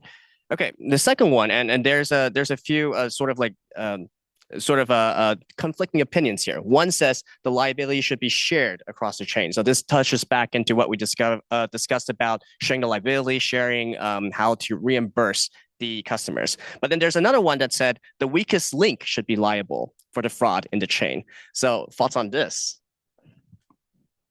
Yeah. Yes, Paul? I mean, I think that's kind of they're saying the same thing in different manners, right? I think it's that can be shared. Yeah, I mean, I think if they're saying the weakest link, let's say if you're not doing due diligence on who's putting ads on your network and that's scamming a bunch of people, then you probably should be liable for it versus, if you've got a lot of controls in place. So I think that would be my interpretation, but I'd be curious whoever posted that if that's actually the right interpretation. If anyone wants to. I think people just want to have someone to blame, actually. that's the end. Okay. Moving on. The next question is, I think you should go up, right? You should go up. Okay, so on my end as well. Anyways, how can we address the idea that people are too smart to fall for scams? And I think this might be, yeah. I mean, I can tell you how we're trying to address it is to, sorry, I guess I should turn around, is to tell stories like Lori's yesterday, right? Like she broke the myth that a lot of people have about scam victims. She's not, a 90-year-old woman sitting in the corner in her rocking chair with Afghan. And that's the image that most people have. She's a highly educated, successful woman. And I will say, with my experience with working with victims, I actually feel that the smarter, and I take that in quotes, smarter, meaning that you're highly educated, whatever, you are more likely to be a victim of a scam because your whole life, your brain has never steered you wrong. And you know everything.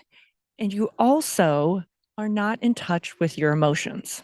And that's how scammers scam us, is emotionally based. And so you're using your cognitive thinking, not your emotional thinking and your gut. But I have had doctors, lawyers, chief oncologist. It does not matter.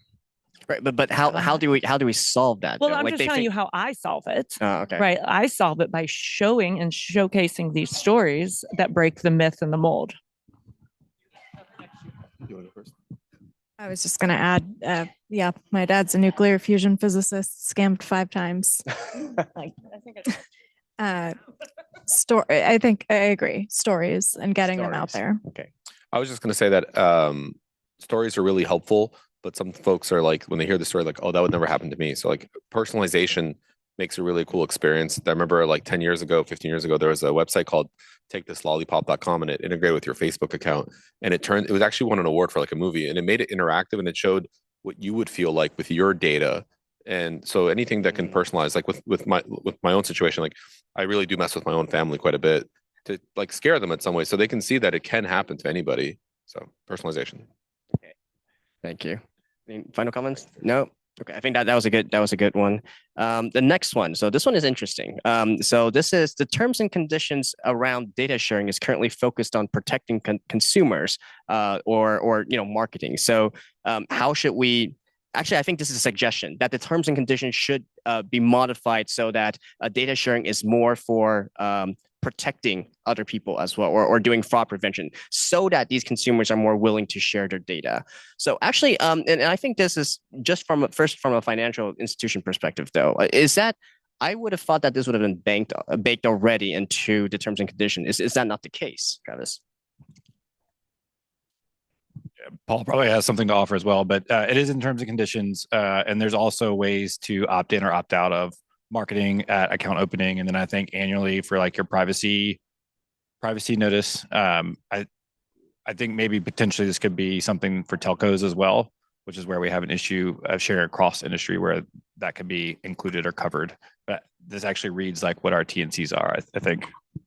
Yeah, and I think the thing though that challenges us is that consumers have legal rights that T's and C's can't override. So even if a consumer says we want to share the information, a bank still couldn't just share specific personal financial information, just as they, if they wanted to. I actually think it's more of a Lucia question. Yeah, actually, I was going to touch on Lucia next.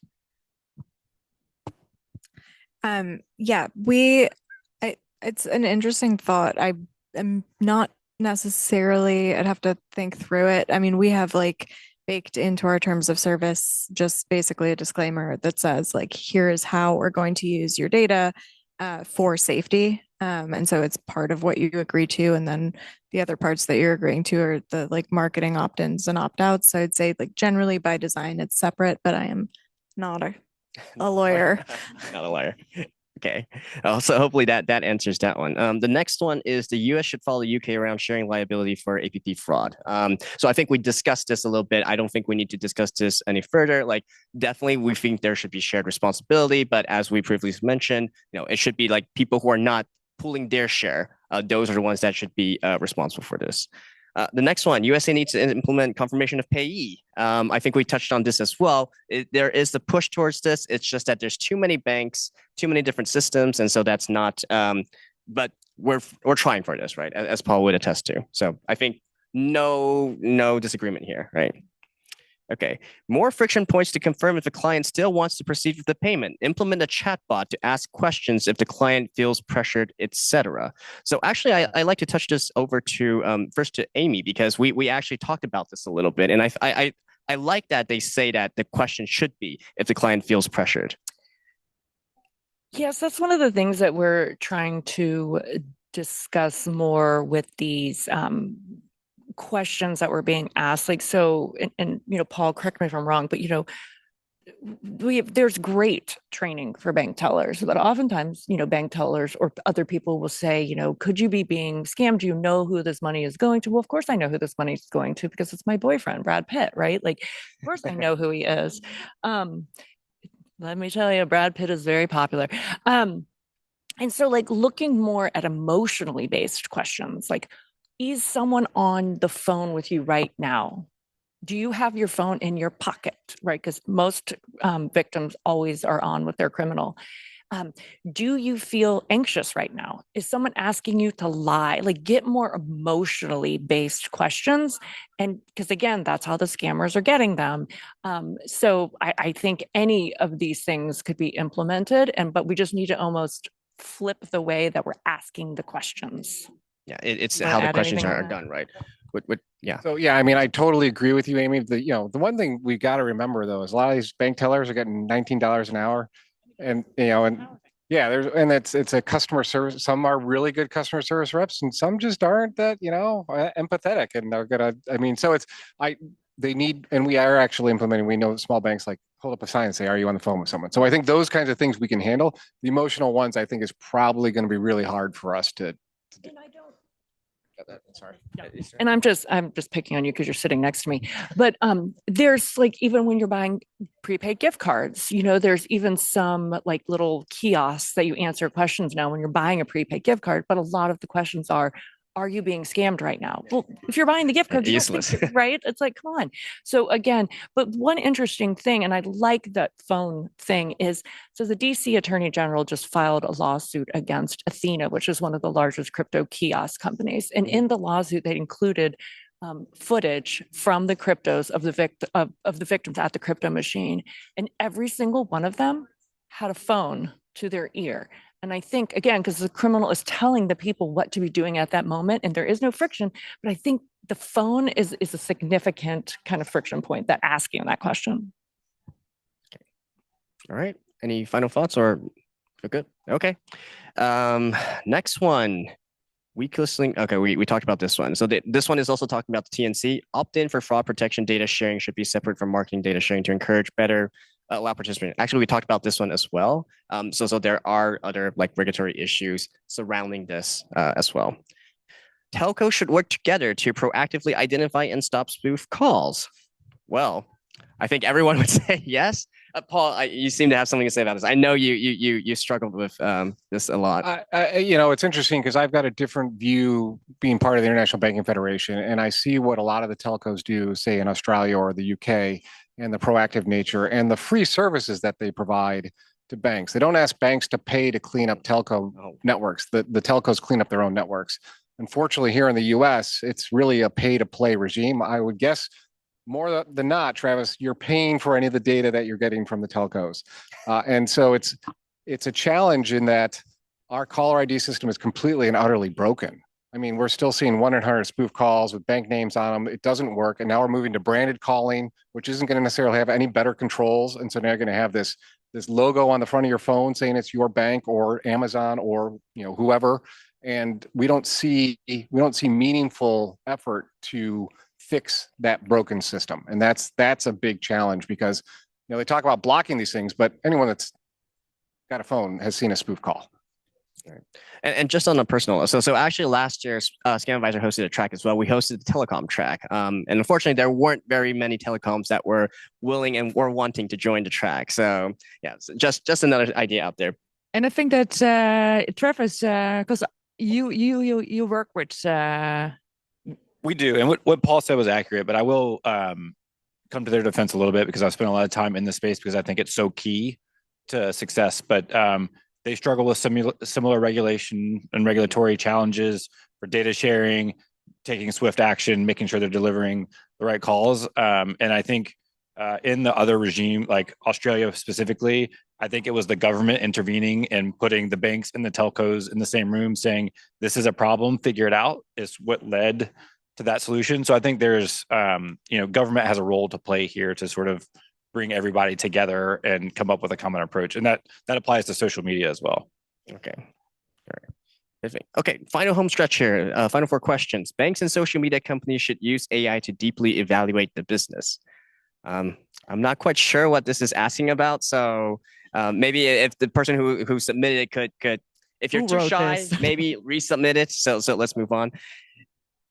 Is there any action to be taken with against domain name registrars to stop the offensive scammers' websites from remaining on the internet? Okay, so this one actually for Scambaiters, let's we can answer this first. So obviously, like we try to report these to these domain name registers as well, and to varying degrees of success. It's normally easier when we have a coalition of different people. So we might go together with Google or Meta or maybe even a bank sometimes or law enforcement to go together and report this to the DNS or the domain name registers, and that's typically how things do get done and things do get taken down.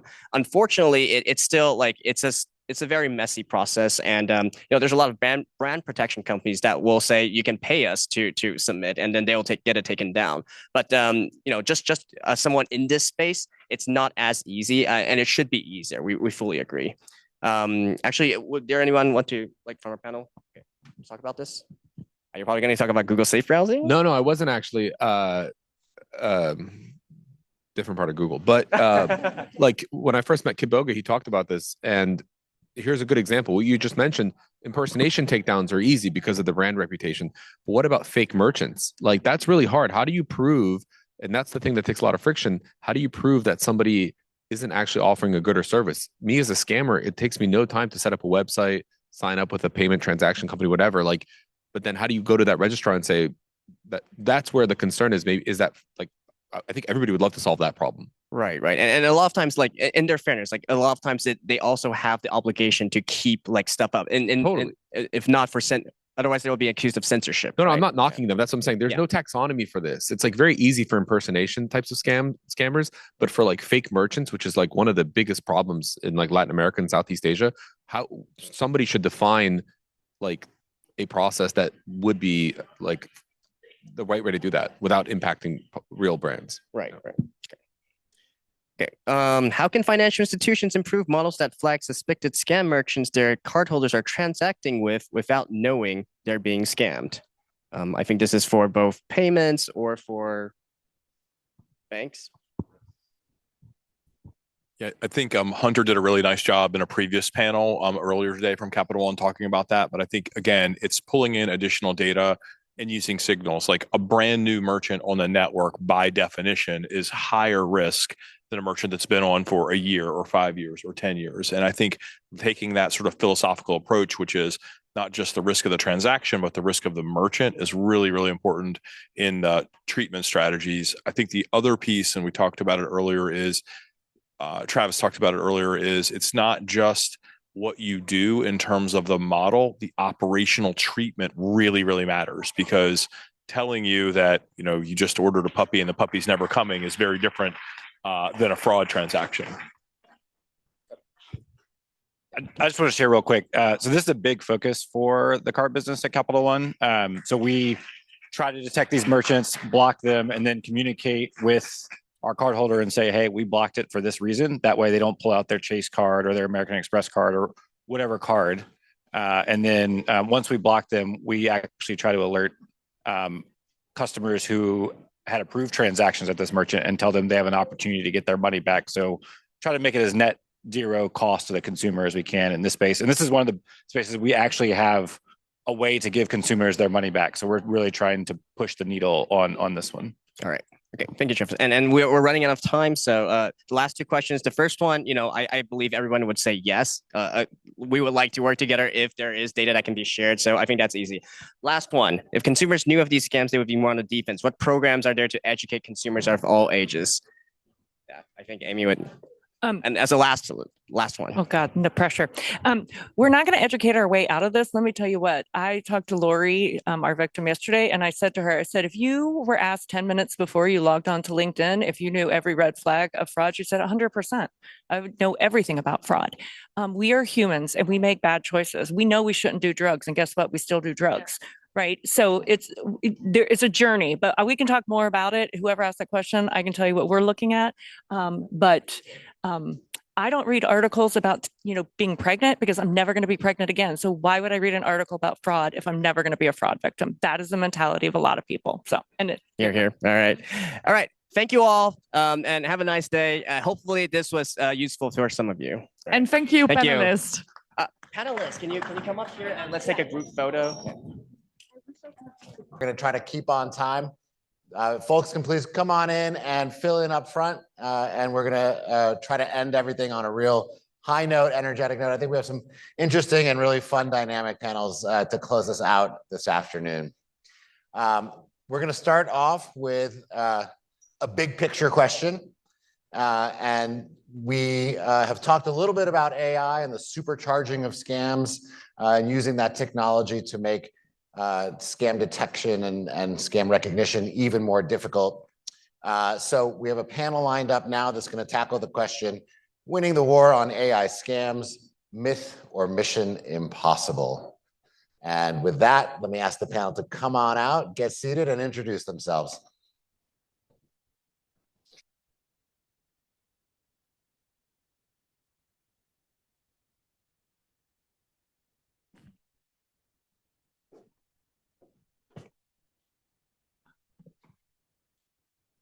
Hi, I'm Chris Compton from Microsoft's Central Fraud Abuse Risk Team. Hi, I'm Kim Allman. I'm with Gen Digital, which I know you have to have heard of, but we are Norton, Avast, LifeLock, Moneyline, so maybe you know us by those names. I'm lead our corporate responsibility and government affairs work, and I'm thrilled to be here today. I am Ravi Govindaraju. I lead trust and security at JPMorgan Chase. Stephen Hiltz. I work for Trend Micro and the global threat research. So today we're here to talk about winning the war on AI scams and whether this is even a possible thing. I think everyone here is well aware of all of the threats we've seen. We've learned a lot over the last couple of days. And so with that, really the first question I want to ask is, how's the war going? Where are we at? What have we seen? What do we think is happening now? Yeah, I think that's a really interesting question. I want to thank my friends at AARP for my little Cliff Notes packet here. We are using at Gen AI to fight AI. We've embedded scam protection, AI scam protection through all of our products. And we recently launched a Norton Neo, which is an AI privacy browser. So, I mean, we are working very hard to make sure that it's part of everything that we do as a company, but also as part of our products.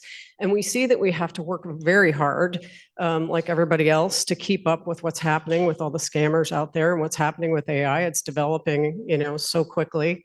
And one of the other things that we're really focused on is making sure that we are trying to educate consumers about what it is and what they could see and what our products, what they could do. But I think, it's changing so quickly that, we are working hard, as I said, as a company to really stay ahead of the changes, but also to make sure that our consumers, and, we have hundreds of thousands of global consumers around the globe, are armed with data, information about what they need to watch out for and how they can protect themselves.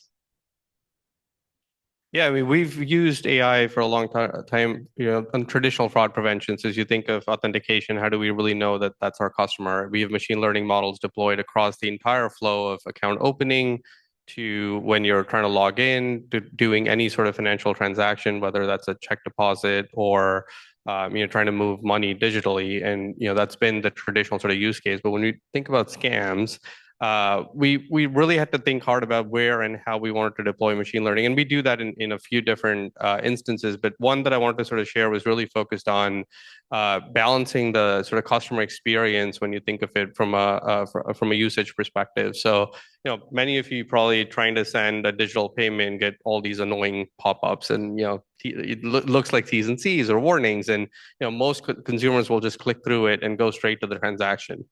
What we're trying to do with most of those, because when it comes to scam and where we live in the scam value chain, all the way at the payment point, the customer is already convinced that they're trying to move money for a specific purpose. And we're trying to slow that transaction down to really ensure that they're sure that they truly want to move money. They may not get that money back.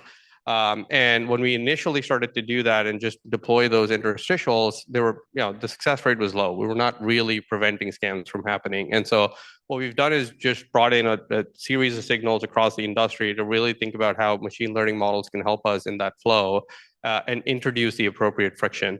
And so now we actually use machine learning there to think about when is it actually appropriate to bring those interstitials to slow down the customer and balance that friction that they're seeing. And given they're not seeing it all the time, they're more likely to actually spend the time looking at it and thinking about it. Yeah, trends, much like everybody else in this room and up here, AI is definitely part of our life. One of the things that's really unique about Trend is we protect everything from consumers to very large enterprises, and the use of AI in all those suites is definitely there.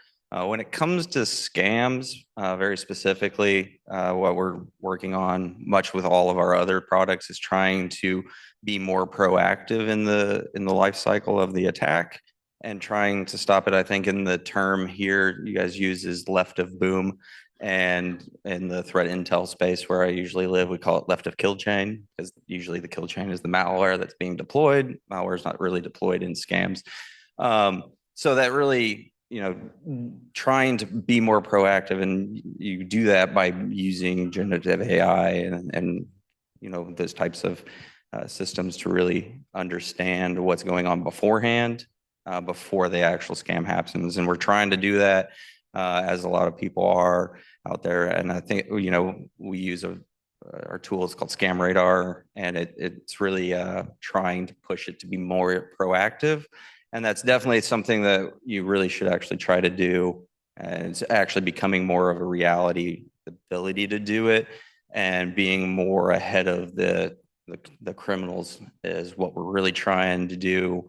And whatever, that's just what the industry should be doing too, is being more proactive. Well, that tees up my next question beautifully. And that is, we've got a bunch of leaders here on stage. We've got a bunch of people who've thought about this very, very hard. And so I guess my question, now that we've talked about, how the war is going right now, where do we think the war is going to go? What do we think is next? What do we think is the future of this problem? Yeah, that's a really great question. So where I personally think it's going to go is cyber criminals will adapt and use more AI and become agentic. The term we're going to throw out is called cyber crime. Instead of as a service, it'll be as a sidekick. So you will be doing, instead, you'll hyper focus on things. Like you're really good at scams. So who's really good at scams, they're going to make agentize that and become and use AI and become very hard to, one, take down, to be very hard to identify as well who is behind it in some cases. And then also it'll make it expand because you could subscribe to their service and use the really, really good models that they've developed to do that. So that's where I see things going in kind of the not too distant future. Yeah, sorry, just build on that to say, I mean, similar to what the scams or fraudsters are doing, it'd be similar in terms of a prevention perspective. Eventually, we're going to get to a world of machine versus machine, right? So like today, deploying AI at scale and having AI preventive layers where the agents that are coming in are facing off with agents who can appropriately starve off that attack and really kind of look at what are the signals that are coming in. I think that's going to be one of the key things. And one of the things that we are also looking at is how do we enhance that with the right human intelligence, which I think is a true advantage that we have, because across for Chase, for example, across our call centers, across our branches, we see scam victims come in often. And what we actually see is when we've used behavioral psychologists to train our bankers, train our call center agents, they're actually able to stop the payment from happening significantly higher than what digital intercepts and other things have done, because they're pretty good at knowing their customer. They know how to get through to them. They know how to have that conversation. how do we enhance our AI agentic layer to effectively learn from what the humans are doing and what is actually getting through to customers, so that we could be significantly better at protecting our customers and doing the right thing for them. And then just going back to what I was touching on earlier, I think we're equally focused on making sure that it's at the end of the day the customer's money, and we're not getting in the way of them trying to transact and do what's right for them. And so balancing that friction and deploying that in the right way is going to be equally important. And then the last one I will just touch on where things are going is really, victim identification and how we can get the right sort of signals where we can understand from upstream interactions that the customer may have had on other platforms that they are potentially a victim to a scam. And so we can be much more intelligent about how we slow them down and have the right conversation with them. That's a great point. Yeah. So, I mean, we know that in 2024, losses from scams and fraud was at $16.6 billion, and that's 33% over the year before. We've seen as a company, a 334% increase in financial scams.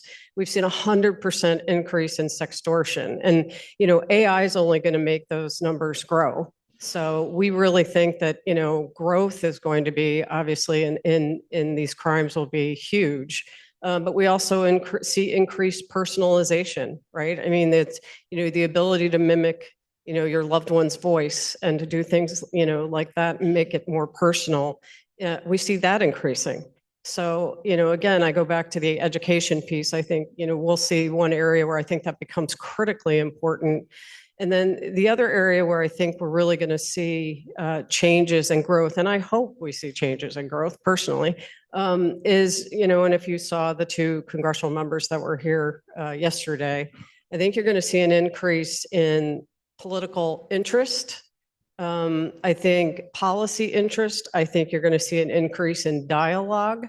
I think, and of course, the remedy is not one thing or another. The remedy really has to come from, a collaboration of all the interested parties, coming to the table, talking, trying to figure this out.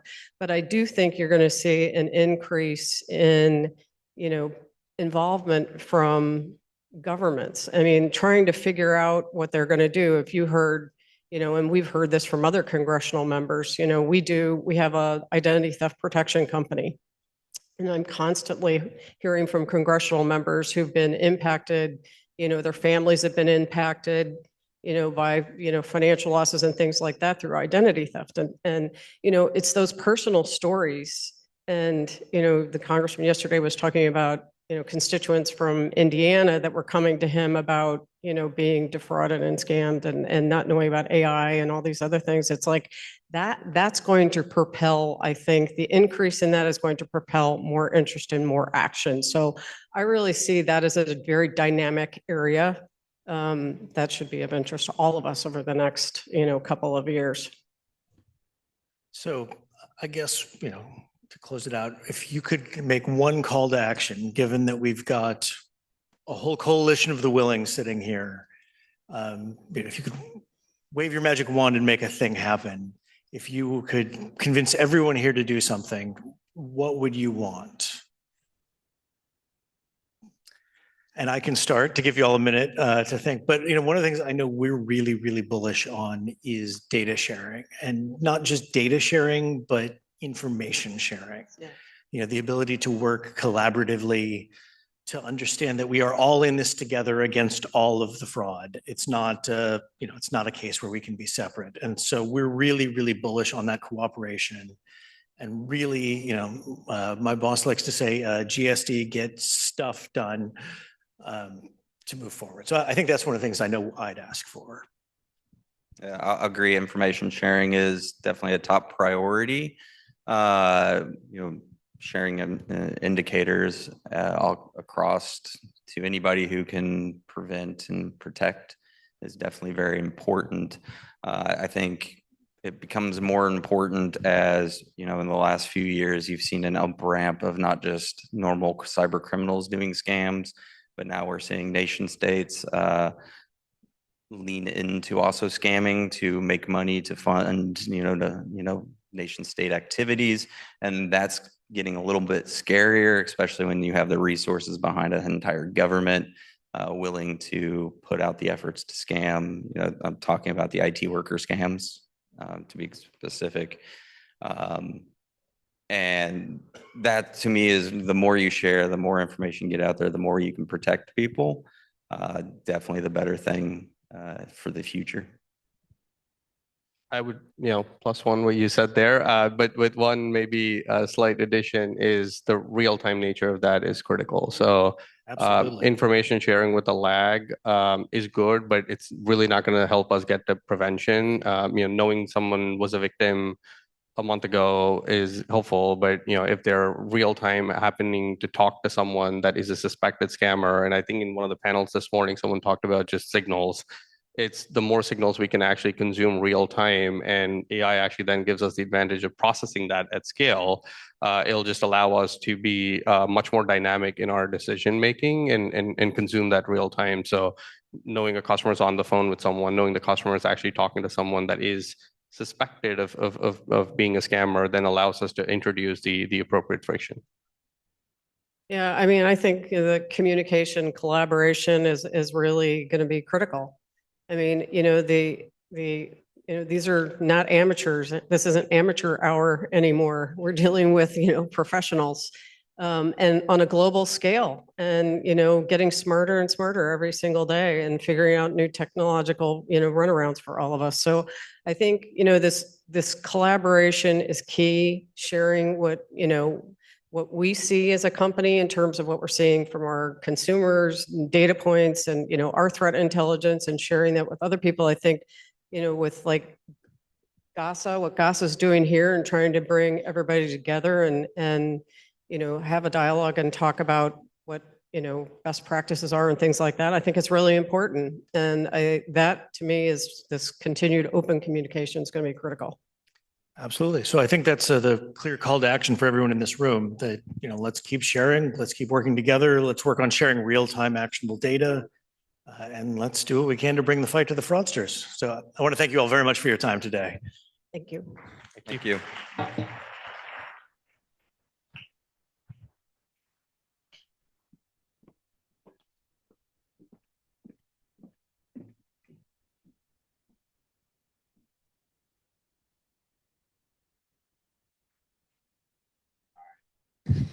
Thank you so much. All right. Well, we've made it. We're at the last panel of the day, our last plenary. We've made it through 2 days of really fascinating content, a lot of great discussions. We really want to end on a high note. We at GASA like to think that we're pretty popular. We had about 600 participants today. Or these last 2 days at the conference. We're really excited about the attendance, the energy, the growth from last year to this year, and the size, and this community is growing and getting more energized. But our popularity maybe is not as high as the popularity of some of the next guests that we have coming up on stage. Not yet. And so we're going to end with a panel with some of the folks that are on the internet doing the actual scam baiting of the scammers. So interesting approach, a little bit different. They have a few more followers than we do on YouTube. It's in the millions. And it's a really interesting angle. And it's a really interesting way to generate information and awareness about the tactics of scammers, and to reach audiences that are not us, audiences who might not otherwise pay attention to these things. So we're going to learn a little bit about what they do, how they do it, why they do it. And we're going to start off with a short video. And then I'm going to ask you to please put your phones away when they come out on stage. No filming, no video, and no photos, because some of these people need to have their identities protected. They're fighting scams online, and we want to make sure that they are able to continue doing so. So thank you in advance for your compliance with that. All right, let's roll the video. Scammers are faking these real-time video calls with their victims. It was not a really long call because he was busy. I just talked to him a few seconds and saw his face. that was proof that he exists? There are two ways that scammers fake video calls. In the first method, scammers use a video of the person that they are trying to impersonate on a different device. They can make their FaceTime call to their victim and use their own voice over it. Social Security Administration, how can I help you? This is Wells Fargo calling with your direct deposit of $499. Yes, this is Mark Walton from the Social Security Administration. Talk with customer, press 1. To confirm this payment, please press 1. 2 little dark, 2 and 2, 22. I'm sorry, I didn't understand. To return to the main menu, please press star. Shut the fuck up, bitch ass. I'm sorry, I didn't understand. I'm fine, I can understand. Talk with customer, press 2. If you're a dirty scammer, please press 11. My name is Carolina Fernandez. This is Priya, and she works in a scam call center pretending to be Microsoft, and I'm about to confront her. Yeah, hi, sir. My name is Carolina Fernandez. I am calling you from the Microsoft. Oh, hi, Priya.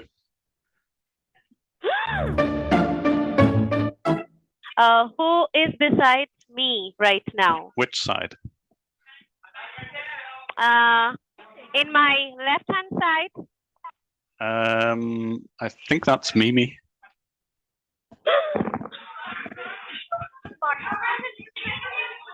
Hello, did I get that right?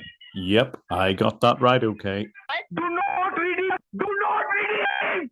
Do not redeem the card! What? Do not redeem the card! Yes, I'm Do not redeeming the redeem card. the I'm card. redeeming the cards. No! Okay. No! No, no, Yeah. no, no! What? Your phone is breaking up, honey.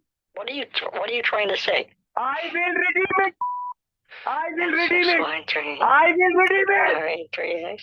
I will redeem it! Hello! 3x. Hello! 7G9K. Hello! Hello! Hey, you hold me! Hey, hold me! Hey, hold me! Why the f*** are you redeeming Let the me card? scratch off the next one. Why are you redeeming? Hold on. Why are you redeeming? Why are you redeeming? Because you want the cash. And why did you redeem? Hold on. Let me go ahead and do the next card for you then, Steve. Do not redeem!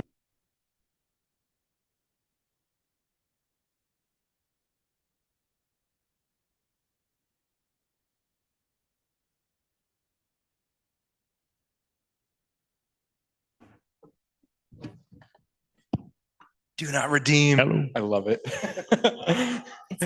Hey everyone, we're excited to close out the conference here today with the Scambaiting panel with some esteemed Scambaiters here. I'll give them each a few seconds to introduce themselves in 25 words or less. My name's Rosie. I go by IRL Rosie on YouTube and TikTok, and I am known for my Siri impression to prank call scammers! Exclamation point. Hey, I'm Kit Boga. I go by Kit. I've been investigating scams and making videos for about 8 years now. And more recently, I've been working to build software and solutions for victims. I'm Jim Browning, and sorry for the cameraman that you're not photographing my face, apologies. But if you've ever seen some of those scam call centers on CCTV, that might be one of my videos, and I make no apology. Right. I am super excited for this panel here today and these amazing folks. So I'll start out with a question, and we also do want to leave room at the end for questions from the audience. So get those questions flowing in your mind, and then we'll invite folks up to the mics. So I'll start out with just kind of a basic question about the scam landscape right now. What are you all seeing kind of emerging as, certain threats, or what's happening, what's new in the scamiverse? I'll go first. I think AI is beneficial in a lot of ways as a consumer and as a person in the world, but I think that scammers are using it as a tool when it comes to AI voice cloning, AI video cloning, when it comes to romance scams, celebrity romance scams, and just regular people too. Yeah, I think that's kind of scary, and I wish there was more regulation with that. So that's my biggest recent concern. I don't know if we're going in a line, but So I think there's a couple things that come to mind for me. That redeem clip with the $500 gift card is when I got started. I think for a lot of us, the scammers demanded the gift card, and it was a $500 purchase that they wanted. And now it is regular that they are demanding the $50,000 or the $500,000. They're going after the 401k at this point. They're like, they want you to log into your retirement account. So I think one major shift I've seen in the past 8 years is just how aggressive they are and how much money they want to go after. And the other thing I would say is just how many scams there are. I think I'd be curious to hear you guys' thoughts too. But like when I got started, it was the IRS scam and tech support scams and like some email scams. We probably could have picked like 10. There's maybe. a lot of new ones now. Yeah, it's like it just constantly, and some of them are really, really targeted. So a quick example is there are whole call centers dedicated to specifically scamming self-published authors. And like the only thing they do. I didn't even know that. Yeah, and so they're going after people who really, really want to publish their book. And there's entire call centers full of criminals who only target those people. And so I would say that's the other big trend is just spinning up call centers and spinning up these organizations to target people. Yeah, I mean, I'm seeing exactly the same thing. It's the bigger variety. It used to only be Microsoft would call you because you've got a problem with your computer. These days, you're far more likely to get supposedly your bank calling you. But the one that I've seen most, and the one that we only have a couple of slides for, we're supposed to be unplugged, but I do have 1 or 2 slides, is the rise of the investment scam, which is an absolutely horrible scam because it targets your entire life savings. So the one little bit of slide that I've got here is an example. Now, I heard Laurie yesterday talking about her experience. This is Dan Moore. He's a Canadian guy. He could be your dad, your granddad. He could be anybody's neighbor, friend. But the whole point is he was the victim or is a victim of an investment scam. And I just want to highlight his case just to kind of bring to bear what we've been talking about for the last couple of days. And one of them is that the whole thing started really because he saw an advert. Now, this isn't the advert that he saw, but it certainly appears on the Meta platform. This is a Facebook ad. And all I did was search for a few buzzwords, crypto, AI, Bitcoin investment. If you search for that, you are 100% guaranteed to hit on a fake ad. So this isn't the one that he saw, but it'll be very similar. I'll just play it for a couple of seconds. You get the idea. Hi, folks. I know I've been against online investments due to past scams, but this time I found a legitimate program you can trust. The Quantum My program, developed by Elon Musk, offers 100% safe capital and I'm not even going to go any further. 100% guarantee. You know it's going to be a scam. It took me all of about 2 seconds to find that one, and they're all over the place. The website that he was directed to is on screen. It's called Revival X, and the website itself is just a fake investment scam. So looks incredibly realistic, but the problem is that it's designed to look at make as if you make money. And unfortunately, Dan, not because he's untrusting, in fact, Dan researched this. Dan actually went as far as making sure that he looked at good reviews, which were all over the place. And this is just sadly what you get nowadays. You cannot trust any reviews for any website. That's the long and short of it. Unfortunately, he did. And maybe there's like telltale signs there if you look really hard. But for most people, you can't tell whether this is real or not. And this is the problem. Now, over time, he invested about 600,000 Canadian dollars. Maybe that's what, $500,000.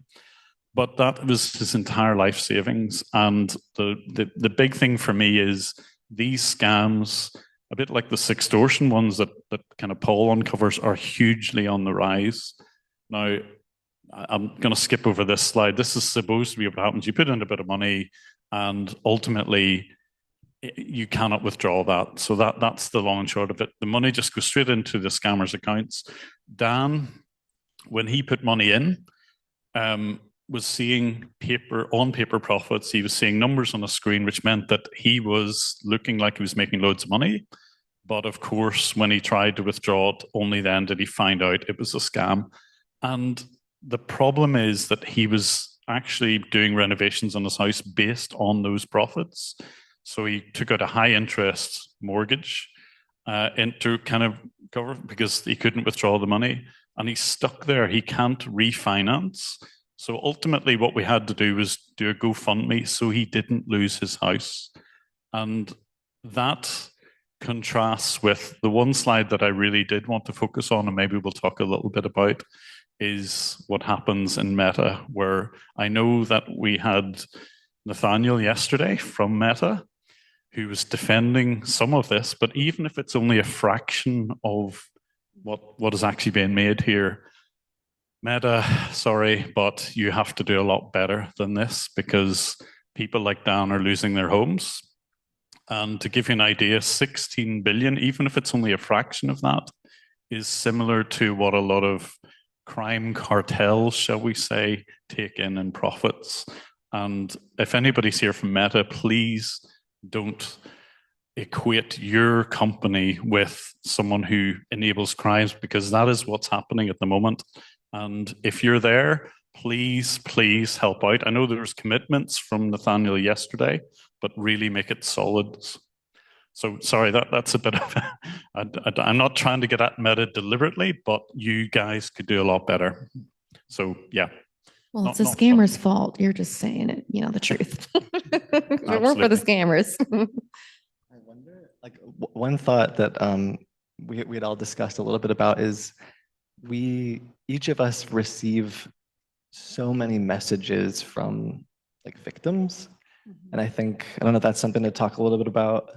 I don't know if we have a slide for it or not, or if you want to keep the slide up or not. The one and only slide that I've got left here is this one, which I think you had this one, Rosie, didn't you? Yes, this happened to him on Instagram. And yeah, it's the same sextortion thing. I believe he was 15 years old.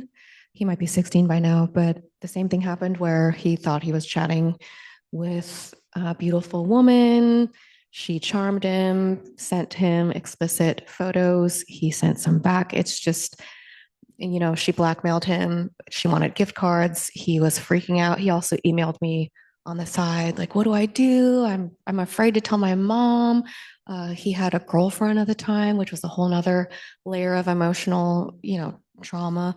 And I felt for him, but also I wished that there were more resources or, tools to give someone for what to do after they've fallen victim to this. My things were like, report this, block them, don't believe them, tell your mom, as hard as that's going to be, let them know what's going on. But there's a lot of shame, built around this type of scam, and it's detrimental.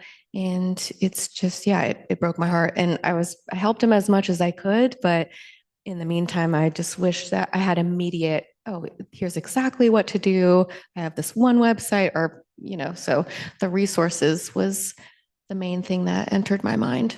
It was really sad, but he ended up telling his mom. She did not ground him. Everything was fine, but it could have ended differently. I'm glad that it didn't, but a lot of the times it does end differently. So. Very unfortunate. Kit, do you have a case that kind of comes to mind as a human toll of a scam? Yeah, sure. And I think something I said in one of the earlier panels is that I don't know if it's the same for you guys, but for me, the number one message I get is not, Kit, I love your videos. It's like, please help. Like, I've lost everything, or my grandma is actively in a scam right now and I don't know what to do. And maybe in a way, some of what we talk about today is like, I think we kind of represent like that part of the scam space. Like there are so many people, families who they went to the bank. I hear story after story where like, I went to the bank and I told them everything and I filed the IC3.gov report and I tried to go to the FBI field office and I tried to get Secret Service involved and I tried to call the police department. They're all over the place. They've done everything that they possibly could do and nothing happened. And then they last ditch effort, email a YouTuber, you know, or one of And us. yeah, it's like nice that they come to us, but we're like, I wish I had more resources.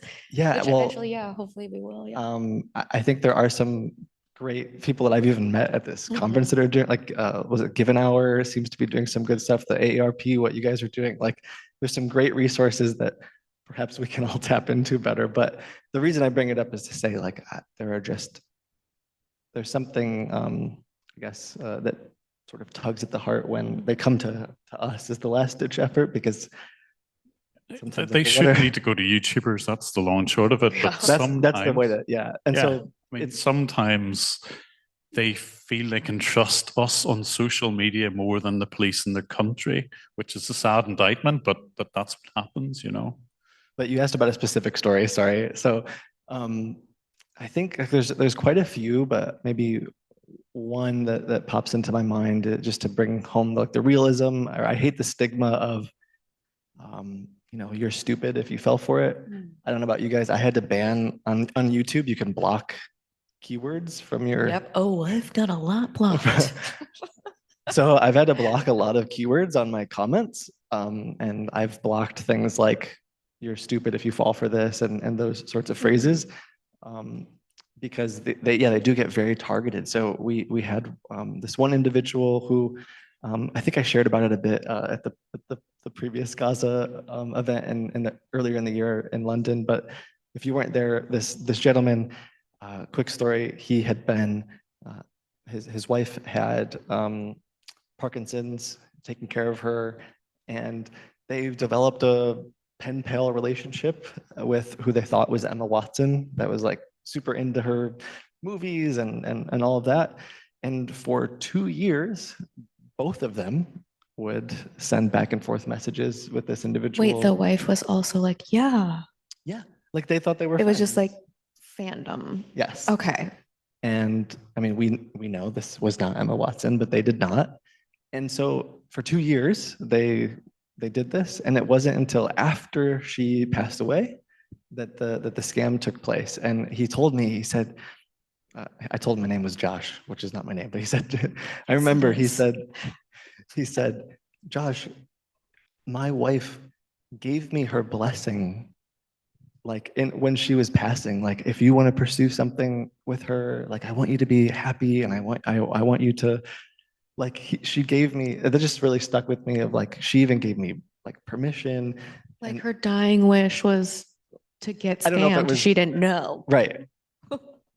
And yeah, the guy waited over 2 years before he ever started taking money from him. And so I bring that up partially because it's devastating. He lost everything, but also because this was a very targeted, very time consuming, like, he wasn't necessarily, like, you wouldn't say, oh, he's stupid for falling for that. And like, they spent years talking to this individual. I think we could probably spend the rest of the day talking about. Oh, I could. I have so many questions right now. Oh, but even just these types of So the scam stories, didn't take place until 2 years after they've spent 2 years basically grooming, which is Yeah. another thing that came up with this extortion thing. Yeah. Which a lot of people, the biggest red flags are, oh, they're rushing you. There's a sense of urgency. They're pressuring you. That's one of the biggest red flags, but it's not always the case. So that's low-key terrifying. Yeah. Yeah, there's also like, I know it happens with the investment scams too, but we had another individual. I know you asked for one. Is it okay if I give another one? He said 25 words. I'm sorry. Just kidding. There was this other individual who, really sweet lady. She had a Microsoft tech support scammer, and we like figured out she was being scammed. And I remember telling her like, well, I think we really need to help you here. Is there someone in your family that you trust?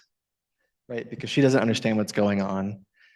And she said, yes, I have someone who I trust. And get on the phone, and the person that she trusts is the guy who fixed her computer 7 years ago.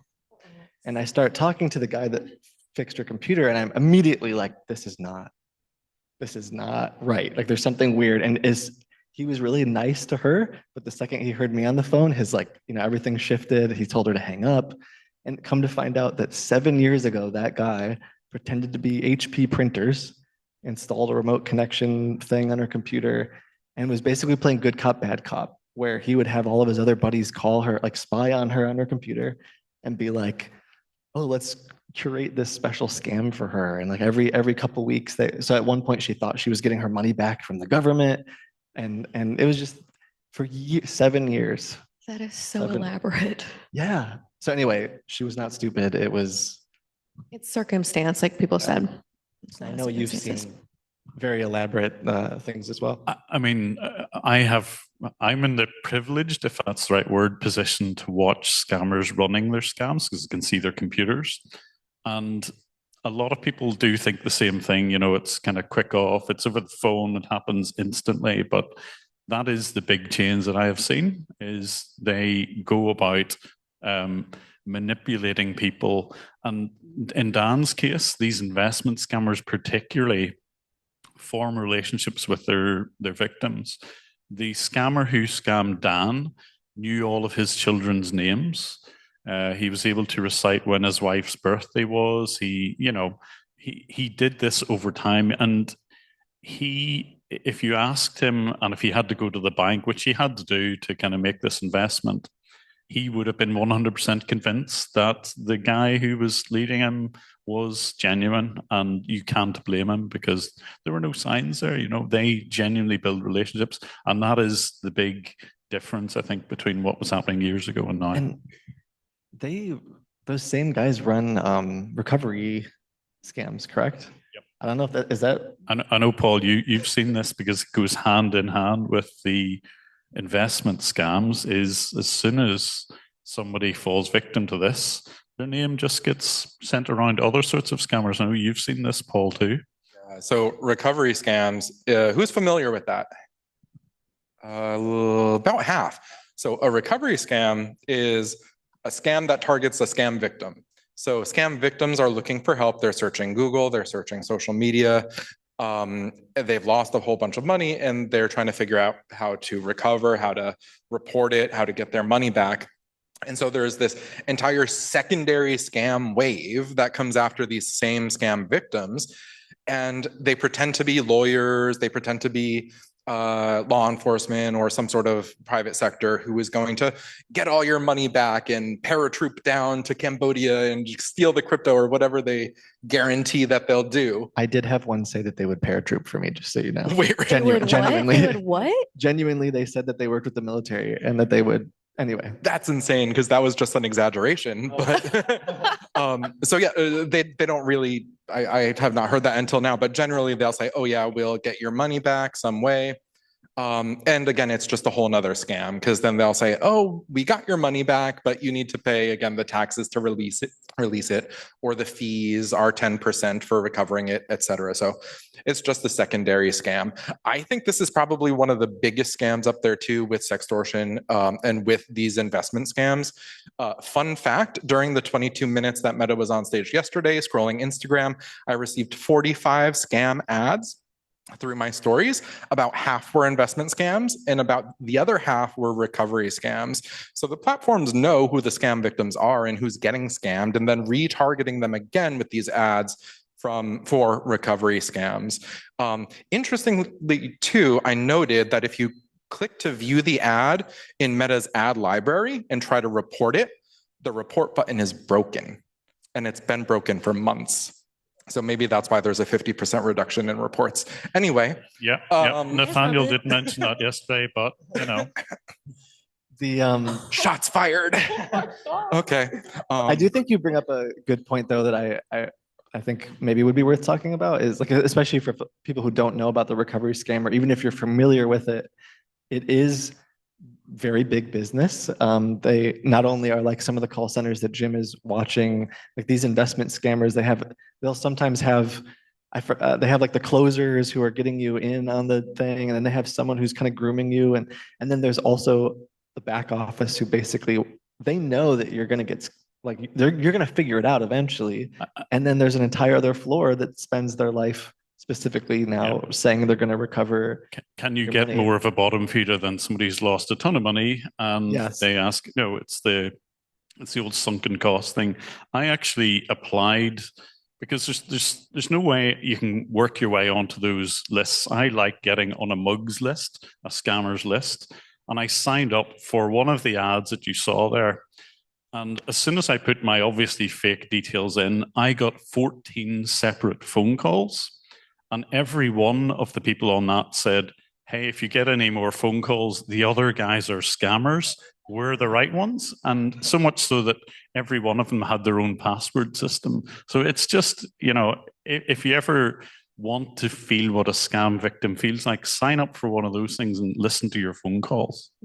And then on the, sorry, I'm just thinking about what you were saying too, is like, have you ever, Rosie or Jim or Paul, like you sign up for like a certain Facebook group or a certain website, and then all of a sudden, like you're inundated, your feed is just nothing but recovery scams? Because I've seen that, like I have a bunch of fake personas on different social media platforms, and the second that I engage with a scammer or follow a certain group on this social platform, then I start receiving all the recovery scams. So it's almost, I guess the way I think of it is, it's like the scammer business side says, gosh, we want to target the people who are mingling in the groups where they're getting scammed, and they're paying money to target the people that are getting scammed. And that just really seems awful. Yeah, on my end, I have definitely observed, like there are specific pages on Instagram that if you follow that page, you will 100% be targeted by a sextortion scammer within 6 hours,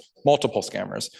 So there are pages that they are following, looking at the new followers of that page because they're going to make the perfect victim, and that's how they target. And that's how also I got into scambaiting a little bit this year with, you know, the UK documentary is we created these fake profiles to get sextorted for the first time on camera. And then what we did is, you know, similar to you guys, we have like the fake gift card website where they try to redeem the money. This website actually gave us the scammer's exact GPS location. And this is going to lead into my next question, because we did something a little crazy and we had a security team, but we actually dropped ourselves in Ibadan, Nigeria at that exact GPS location to confront the scammer. So I'm wondering if you guys have experiences with you know, how do you guys get back at scammers? Is there any way to do that? And also, how do you stay safe while doing this? I'll go first. I stay safe by never getting too serious, at least on a live stream. If I do, it's behind the scenes. No one knows that I'm reporting people to authorities. I keep it super, super under wraps. Obviously, you know, have my phone plan on my friend's phone plan, VPNs, you know, blocked numbers, burner numbers. My first name is a nickname of my legal name. It's not that hard to find my real name, but at the end of the day, I also remove all of my information from any data broker websites.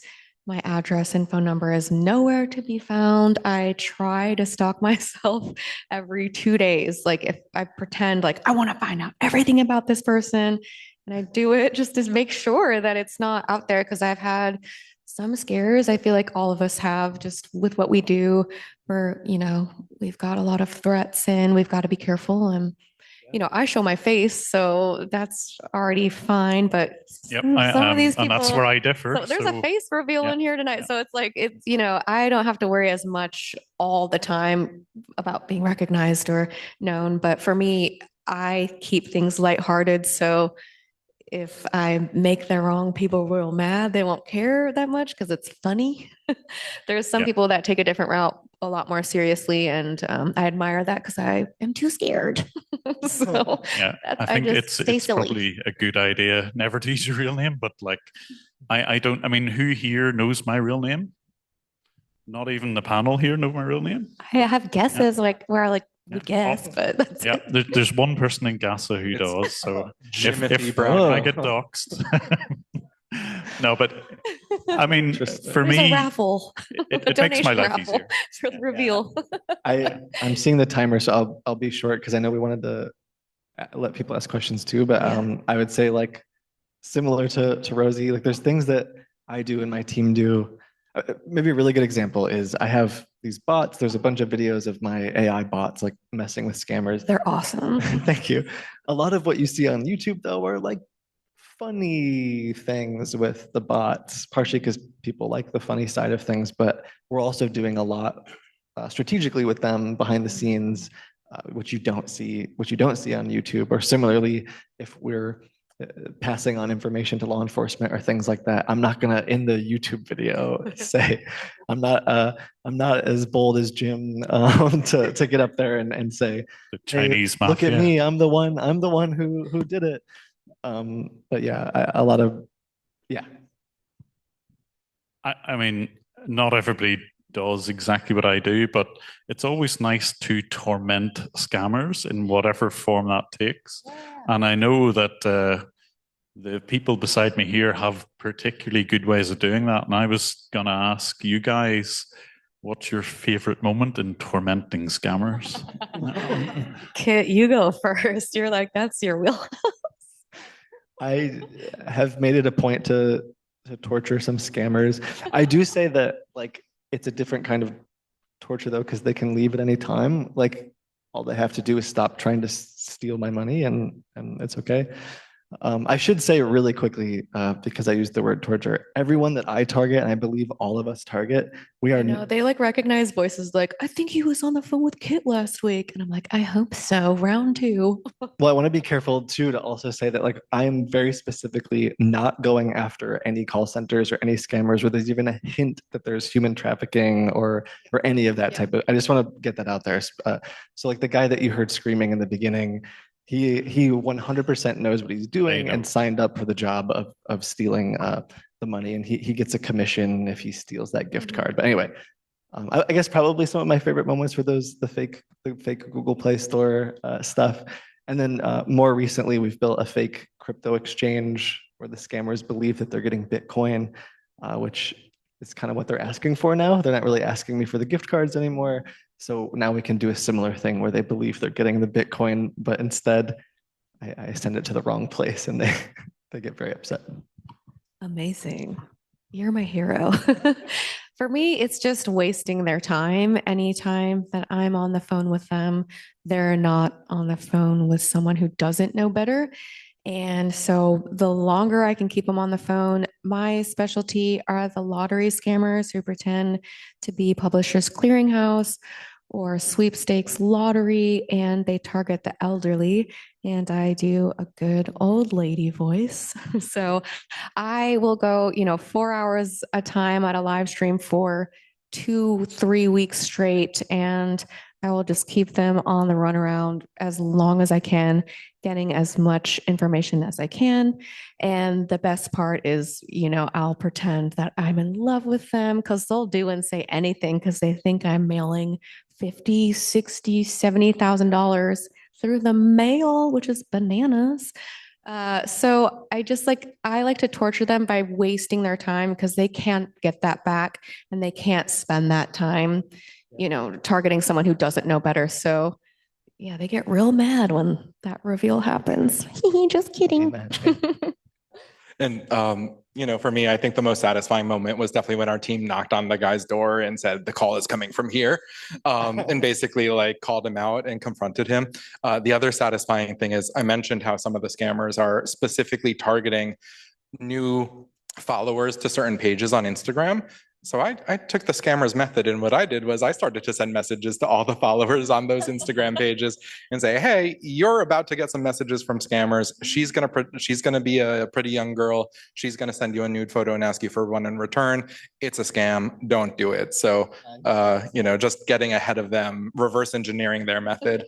So yeah, Jim. I don't know if any of you have ever tried this, but there is an Arnold Schwarzenegger soundboard. And I managed to have a conversation with a scammer using only Arnie's voice for a full 20 minutes. And that was one of my proudest moments, I've got to say. Yeah. Nice. All right. Well, we are getting close to time. I want to leave enough time for audience questions. Feel free. We have one mic on that corner, one mic on that corner. Let's limit it to one question. No follow-ups, please, just for time.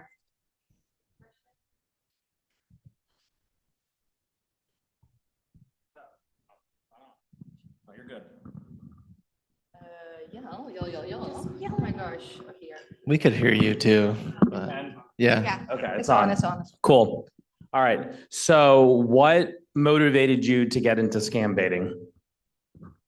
We'll keep it short. We'll be just like I'll go first. My mom was a victim of a pop-up scam pretending to be Microsoft. She thought she had a virus.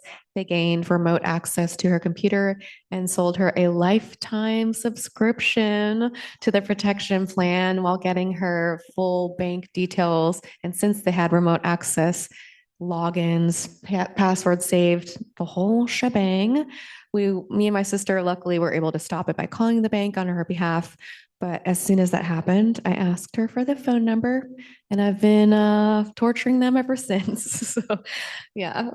So mine is a bit similar, same thing, virus pop-up. I'm a software engineer, heard about virus pop-ups. My grandmother had dementia, grandfather had Alzheimer's, and had been scammed in previous types of situations. And so I saw that pop up and was thinking, if I'm a millennial software guy and I didn't know about virus pop-ups, surely my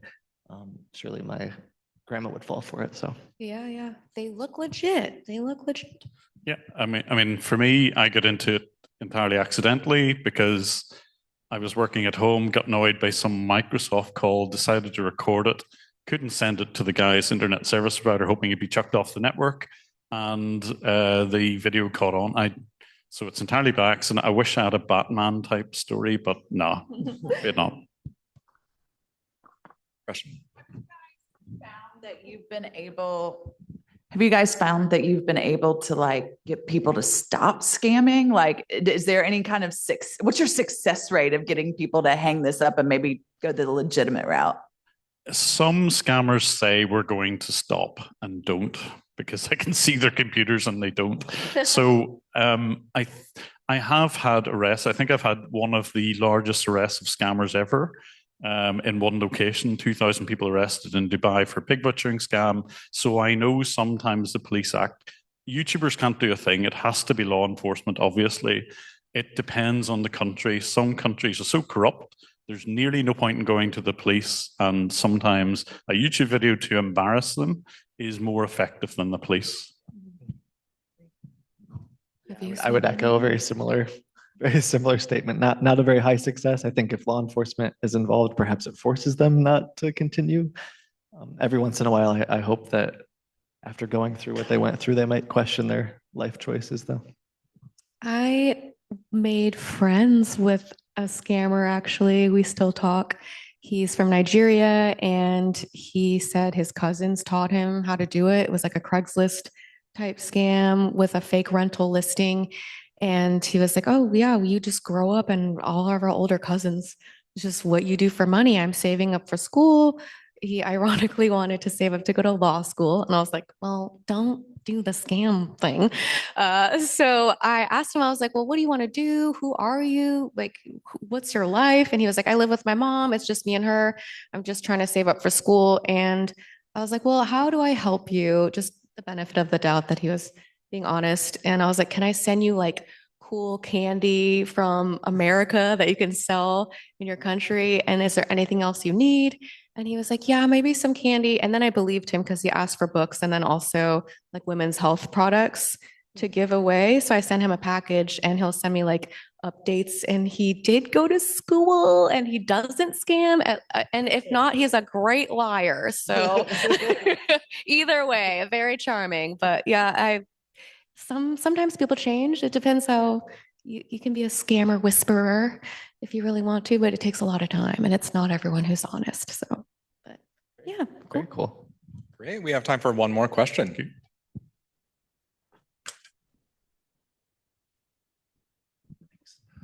Hi, John Blay with the National Consumers League. So a lot of what we've talked about at the conference these past 2 days has revolved around like what more can we do from a policy perspective in terms of advocacy and government doing more and companies doing more. How are you using your platforms to advocate for change in addition to the entertainment value of what you're doing? For me, it's being here now, having a voice here. This is the biggest audience of people who can make a difference and the connections and people who have developed software. I think that, uniting together and the communication and connection and networking here is a great start for me. Yeah, great question. I think similarly, we built some software that cleans people's computers from remote connections, made that a free tool available for everyone. It was one of the big things that we see is just people don't realize that scammers remotely control your computer. So if I could say, of all the things I'm trying to do, that's probably the biggest thing on my heart is like, even I think last year at this same event, I mentioned it and said, like, I can't change the FTC website. I can't update your bank's pages and information packets that say, if you let a scammer on your device, on your computer, you need to clean it off, but maybe you can. Unfortunately, still a lot of these pages have not been updated.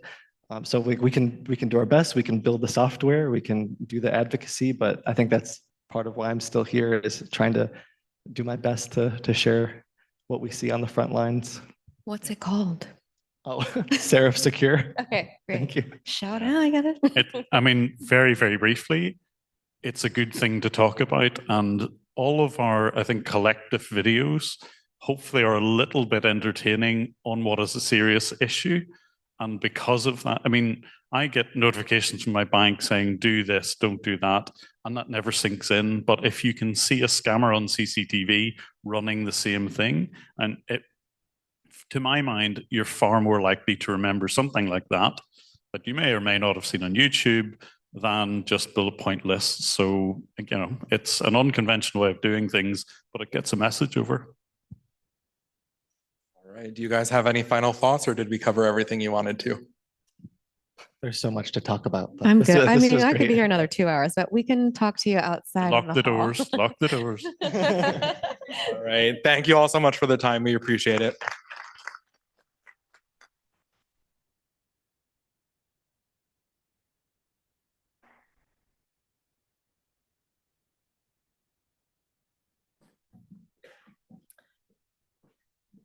Well, that was awesome.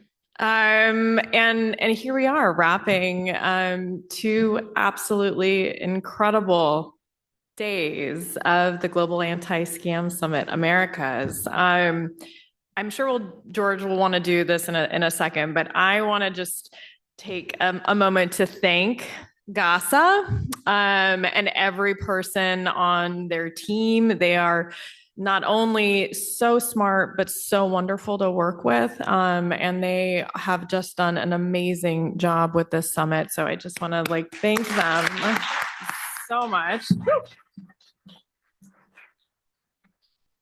So excited. I'm throwing my notes everywhere.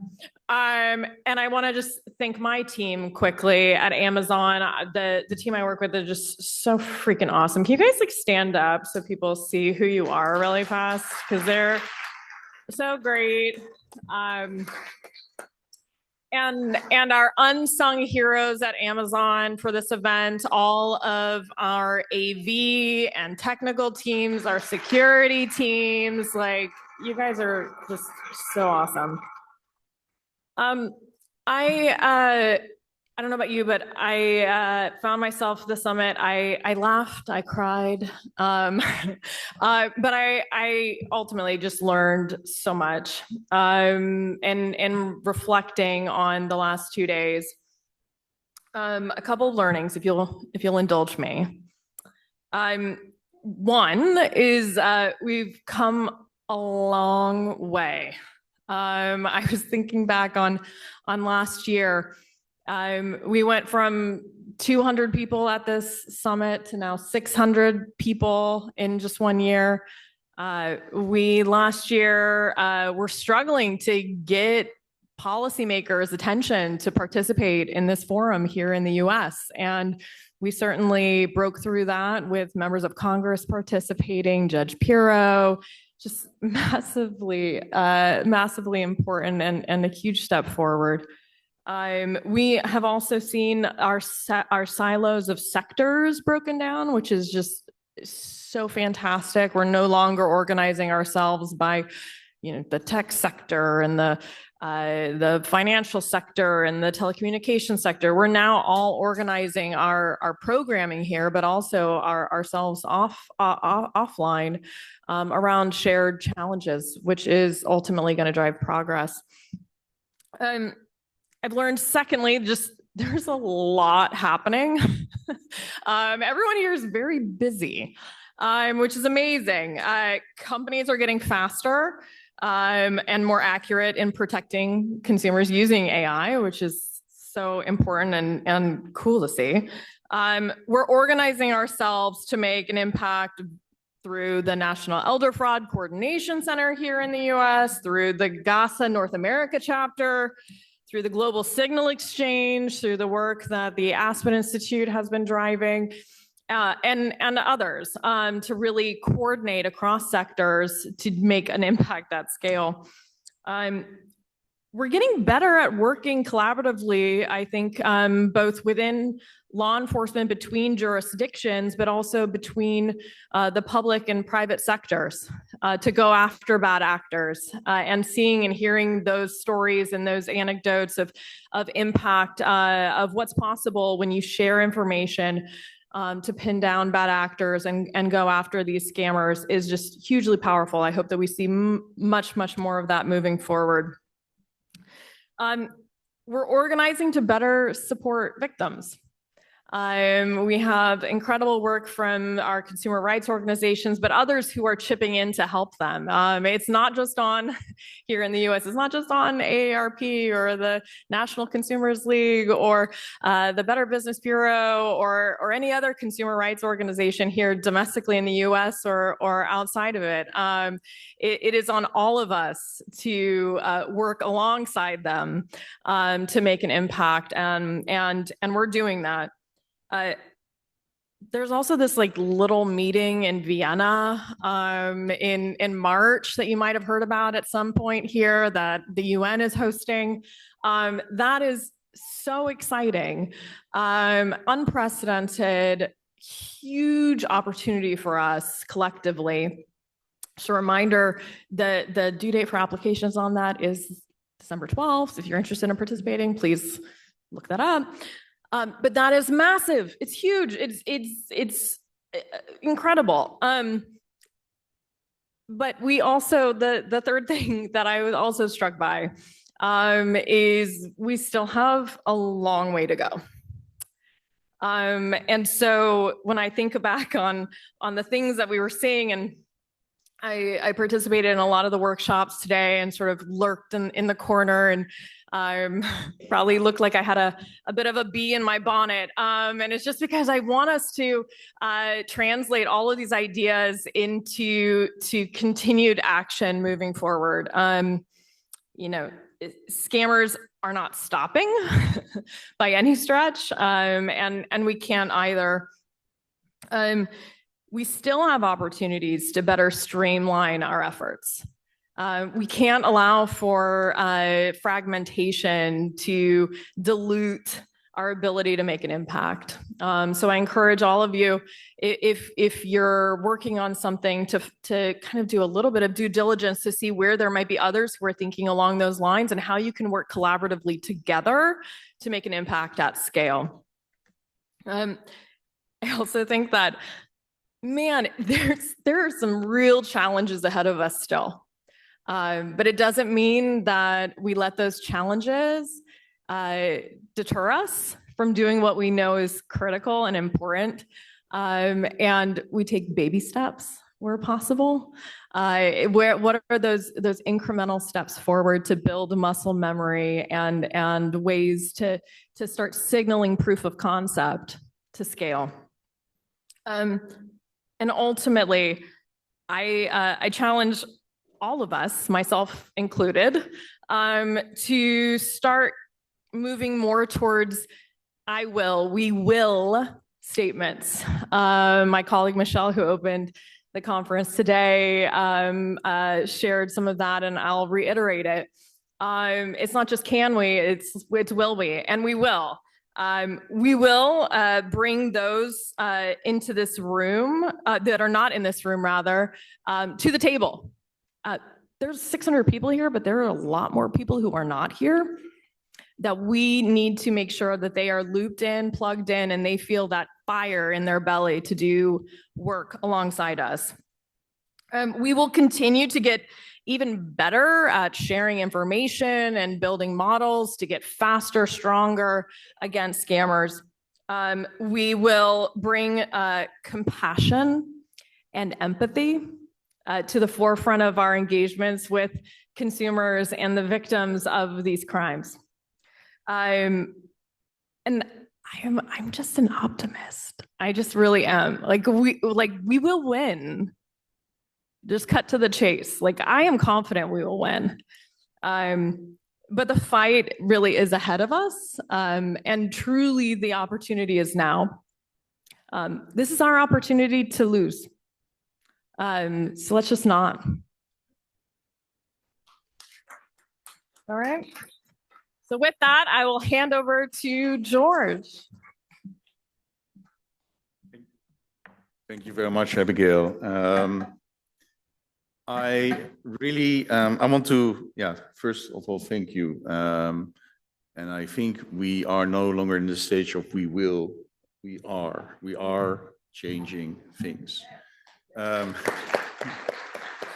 want to briefly wrap up. What are my lessons learned? I learned a lot of things, but just a few highlights. There are simple solutions out there. In the just-in-time track, there's so many simple solutions we can implement. Like just a pop-up, hey, you're suddenly wiring $20,000 to a country you never wired money to. Are you sure? There are many simple solutions we can implement, not within months, but within days.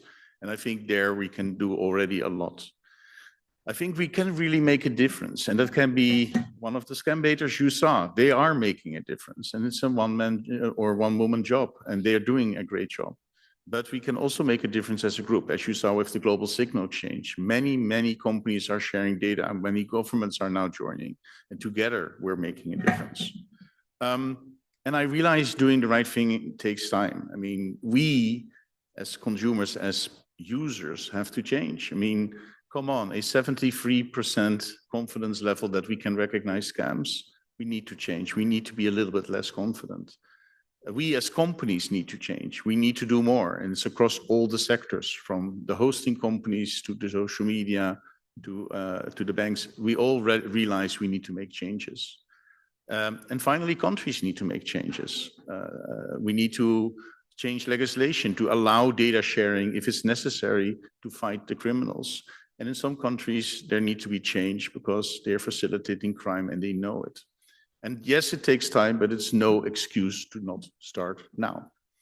And I also want to invite you, please join us, share, use the Gaza network to improve your activities. Share also your knowledge with us. I mean, many of you are doing great things. Let others learn of it, and let's really build solutions together.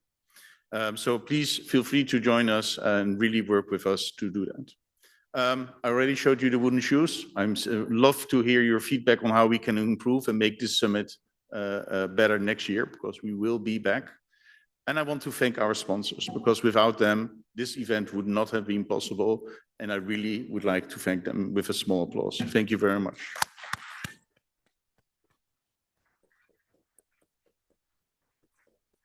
Of course, I also want to thank our members, but I especially want to thank the Amazon team. Please, guys from Amazon and also my team, come on stage, please, come on. And Abigail, you know, we always like to give something small back. So for your entire team, we have prepared stroopwafels.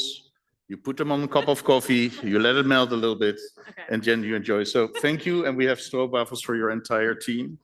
And I also have, yes. Come on stage, guys. Please give them a warm applause.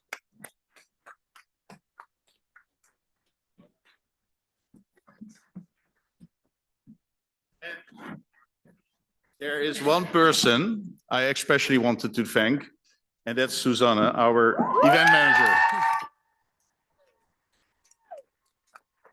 You have been hitting hard with us to make sure this is a success. So for the next event, I'm going to give you a hammer because then it will hurt less. But thank you very much for organizing. Applause.